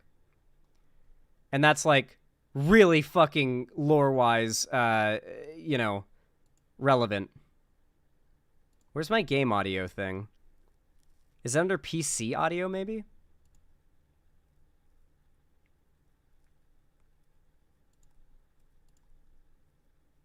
I guess this will do it. Okay. Let's play some Lego Fortnite. I'll play it for a little bit just to show it to you guys. You know, I'm gonna jump onto my friend's world, actually. Just because I don't know if loading up a new world will work. And I want to show what I've been up to with my boys. Got a big group of people, around 10 people. 10 of my friends, 9 of my friends, counting me. Or 10 counting me, 9 not counting me. That we've been playing. And we're trying to get more people in too. Can I play this on Xbox? Fortnite is on every platform, including Nintendo Switch, and has full cross-compatibility. You can play with your friend on Switch, your friend on PC, your friend on Xbox, your friend on PlayStation, your friend on their phone, and your friend on their tablet, all in the same world. Except Linux, yeah. This game is the first game to ever have done, and continues to be, like, the vanguard of cross-platform play. Holy shit, it's running well! Dog, this is maxed out settings. I've got Lumen and fucking Nanite on and everything maxed out to epic. How? This game's so fucking well optimized, dude! Completely free, by the way. Hi, Sky. Continue. Let's talk jobs. Help the village. Resource jobs. Collect nearby resources. Okay, cool. Hold on, Sky. Who closed this door? The NPCs are not good with closed doors because they make it so you can trap them in their houses. Because, nighttime is fucking scary in this game, dog. Yeah, so this game is basically, like, fucking awesome. Basically, you have an offhand slot here, which I like to keep healing items in. I just ate some berries that buff you. It has very much Breath of the Wild style healing, almost. I've got these charms that are blue tier, which is why I've got so many hearts, but you start out with just 3. Here's the roll. So you've really got to be... Now, your roll doesn't have stamina, which is possibly the biggest lifesaver ever in this game, because shit runs at you and chases you down like the goddamn... Like, they just want to run you down and get your ass.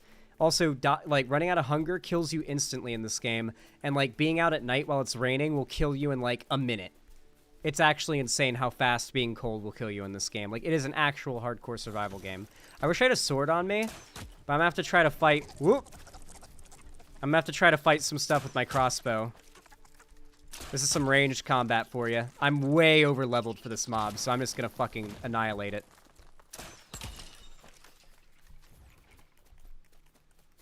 Nice.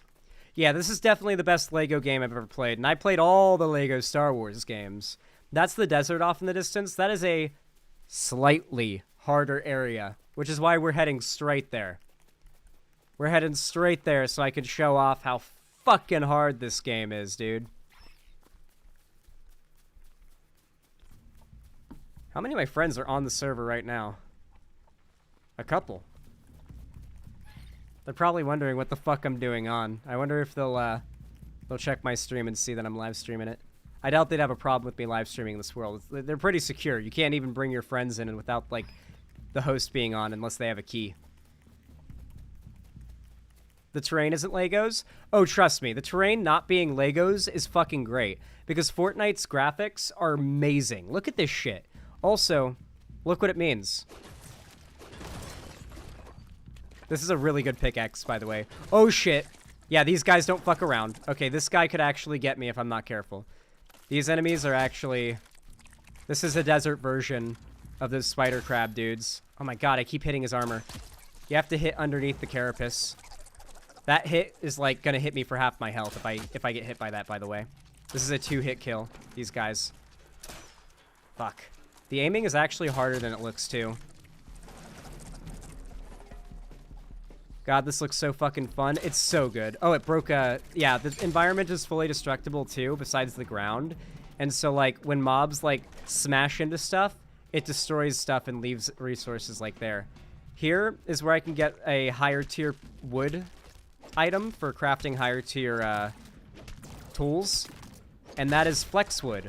Which, as if you know Fortnite, like, item quality, you know there's, like, gray, which is the, like, normal wood and stone. Then there's green, blue, purple, and then, like, golden. Ooh, this chest might already be looted. Yeah, it's already looted. Damn. Also, these chilies, you use them for making spicy burgers and consuming when you need to go to cold environments. That is a prefab. I built that to try to get up there to get that amber. Amber is a crafting ingredient, and you can only get it up on those high plateaus, so you have to collect resources and build your way up to get at it. And I've kind of been a little frustrated by trying to get it and gave up.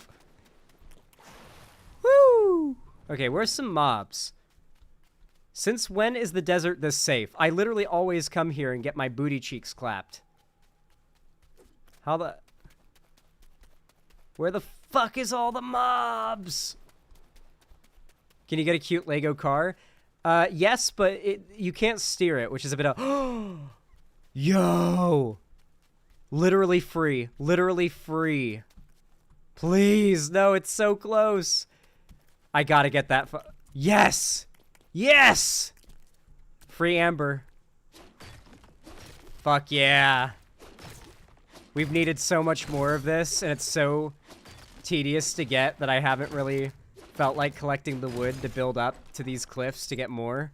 But we need it for making tools. You need it to make, like, blue tier axe and pickaxe. You have to, like, gem cut it. Let me up, let me up. Can I get it from here? No! How much wood do I have? Ooh, I don't have any normal wood. Fuck. If I go into the building mode, is there anything I can craft that might... Granite! Yes! Okay. Alright, this'll work. Oh. Oh, God. The game lagged a little bit there. I am now cold. Fuck. Okay, hold on.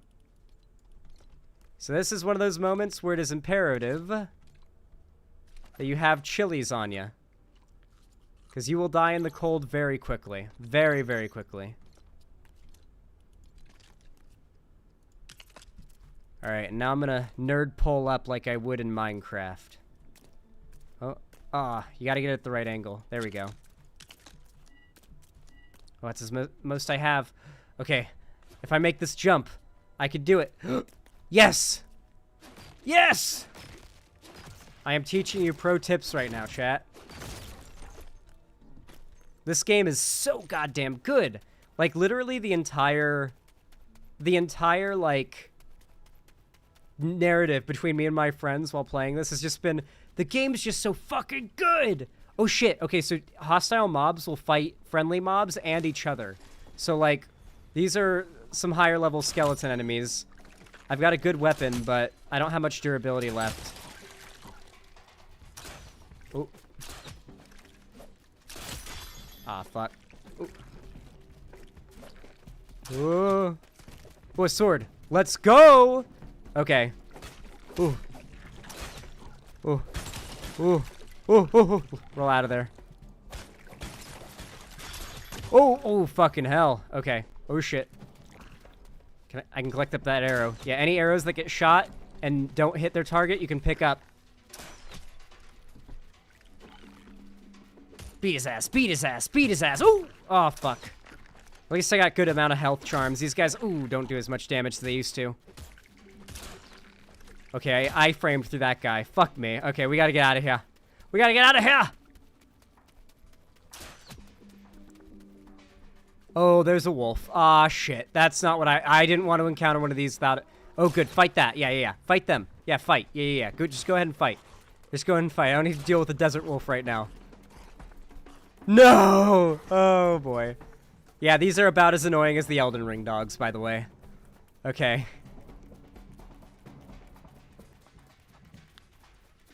Yeah, these are lower level skeletons. See, they don't do anywhere near as much damage to me, so I don't have to worry about them as much, but they'll mob up on you and they can fuck you up. And what they can really do is mob up on your village and cause you a lot of strife. That's why we're building in the meadow biome, because it's the easiest biome in the game. Oh, more skeletons spawning.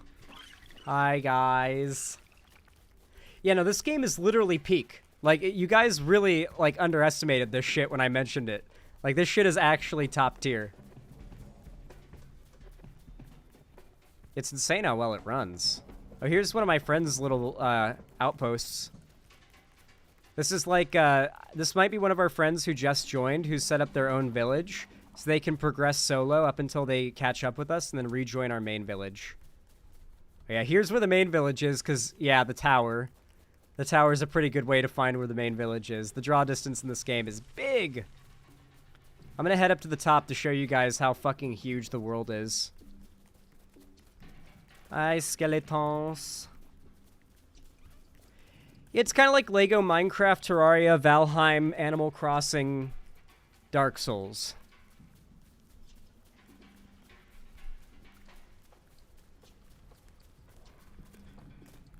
Alright. Now we head to the top. I actually haven't been to the top of this before. Imagine it starts raining right when I was show you guys how far the draw distance is.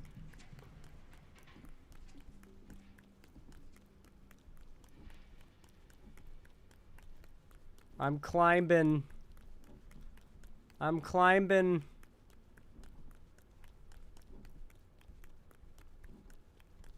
Okay. Here it gets a little unfinished. Takes a lot of fucking wood to build this, and those railings use wood planks, which you have to process in the woodcutter, so it's a little slower to make those. Ugh. Yeah, the build height, there's literally flying ships you can make in this game, guys. You can make, like, rocket-propelled Okay. You make rocket-propelled flying ships, guys. It's, there's a very high build limit. We're getting there, though, guys. We're getting there, but it's really sketchy, because I could just fall and literally die. At this height, I will die if I fall. And there is no expressway down, so I have to make the same walk all the way to the bottom. Maybe I do just jump and kill myself from the fall, because your items never despawn, no matter how many times you die or how long you take to retrieve them. So, death is frequent, but not overwhelmingly punishing, if that makes sense. You're not going to lose all your progress unless you go really into an area you can't survive. Wow.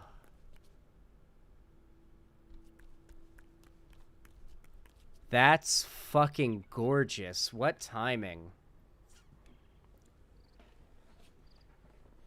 And the cool thing is, as well, is all of your Fortnite emotes carry through.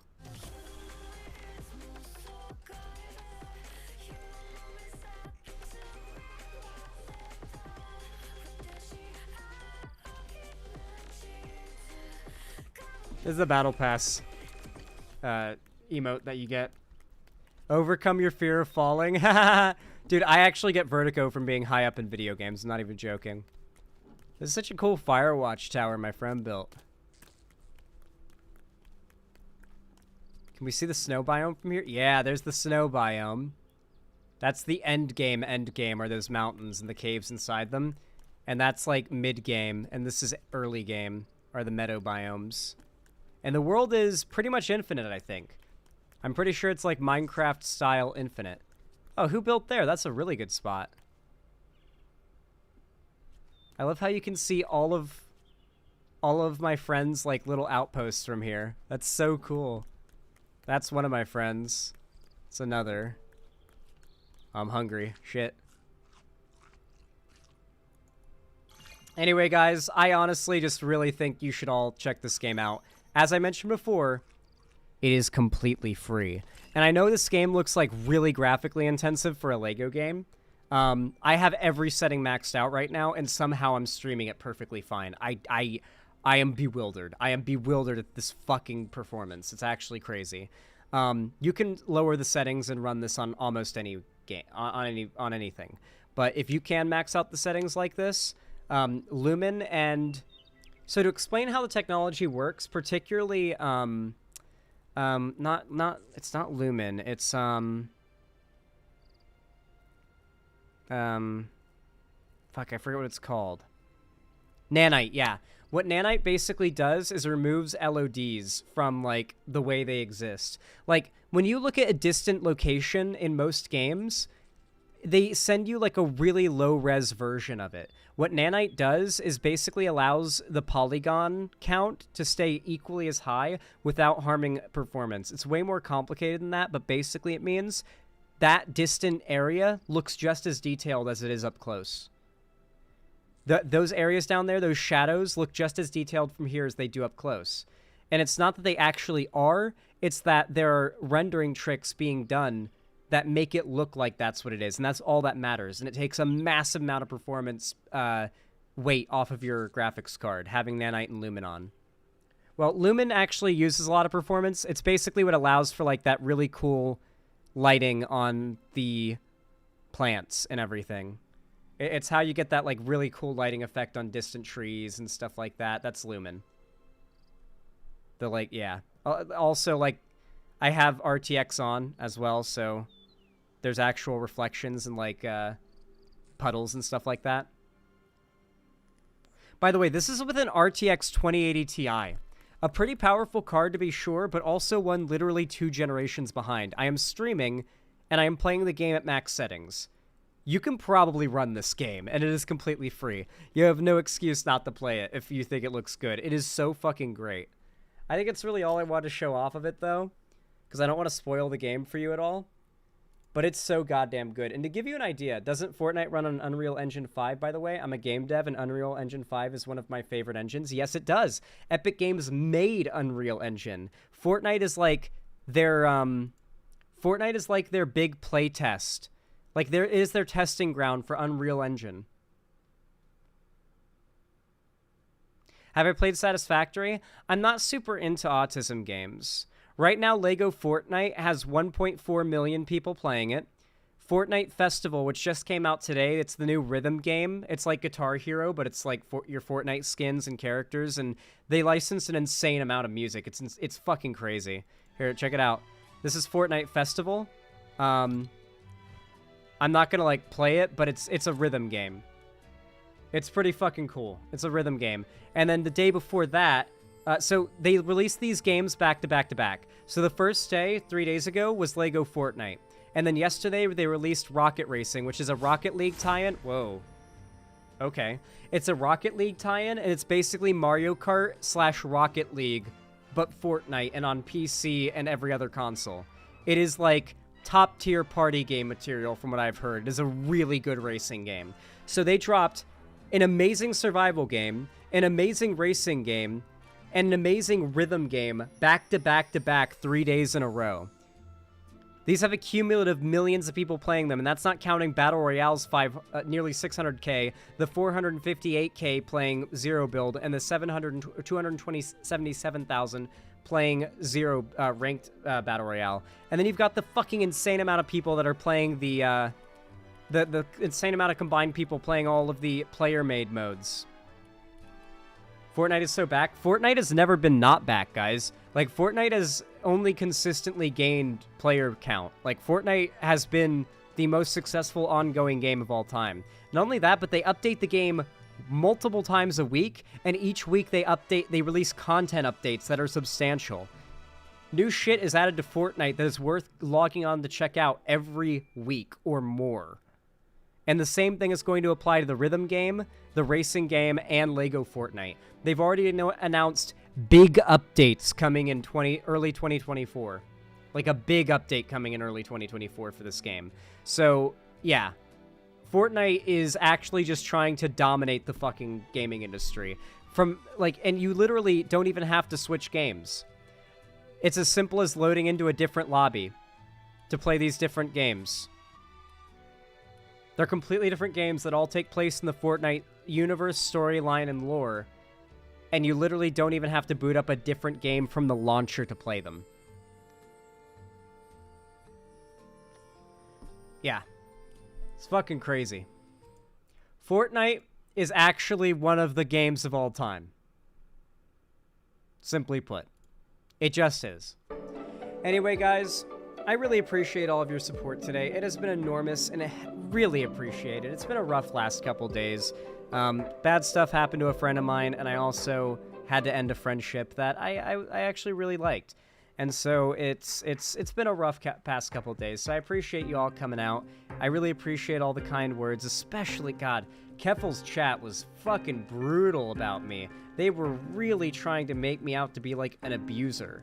And it was kind of grim to see, especially because a lot of those people used to be fans, and I recognized a lot of the names.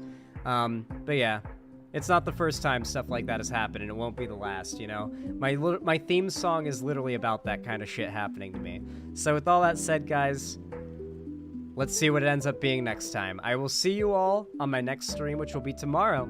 So be excited. I can't wait to see you all. I hope to see you all there. Have a good one. Doo-doo fart.